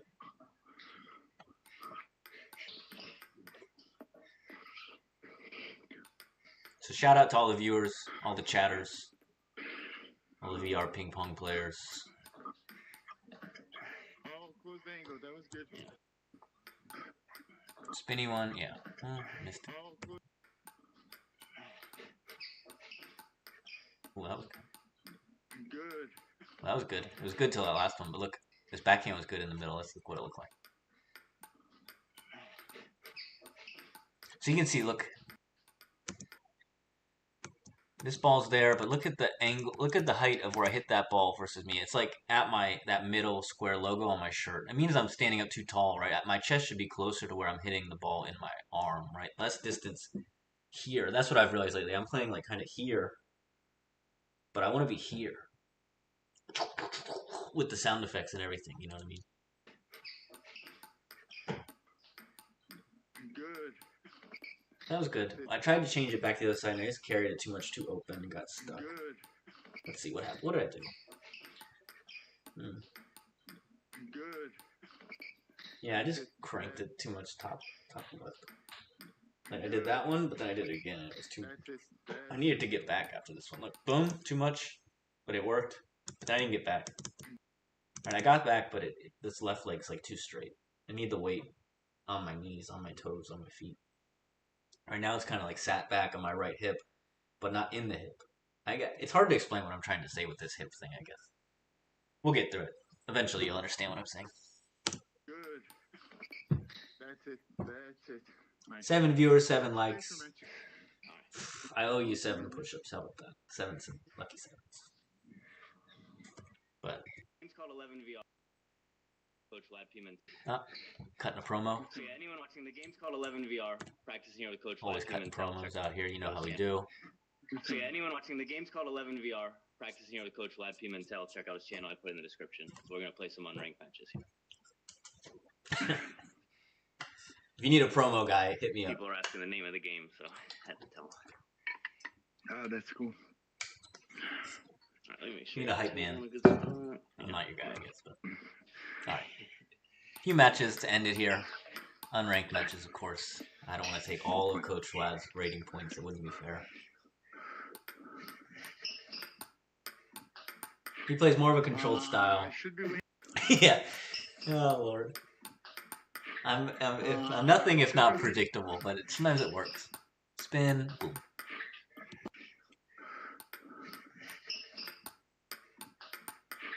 I should be waiting for that. Now it's coming. I should be waiting for that. Now it's coming. It's like I play this way to a fault, right? Let's be honest.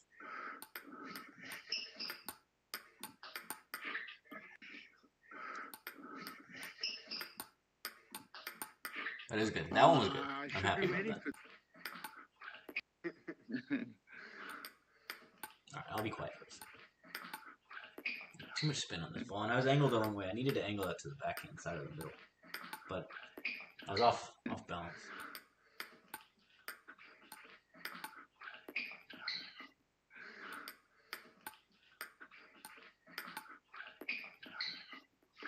The same way, the loop is short. If it the same time, but if you go firm and straight, that would be much better to control. Yeah, be firmer on my block. If I'm gonna block, be firmer. Go through it, drive it. That was good. Oh, beautiful. That was good. See, I told you I'm working on these forehands from the backhand corner after my backhand. Right, it's gonna be good against a lot of people. Right, obviously a long time before I challenge real good players, but one day. Maybe. Maybe not. Look. Boom. Boom. Yeah, I punched it, but whatever, right? No, if I didn't have this camera in real life, you wouldn't know I punched it, right? You would just see me make the shot. But we see it. We know it. All right. I don't know about this one. Let's see. Up, over, bada boom, bada bing.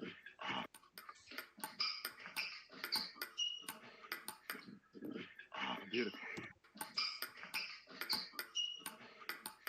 Right off the box. Beautiful. Yeah, it's all right. We'll allow it. Oh, nice.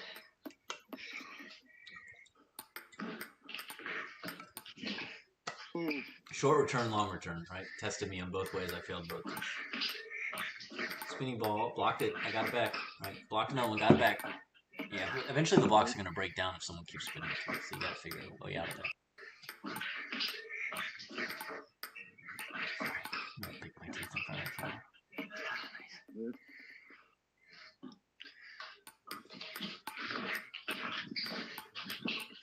That was a good shot. Oh,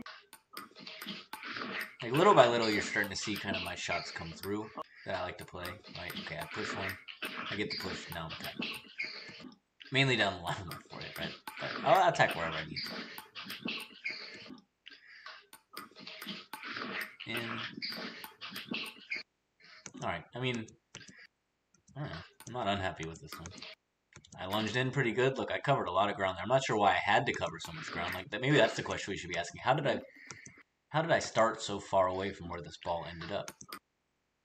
Okay, it's just a really good wide short serve. I'm going from my front door to my bedroom door to get this ball. I got it. Okay. And then what? I jump back to the middle. Was I in position? Kinda. It's like we practice. So we do a good job, or Coach Ladd does a good job. We do our practice of the different stuff, and then we do a little bit, or like do the ball machine stuff, then practice ourselves a little stuff, then play the matches, and he forces me to do the things we kind of work on. So it's good. I should try to not miss the table so much so I can actually get some good rallies with him, but I try and get strong shots, and that's how my nature. One time, people are telling me about they play good players. They try to get a certain amount of points per game. I'm like, what do you mean? Why not just try and like win a game? So, like try to beat them, make good shots. Not worried about getting like 4 points. Who cares? Like, what's the difference between 3 and 5? 4. Okay. Not quite, right? I don't know about that math checking out. Short return like I've seen in the game. Yeah, I think he kept it really short on me here, and I just wasn't ready for it. Look, I served short underspin, and then he just look how short it was. It was like, man, I wasn't used to that. I'm not ready for that. So I served it expecting a long push. But you have to be ready for both. Oh, I was like, they say a day late, $1 short. I was like, I'm still waiting for that one next year. I think I wasn't ready. he did. Sometimes we gotta skip through when I start saying random stuff. Look, I served this long, fast to the backhand, and then what? I stood here waiting for a forehand, basically. Yeah, see, I gotta find a way to get my elbow a little further forward, arm a little further up, so I can play these backhands. And I gotta try and get that weight out quicker, so I can bring it back in. There, I'm kind of rotating as I hit it. It's good. We see the different things. Because you're expecting long shots. Yeah, he was saying it was good actually that I got caught on that short ball because I was expecting the long one and it came so short that I just couldn't get to it because it was such a good one. Oh lord, back at my old tricks. The right thing. So look, what's causing this? Right, I'm playing that. Yeah, and now I'm just instantly jumping on this ball, like pouncing on it like a desert cat. Right at this point. Right, the desert cats pounce the jungle cats. Oh, good spin.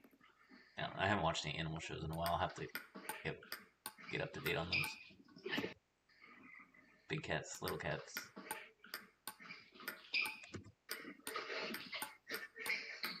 Oh, this is good. Yeah, this is good until, I mean, it was alright still, no matter what. Look. Serve. Long push, good open. Good topspin there, but what did I need to do different? Okay. Spin here. Get a little counter. He didn't like crazy, not barely counter me, but he countered it. And look how that ball flies. Deep on the table with spin. my racket's too low already, I can see. So either if my racket was that low, but I'd have to be like 2 more steps back, right? And then I could counter that as it drops a bit. Or I could be here with my racket high and take it off the bounce over the top. But I'm kind of in no man's land in the middle where I'm too close to let the ball drop and I'm too far to be over the top. Or not even really too far. My racket's just too low to play at this timing. The ball's going to bounce by me. Or look, too low, right? If my racket was up, it'd be okay. I end up just pushing it. Just kind of patting it in the net. No good. What happened here? I served my reverse pendulum. I'm not ready for the returns with spin from someone like this. It was working good against players more my own level. But yeah, I pushed one too many times in this rally.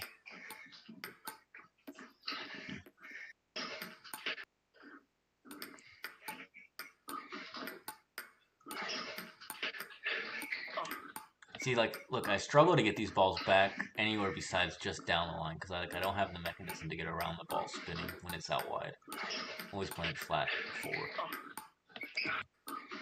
Now I sound like myself from this morning. Ball still gets Expecting that.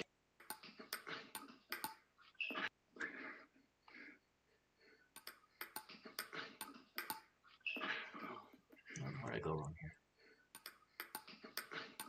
Yeah, my arm's just too low, too far down the bottom, like my right hip almost. Well, that was a good shot. Look at that.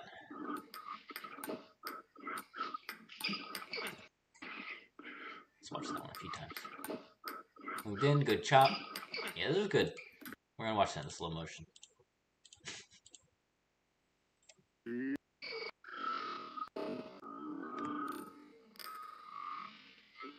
Okay, I didn't have to push this ball. Let's look at it. I could have just opened it, but I wasn't comfortable doing it. And somehow I actually come up with a half-long push off a longer serve, but whatever. Look at that. That's pretty good. Look at the way the ball flies off my racket.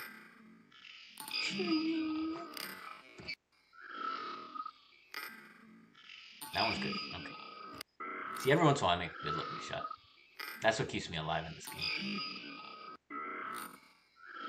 So, things I'm talking about with this non-playing arm, right? So this is me stretching across with the non-playing arm, lining it up, rotating, and then here, okay, so my arm's coming a little bit behind, but that's fine. A lot of top players do that. I'm tucking in at the elbow, like it's at not quite 90 degrees, but I'm not straight arm, so that's fine. I'm tucked it in my body, so it's not pulling me back so far. So this is all right. Like I was saying, little by little, I'm going to try to make it more ending up here. Right now, it's down here. I want to end up here, but not back, just kind of forward and to the side. I would say it's like, not sure. Not sure what I'd say. Beautiful, beautiful top spin. Beautiful, that's what let's go. We'll go with beautiful.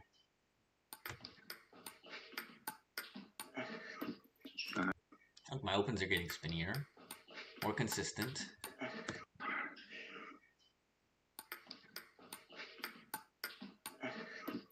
Nice. I can see, I gotta figure out, catch it a little more in the middle of my stroke, not so much follow through, and a little bit when my acceleration is better. Right now it's kind of, whatever. If you're watching, let me know what you think. Let me know if you're enjoying this. If you're not enjoying it, I'm sorry. Let me know what I can do to make it more enjoyable. Best I can do. So that was a good one, right? This time he's Coach Vlad spun up, but I blocked it to the other side, like I was saying before, to deal with that spin on it. And I messed up the second shot. Let's see, what did I mess up? How did I mess up the second one? Good. And then what? I'm waiting with it. Yeah, I'm waiting with my racket too far out bottom right, I think. It should be a little more in front of me, a little higher with my other arm, so I could deal with, right? Because now I have to bring it from the forehand side to the backhand side. And I'm just kind of punching it. No, no good.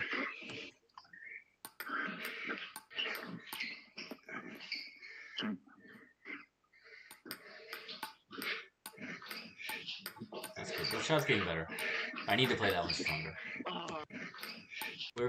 Things coming along. Look, here are my opportunities in this point. Okay, this was a good push. It was low. It was short enough. Even to open there wouldn't be easy. Then I make a good open here. It's not so high. It's kind of a fast, flat, forward open. Right? A little short, but wide on the table. That's okay. I've been practicing that. And look here. Could have played another forehand here to the middle. It's probably what Coach Flat was trying to force me to. If I would take it back, like half step back, half step to the left, play a forehand from the middle, but I didn't. I played this backhand. I could have played that stronger, but it's all right. So I get this one. This is the ball I'm always trying to create, right? Over and over. In real life, in VR, I want this ball. I want the ball that's gone a little bit too low, close to the ground on the forehand side, so they have to lift it and play it to the middle or to the forehand side. So I'm there ready to kill it. The problem is, I don't have this code. Oh, I made that. I thought I missed it. Oh, look at that. I was gonna take away credit for a shot action. So here, this is really. I've been training with my coach Gary Freeman for a long time. These are my sequences. These are what we do. And here it's coming along. So push. I open. Boom. There. Block. I block down there. Play down line real quick. I get my ball that I want. Kind of the high ball, middle forehand, and I finish. I finish the diagonally here, but a lot of times I'm going to finish it down the line. That's kind of my style.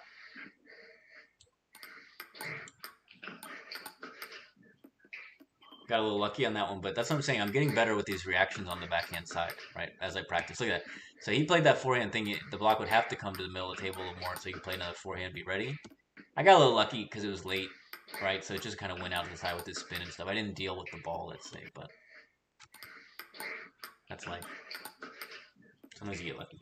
You're supposed to play this way. Thank you.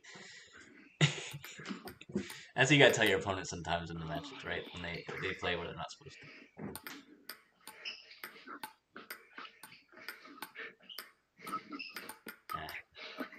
I tried to play the short game, then I got punished for not just taking my chance. But sometimes you gotta practice the different stuff when you get the chance. Oh, that was good. That was really wide. Wow. Yeah, he forced me into some tough shots there, look.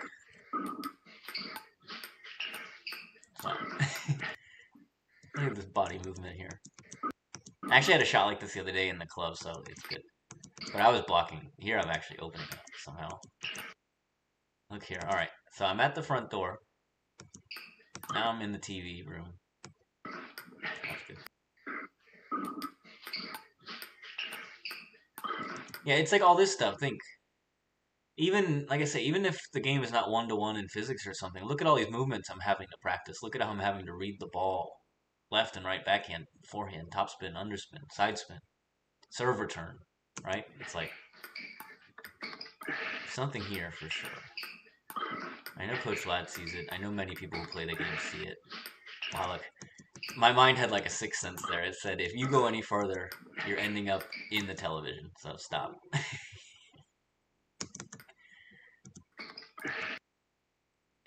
And I definitely wouldn't have been able to follow up because I would have been off balance.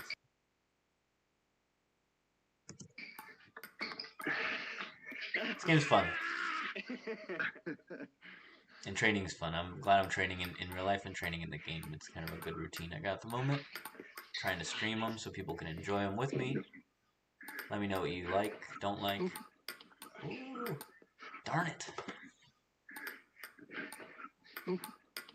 See, I get stuck with this punch backhand too much. Okay, I'm off balance. See, look, okay, this is a perfect example. My arm is like this and like that. I want it to be like this. Right? And then I can be here. Boom. But I'm here, and then this backhand has to come from over there. Yeah. Excuse me.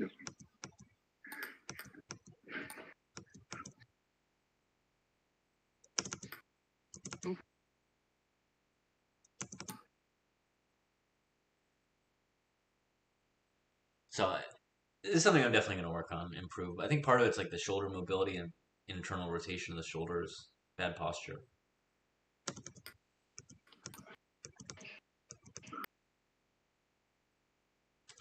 But that one, I just needed to bring the hip through more, I think, on the forehand. Right? Bring the hip through, boom. Don't jump back. Don't reset to a forehand position from the middle here, because you don't Actually, I could have played it. I just needed to move over further. Right? I could have played that next forehand. Look, I got the ball I wanted. So this is an interesting one where, like, I made a strong shot, right? I should just jump further. If I'm going to play a forehand, I need to commit more. Like, that ball is high and deep on the table, so that made it hard. But it would have been easy to play a forehand there if I had given myself the space. Okay, something to think about. So sometimes it's a matter of Whenever I do your, that one, I your don't technique change not being anything. good. Sometimes it's a bad choice. Oh, Oh, look at that. What a chop that was. oh, oh, Oh my gosh. oh, oh. Yeah.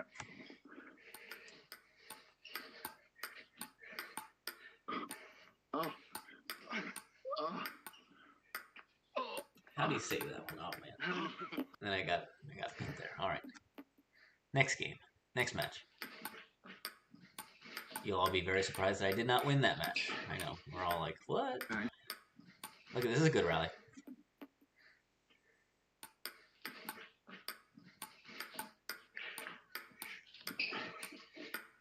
Nice. A good rally is one that I win. Bad rally is one I lose. No, just kidding. Okay.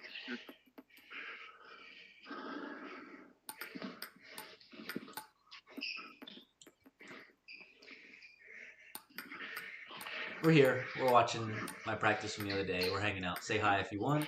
Oh. Don't say hi if you do not want. I think. Oh. Oh, it's in. Oh, this is a good one. Yeah, look. He forced me to keep making shots. This was a funny rally. Let's look at it. Oh.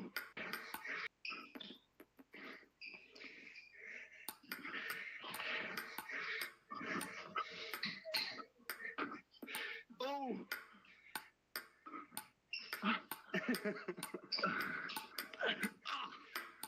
Oh, it's in.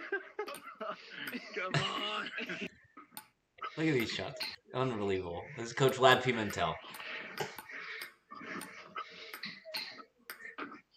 Oh.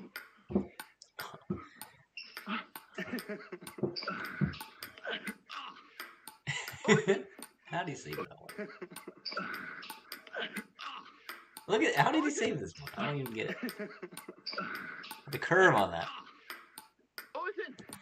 Caught it like this. It's good. Oh, it's in. Come on. Oh, it's in. All right, one more time.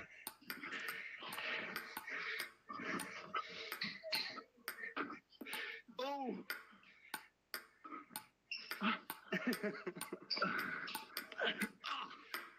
Oh, it's in. Come on. Did not think it was coming. Good. Oh my. Let's go.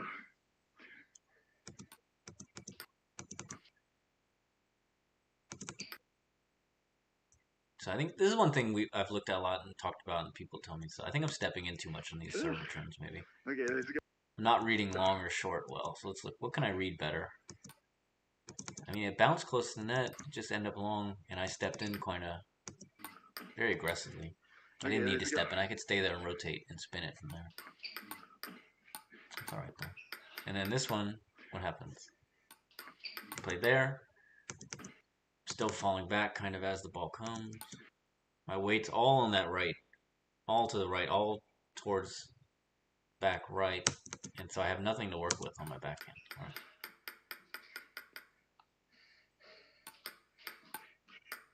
Yeah, I pushed. I mean, I got a good chop on this one. It wasn't necessarily the return you want or this or that, but it was heavy. What am I doing?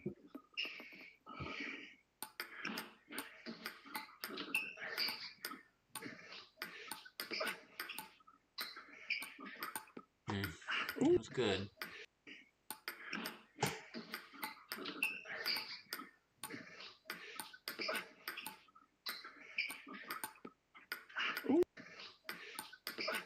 So you have to figure out where things break down, right? So for me, it broke down after this strong forehand to the backhand side. Boom, broke down. Broke down. Ooh.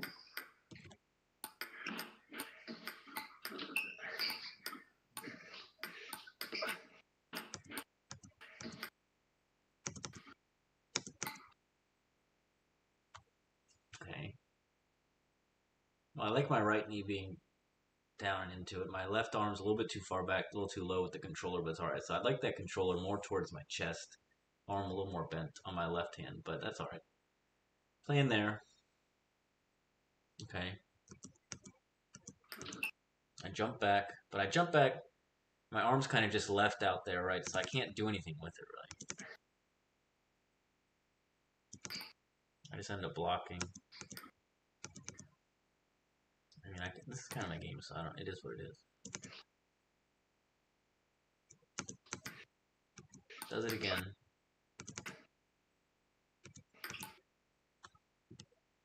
Yeah, that's part of the problem with coming in so far on my shots, right? It's like, I've taken the space away from myself for, like, not a lot of benefit sometimes. Or at least I've taken the space, and then to get it back, it takes time for me to jump back. Let's see. Instead of just rotating in place here, right? Could just rotate there, but instead I'm flying forward and then flying backwards. And then my arm is too far back already. Right, I should be more balanced. I might get a backhand here, right? Instead of having to lift my arm all the way back up. And even then, I didn't even play a good forehand because I wasn't ready for that either, I guess.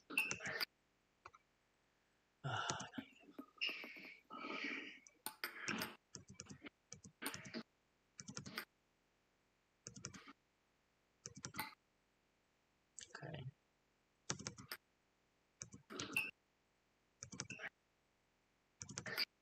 Yeah, see, I need to use... So I kind of came back, but then my right leg is in front. My weight's on the right knee, but my left leg's out of the picture already, so that's why I'm blocking. Boom. Then I make a good one again. Boom.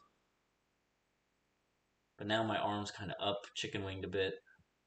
Shoulders are... Okay, now the shoulders are back. I dropped the arm back, but it should be in front. And my weight's already on the right hip and back, so I can't... I mean, in theory, I should be able to make a good forehand from here, but I didn't. Didn't have enough space. The ball's already on me. And then, yeah, to end it off.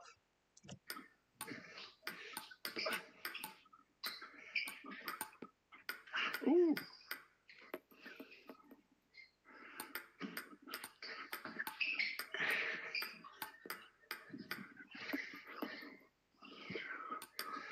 So we're coming up towards the end. Ooh. I'll probably take a break once we finish this match. So another 5-10 minutes of this. Take a break, and then we'll see. Maybe I'll play tonight. Maybe I won't. I want to play tomorrow, so sometimes I might have to take tonight easy, then play tomorrow. Oh, good, good.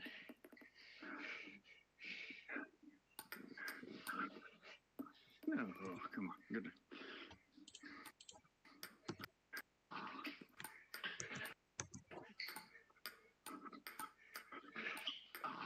Oh, good. Yeah, see, my weight's all like on the right leg, but then I'm having to play a backhand. Alright, it's like I'm always just waiting for that forehand, but sometimes it never comes. And even when it does come, sometimes I don't make a good one. So. Oh, good, good. Come on, good.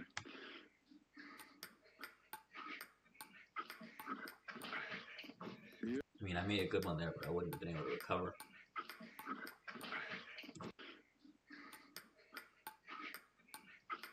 Let's see, did I have to push the serve?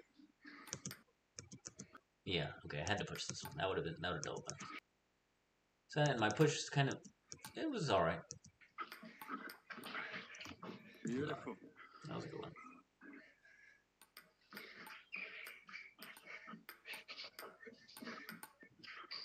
Yeah, see, once I play that open, then my wrist is up, and I have, like, nothing to work with when I play my backhand after. Nice.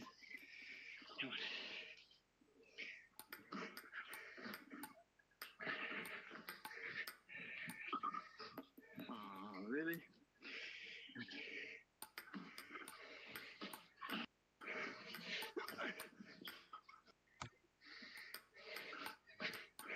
Played a strong shot, but it came back quick, came back deep, and I was too slow. Let's see.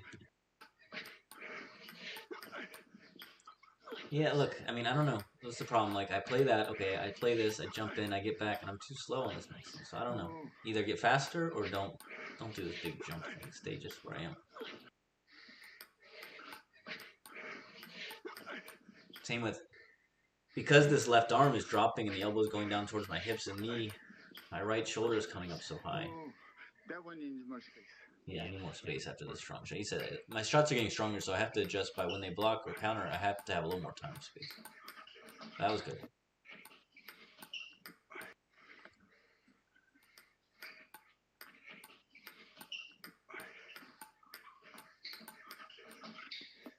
That was my. This one was good.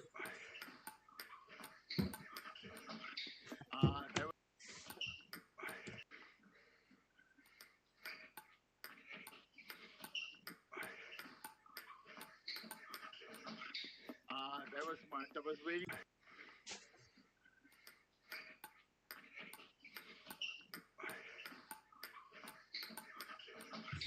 See, so instead of playing right down the line like I do often to change, I played even wider to the backhand fast. This is good. This is a development, let's call it. That was waiting for that one on my forehand. Look, it's 9-9. All right. Let's just take a break at 9-9. We'll hang out. We'll pretend that I win this match at 9-9, right? No, just kidding.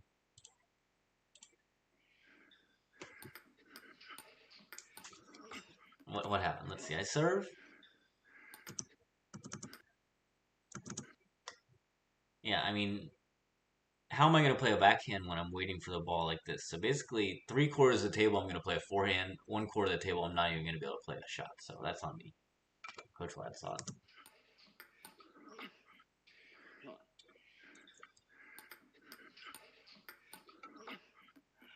If I'm going to pivot, then I got to get out there first.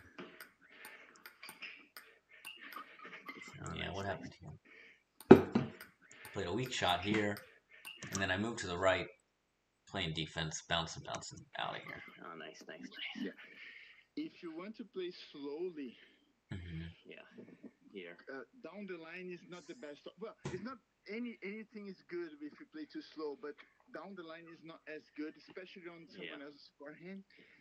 I would say everywhere, because if the ball is this way, coming this way, your opponent has to, this ball is not going away from your opponent.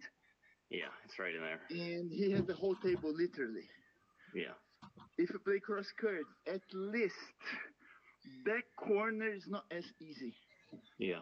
So it's less table, less options. So yeah, if you're gonna play a safer shot, I'm saying play more cross court middle to something like that. If you play a slow shot right to the forehand from there, it's tough to deal with what comes back. Yeah, it makes sense. So let's see that one.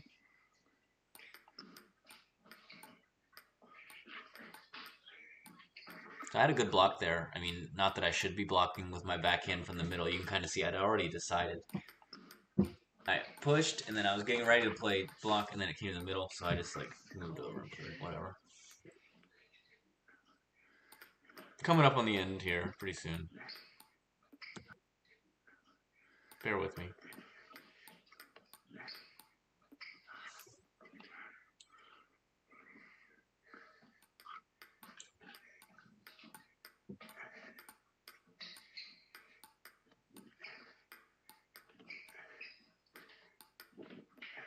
Oh, that was good.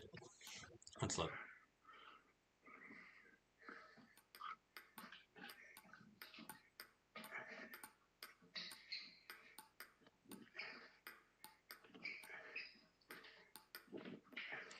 Yeah, I mean, for all the complaining I do, for all the getting frustrated, this and that, that rally shows me that my in real life skills are coming into the game, that my training from in real life is transferring over here, that my training in VR is improving my game in VR, and I've already felt it in real life, it's hoping to. So things are, we always say they're coming together. I don't know if they're coming together, but I'm at least seeing some results from my training. Let's call it that. Let's say that.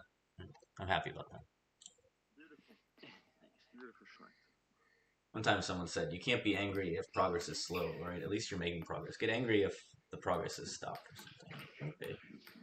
I mean, I'm still going to be angry, but whatever. That was good.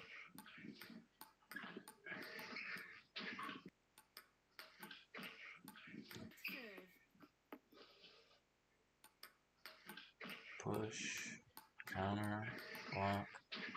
Yeah, I mean, starting to look like my game. A lot of reaching, a lot of blocking, but lots of opens. And then finishes with forehands versus high balls. Oh, he got me good there. I remember this one. So I served this backhand one. I moved over because I was expecting like the push to the middle there, but he saw it and just kind of sent it out wide on me. So improving my serve is going to be the next big area for me here to make real good improvements. Obviously, serve return is always a process. Was backspin, but not very. Yeah, so basically my serve wasn't super heavy, so the push doesn't come back super heavy, and I just like launched it off the table. Just play. You got to know what you're serving, right? If you serve real heavy, then it comes back heavier. You got to lift more. If you're not serving that heavy, then look at that one. The spin on this one.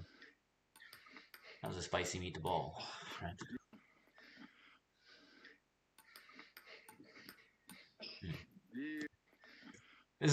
You'll see that like I tend to stop and admire my backhands when I make good ones more often than my forehands because I'm used to making lots of good forehands for a long time, but backhands like harder for me for sure. So when you see me make like a good spinny backhand, you're gonna see it a few more times. I guess that's the moral of that story.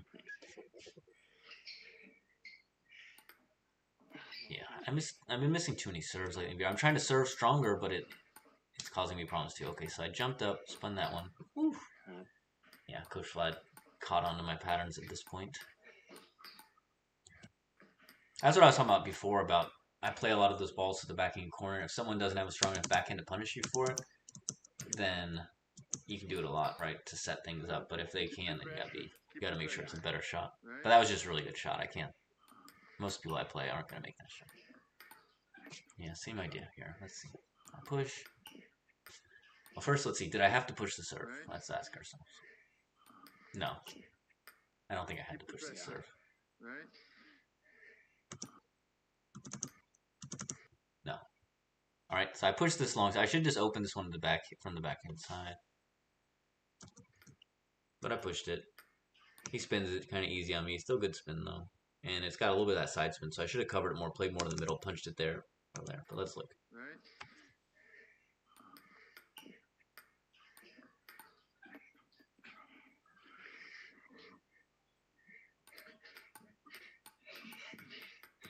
So where am I falling apart here? Because this happens so much. Backhand. Yeah. Because I'm going backhand and then my arm's coming all the way back in my hip as if I'm going to play a forehand. But no. Well, that was a good shot. Yeah, it was a really good shot, but of course I got stuck after, but it doesn't matter. Let's see how this worked. A little bit weird a weird shot.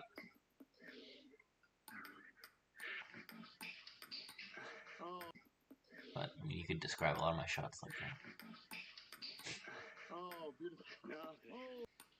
And he got it back, which is really good, but then I wasn't ready. That was good. Okay, let's see. Yeah, first step's just getting my third balls better, getting them on the table and following it up, and then following up strong will be good. Alright. Just overcranked it. Needed to get out there a little wider with my base. Alright, so I'm here, boom, boom, boom. See, it's like we talked about, right? I'm set up my base, and then instead of moving over a little more, I'm just leaning. And by the time I'm leaned here, right, I don't have anything to work with. At least I don't have anything to work with trying to bring it to the left side, to that forehand side. I could fade it to the backhand side in the middle and just hit it with the open racket a lot, right? But once that racket, once it gets like this, it's hard to bring it over here, right? I want to still be like this, I guess, right? And then I could bring it over, not so far over. All right, I wish I had more bend in my left knee still to rotate around. Like if it was like that to start and then do it, maybe. But I didn't do it. But those opens are getting better for sure. And that was just too flat. I hit it. I didn't spin it. Very good. One more. So, once again, did not win that match. It's on me. More practice.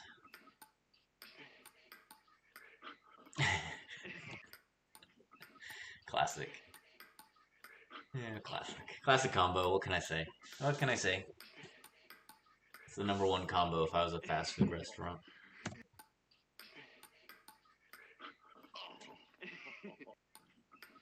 It's gonna be all right. I think I'm not so worried. I think actually I'm gonna get good at blocking off the bounce, countering, and driving off the bounce, and sending people wide and taking away that time. It's kind of hard to take away time from people because the block's not that hard for them to deal with.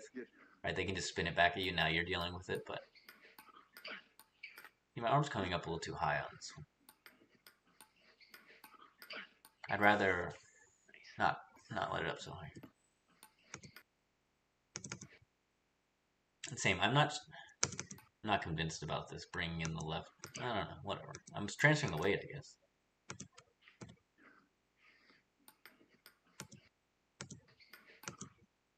All right. So we're leaned over, like we're talking about. I need to get that other arm in the right place, get my hips correct. Don't bring that arm back. All right. Yeah. No. Nice. Cooked.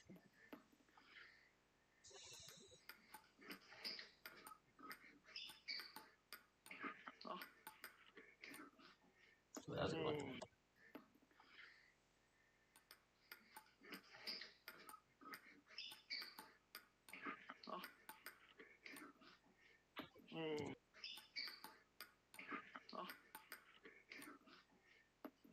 Nice. Good.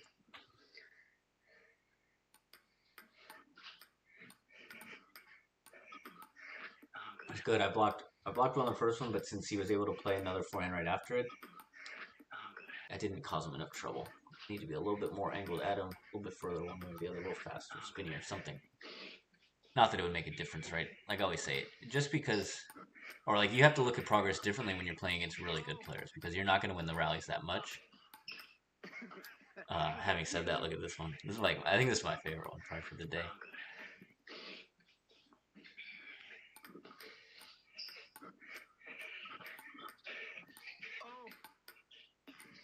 Just because, like I say, like my favorite rallies are gonna be the ones that look the most like my in real life gameplay because that's why I'm playing VR is to improve my real life game. But obviously, I enjoy VR a lot now. I'm trying to get good at that, and it'll be a means, or it's an end in its own right, not just a means to an end of improving real life table tennis. But at the end of the day, I want things to look similar. Yeah, he said I change for free, right? Don't change for free. Make them pay.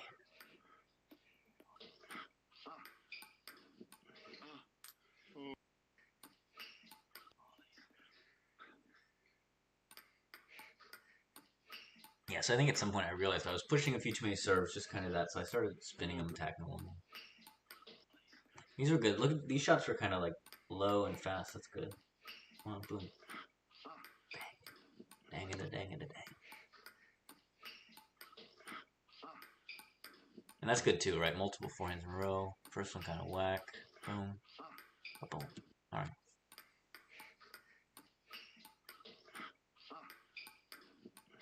That's pretty good. Not bad. You tell me. And also, you can tell me, how should I decorate the place, right? You see my new Happy Gilmore towel poster art. Let me know what else you need to see. Good, sir.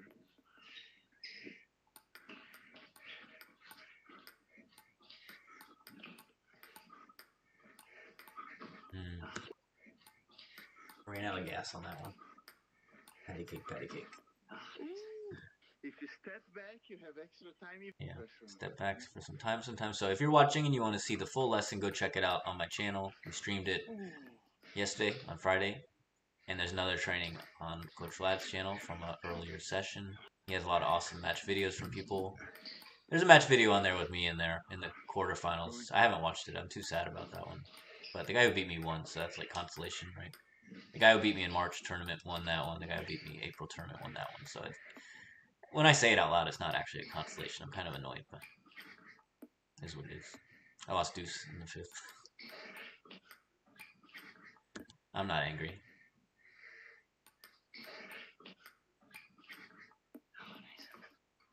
Oh, good. 8-8 again. Got my chances, right? No one can say I didn't have my chances. No, I'm just kidding. All right. Come on. Oh, my goodness. Go.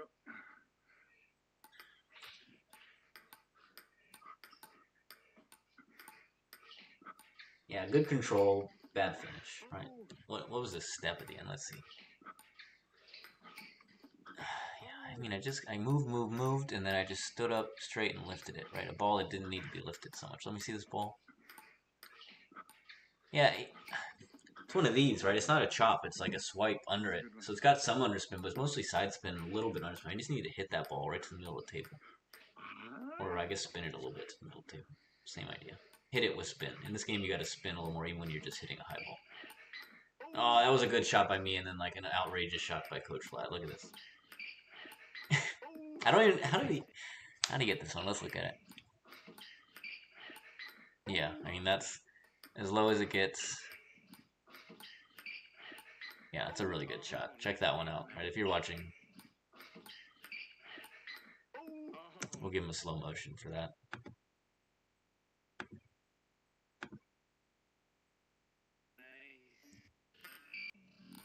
So look here. He serves.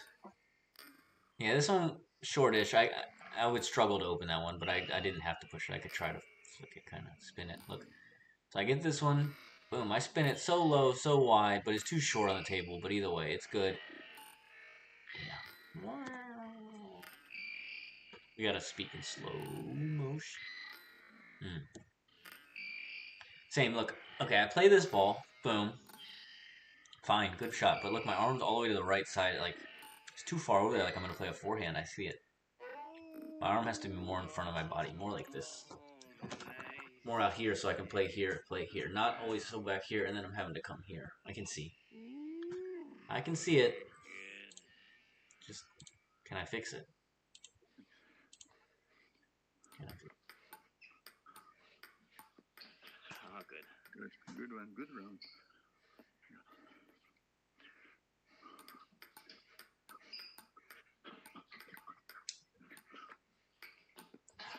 That's fine. This is a good rally. It's kind of like my type of rally, but I should be playing a little better with certain shots, right? So this shot here needs to be a little better, not just this block. It should just be a good counter down the line. Give him a little more spin, a little more speed to deal with.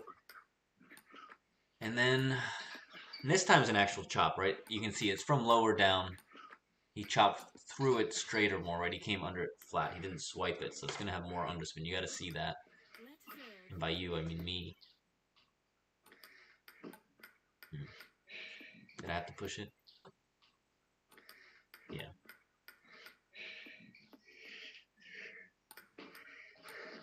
Well, that was good. I was not. That's just, I mean, nothing I can. This one I'm like just not used to. I'm not used to seeing a shot like that. Took it from under the table on my topspin serve, spun it, and it zipped out there. Yep. No way. That's why I don't serve much side spin, topspin serves right now, because I'm not ready for what comes back. My serves aren't good enough.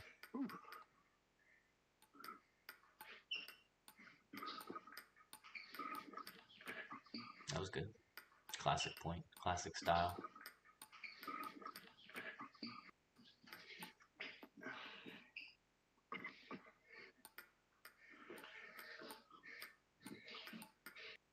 I managed to control this one at least, but then I didn't follow up. So I got this one. He gave me enough spin. Okay, so let's see. Nikola Novakovic says, how do you find transition between in real life and VR? I had problems with in real life being laggy, so I stopped VR. Yeah. Okay, so I would say in general, over time it gets better no matter what, let's say, right? So the more you go back and forth between the two, the better it gets, but for sure. In the beginning, especially when I would come back from VR, I would feel like slow in real life and catch a lot of edge balls. And then when I go from in real life to VR, I'm hitting too hard. I'm like smacking the ball, lunging in. I don't have the control and the feel. You know, VR needs a little more of a loose touch, good spin, good control. Not so much of like a collision course. You don't get the benefits as you do in real life of like the real serious impacts of flat hitting and things like that. So that was like the beginning. And then nowadays, I notice I have to close my racket a little more in real life compared to VR because I'm partly because of the equipment, maybe the speed and the rubbers, but also just in general. In VR, it kind of open a little more spinning or closed and spinning.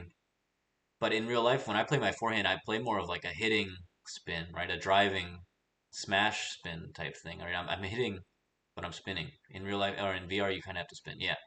So Nicola had a similar problem or same problem. So yeah, I think it's just you get used to it. The more you go back and forth, it's good. But I definitely think you can find ways to make it more useful, more realistic, more similar based on the angles and parameters of your paddle you use in the game. Also using Did you use an adapter, Nicola? Did you play with one of the adapters like Solid Slime or something?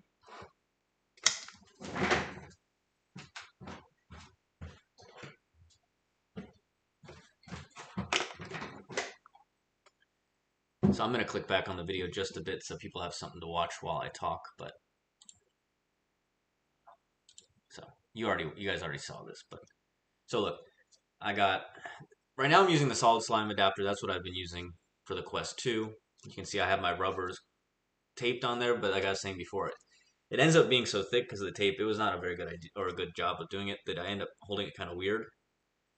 So I think I'm going to re-glue the rubbers on this one so it's not so thick because otherwise it feels a little bit weird. Got tape. That's Solid Slime, excuse me. And then this is the adapter from my friend Ellis for Life. He made it for me for the Quest 2, and I really like this. We've been trying out some different ones that he makes, and this one's my favorite. This is a really legit adapter. I think it's got a lot of potential. Let's see if I can get the light on a little better. Sorry. All right, so that's the LS for Life EV2 hybrid, something like that. But it's good. It holds the controller. You stick it in there, and then that. And so if you have a good adapter that feels good, I think that's useful for making it more realistic, more like real life, right? The going back and forth is not as much of an issue, so it helps with that. Other things, let's think. Yeah, I mean, you definitely have to practice all the skills too. I mean, some people like they just pick up the controller and they start playing well like right away, and they're just real good and they move up. Other people, I'd say like me, I moved up, but it's taken time to get used to certain things, certain feel and stuff like that. And like I said, I have to. Okay, one thing I learned. I spent one day in the gym playing with choppers in the morning and the evening, and I was lifting the chop with my backhand a lot. Then I came into VR and played a match, and I sent like every backhand open for the first half of the match off the table because I was hitting it too hard. I was lifting it. I was muscling it around too much, right? So those things happened. Uh, let's see. So Nicola says, no, he had a stock one. He was playing 4 times a week VR, 2 times in real life, and it's just too weird. Yeah, going backwards. So, yeah. Yeah, updated physicals will help. I mean, for me, I think it's more about finding how to make the game work for you. So for me, you'll see me do a lot of ball machine stuff where I'm working side to side, backhand, forehand transition. So it's kind of I'm making myself do the movements that I know work in real life, whether it's the same in VR or the results or whatever. I know that if I practice side to side, if I keep my balance, if I do this or that, it's going to transfer over, right? If I practice my serve motion, even if it doesn't move exactly the same in the game, it's repetitions and it's getting used to the idea of what comes up back after you serve, this and that. So yeah, physics increase, find an adapter that works for you, and just find a way to make it work for you, right? Maybe playing the AI is not so useful because it's different, but the ball machine might feel natural or more correct. Maybe just playing matches or maybe just training or playing with friends. It just depends, right? And if you enjoy it, then it's good. If you're not as big on it, then it's not a big deal.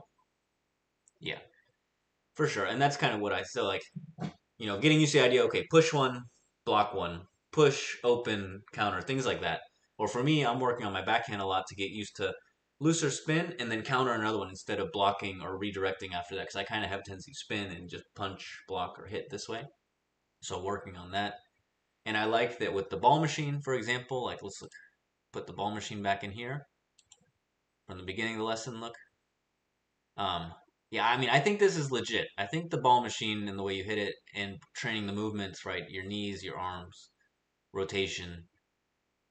I think it helps right now. If someone has access to a club all the time, then okay, I think that's probably better, right? And training partner and stuff. If someone has no access to a club, then it's definitely way better than not doing anything. But like you saw, okay, if you play 2 times in real life and a lot in VR, maybe the balance is off for you a little bit, or at least for the time being. I think it's definitely, yeah, ideally, if you focused on real life playing, then you want to be playing a little more in real life than VR. But it's all a balance, right? It's what you enjoy, what you think is working, and what you're focused on. Yeah, the ball machine's amazing. And honestly, uh, part of it's so nice doing the training with Coach Vlad, but also I can use those ideas and train in my own time with the ball machine and also the drill. And the side spin loops are the crazy part for me. Like setting the ball machine to send you side spin loops to practice tracing that drift around and catching it right, or the serves on the ball machine, right? Serving side spin, top spin, short over the table over and over and over again. Things like that. It's like, yeah, it's cool for sure. And then, so before I was doing most of the shots on their own in isolation on the ball machine, but now I'm trying to put it together a little more. Okay, you do a serve return, then you play the shots, things like that. But now that I have the space, I'm trying to counter a little stronger in VR, get used to that. So yeah, I agree with your points, and I think we see things similarly. It's just that I'm enjoying it. And I also, think, a player of my level, let's say 1700 USATT, whatever, I can practice, practice, practice for the rest of my life. I'm not going to make it to like the crazy high levels in real life. But in VR, I'm pretty sure if I practice a lot and train hard, I can make it to a good level relative to the general playing population. I play in my club like 3 to 4 days a week. Like for example, we're closed this weekend, so we can't play on the weekend. If the gym's open, I go play. Let's say 2 days during the week, and then Saturday, Sunday. Ideally, we get to play for longer. But sometimes it's closed because we play in rec center, so it gets rented out or this and that. But so play that, and then VR. I mean, when I first bought the game, I played a lot for like 2 months, and then I realized it was hard for me to play a lot in real life and in VR, so I kind of put it on the shelf for a while. Came back. Now I'm trying to play a little bit each day with the ball machine and AI, like just chilling to do a little streaming, like 30 minutes, hour, whatever. And then I try to play once a week with my friends. But problem I run into is when I'm beat up and sore from playing in real life, it's like I can't play VR because it's the same movement. I've got something in my arm that's heavy like a racket, and my knees and my shoulder and my hand get beat up, right? So sometimes the practice falls the way. Right now, I'm focused on my in real life training with my coach Gary Freeman. I'm focused on my VR training with Coach Vlad, and then over time, hopefully, it will transfer. But I need to play more matches. I play tournaments in real life every couple months. I play the monthly tournament here, but not always. I don't think I'll get to play it in May because I have 2 real life tournaments that I need to focus on, and the scheduling just not going to work, and the energy, right? But June, I'll focus on it again, and I'm going to try to get into the online games a little bit each day because I played online last night for the first time in a while, the ranked matches, and I saw I'm a little bit rusty in some ways. Just there's so much variation in the opponents. Yeah, I'm glad you think that's cool, Nicola. Thanks for chatting with me and asking questions. Definitely let me know if you get back in the game, if you start playing more, what you think. Maybe we can play sometime too. And just give me your thoughts, kind of going back and forth in the club, but also it doesn't. We don't. We can talk about real life table tennis too on these streams. I can show some of my training. We can look at it, kind of see how things come together. So Coach Ladd wants me to loosen up, play the longer stroke. You can see actually from this angle, I am starting to do it a little bit. I think my arm just doesn't follow through quite as much as it needs to. So there's something about VR I've said that makes my triceps sore when I play forehands. I don't know if it's the weight of the controller, the weight balance, or what I think it is. I think it's because I'm stopping and starting myself at the beginning and end of my range of motion, being scared of hitting things since I can't see what's in real life, right? So I'm swinging back, but there's still like, it's not a fully loose, just free swinging back. I think I'm holding my racket there or my hand from going further, and that's muscle tension. And then there at the end, I think I'm stopping myself there out of like safety concerns because I can't see where my arm's going and it's adding extra stress to my tricep. Maybe I'm just playing too much. There were a few days where my lawn playing arm, my left elbow, was getting sore from holding the controller up so much. Right, it was like a lot of yeah. Well, here we're doing it on purpose for a longer backswing.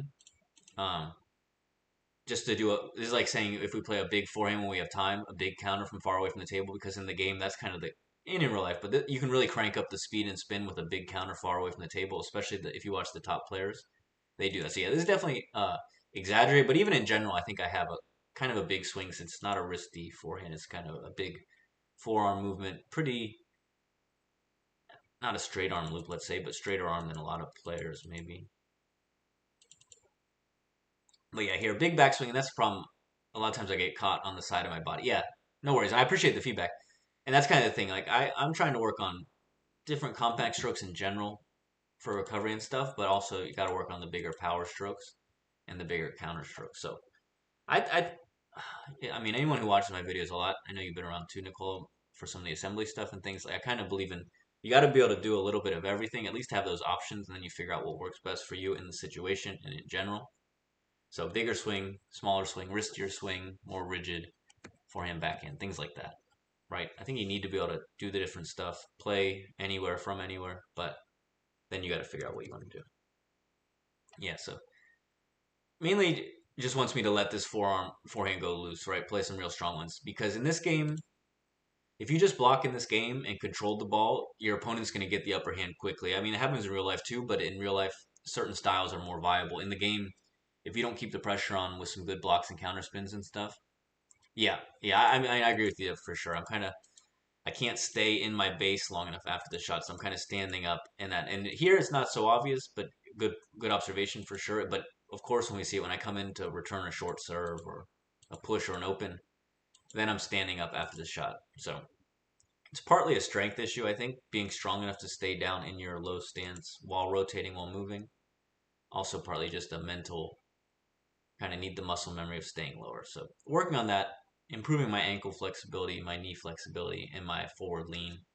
Trying not to lunge in so much, trying to rotate more within my base. So, like I said, I actually think a lot of the problems I'm running into now are kind of mobility based, flexibility based, outside of obviously tactical or just the repetitions to get serves better, shot quality better. But a lot of the stuff I talk about with like the angle of my hips or getting stuck, I think it's because of different things, posture, sitting on the computer, sitting around, playing a lot of forehands one way, right? That's what I'm trying to do with my other arm now, though. I'm trying to keep it up higher, bent towards my shoulder. Miwa Harimoto, I was watching her play a match the other day, and it's kind of stuck with me just how she does it and how much power she was generating, but also her recovery was so fast. Yeah, that's a good point too. I've actually experimented with the wider stance a little later because I think with the way my legs are and stuff, it helps to be a little wider to get lower. If I try to get low, but my legs aren't wide, I end up kind of sitting back, falling back. Uh, and I'm working on that too, as far as kind of getting the flexibility. I was saying this. Um, yeah, if you're here, but if you're sat back, you're falling back. But to be here and be there, it takes good flexibility in the legs and the hips. So I'm working on that flexibility. I agree, it is very hard. So I'm trying to improve there. We'll see if it comes together or if it doesn't. No promises, right? Good, 133. Only one of my earbuds has sound, so I have to figure out which one it is. So yeah, there's this. Definitely appreciate the feedback. And it's fun to have someone chatting about it because, like I said, I usually just have to 41. keep talking about whatever. So thank you for your input. I appreciate it, Nicole. See, I mean, in real life, I definitely try to be more compact, work on my recovery between the two shots, but also I understand the idea of when you do get a loose ball to the forehand away from the table, you have to be ready to finish it. Otherwise, they're going to finish it for you, and that's no good. And also, it's one thing to be able to play your shots like consistently and like 50% power, let's say, and recover. But a lot of times I go play a match and I'm playing all out, playing strong, and now I'm not recovering because I haven't quite tested my recovery and training the way I need to. So it's good, kind of play big shot and force yourself to recover in the different moments. So yeah, we watched this one. Nicole, if you're interested, you can find this video on my YouTube, the live stream from this practice. I think we're gonna try to stream again this week. So hopefully that'll work. I've run through this video already. That's like. Yeah, that's a good point. The hip flexors and abductors, and that's what I think. You there? Can you hear me? Because of, let me turn this off. Because of being being an adult, right? You move certain ways, you kind of stop moving certain ways after a while. So have to work on my flexibility of hip flexors. Use the adductors for the strength. Yeah, to keep your legs in position when you're low and to be able to still move left and right. And maybe a good warm up. Maybe I'm not warming up the way I should. I was always really good about warm ups for a long time, and lately I haven't. And I'm getting little aches and pains, and maybe not as mobile as I should be.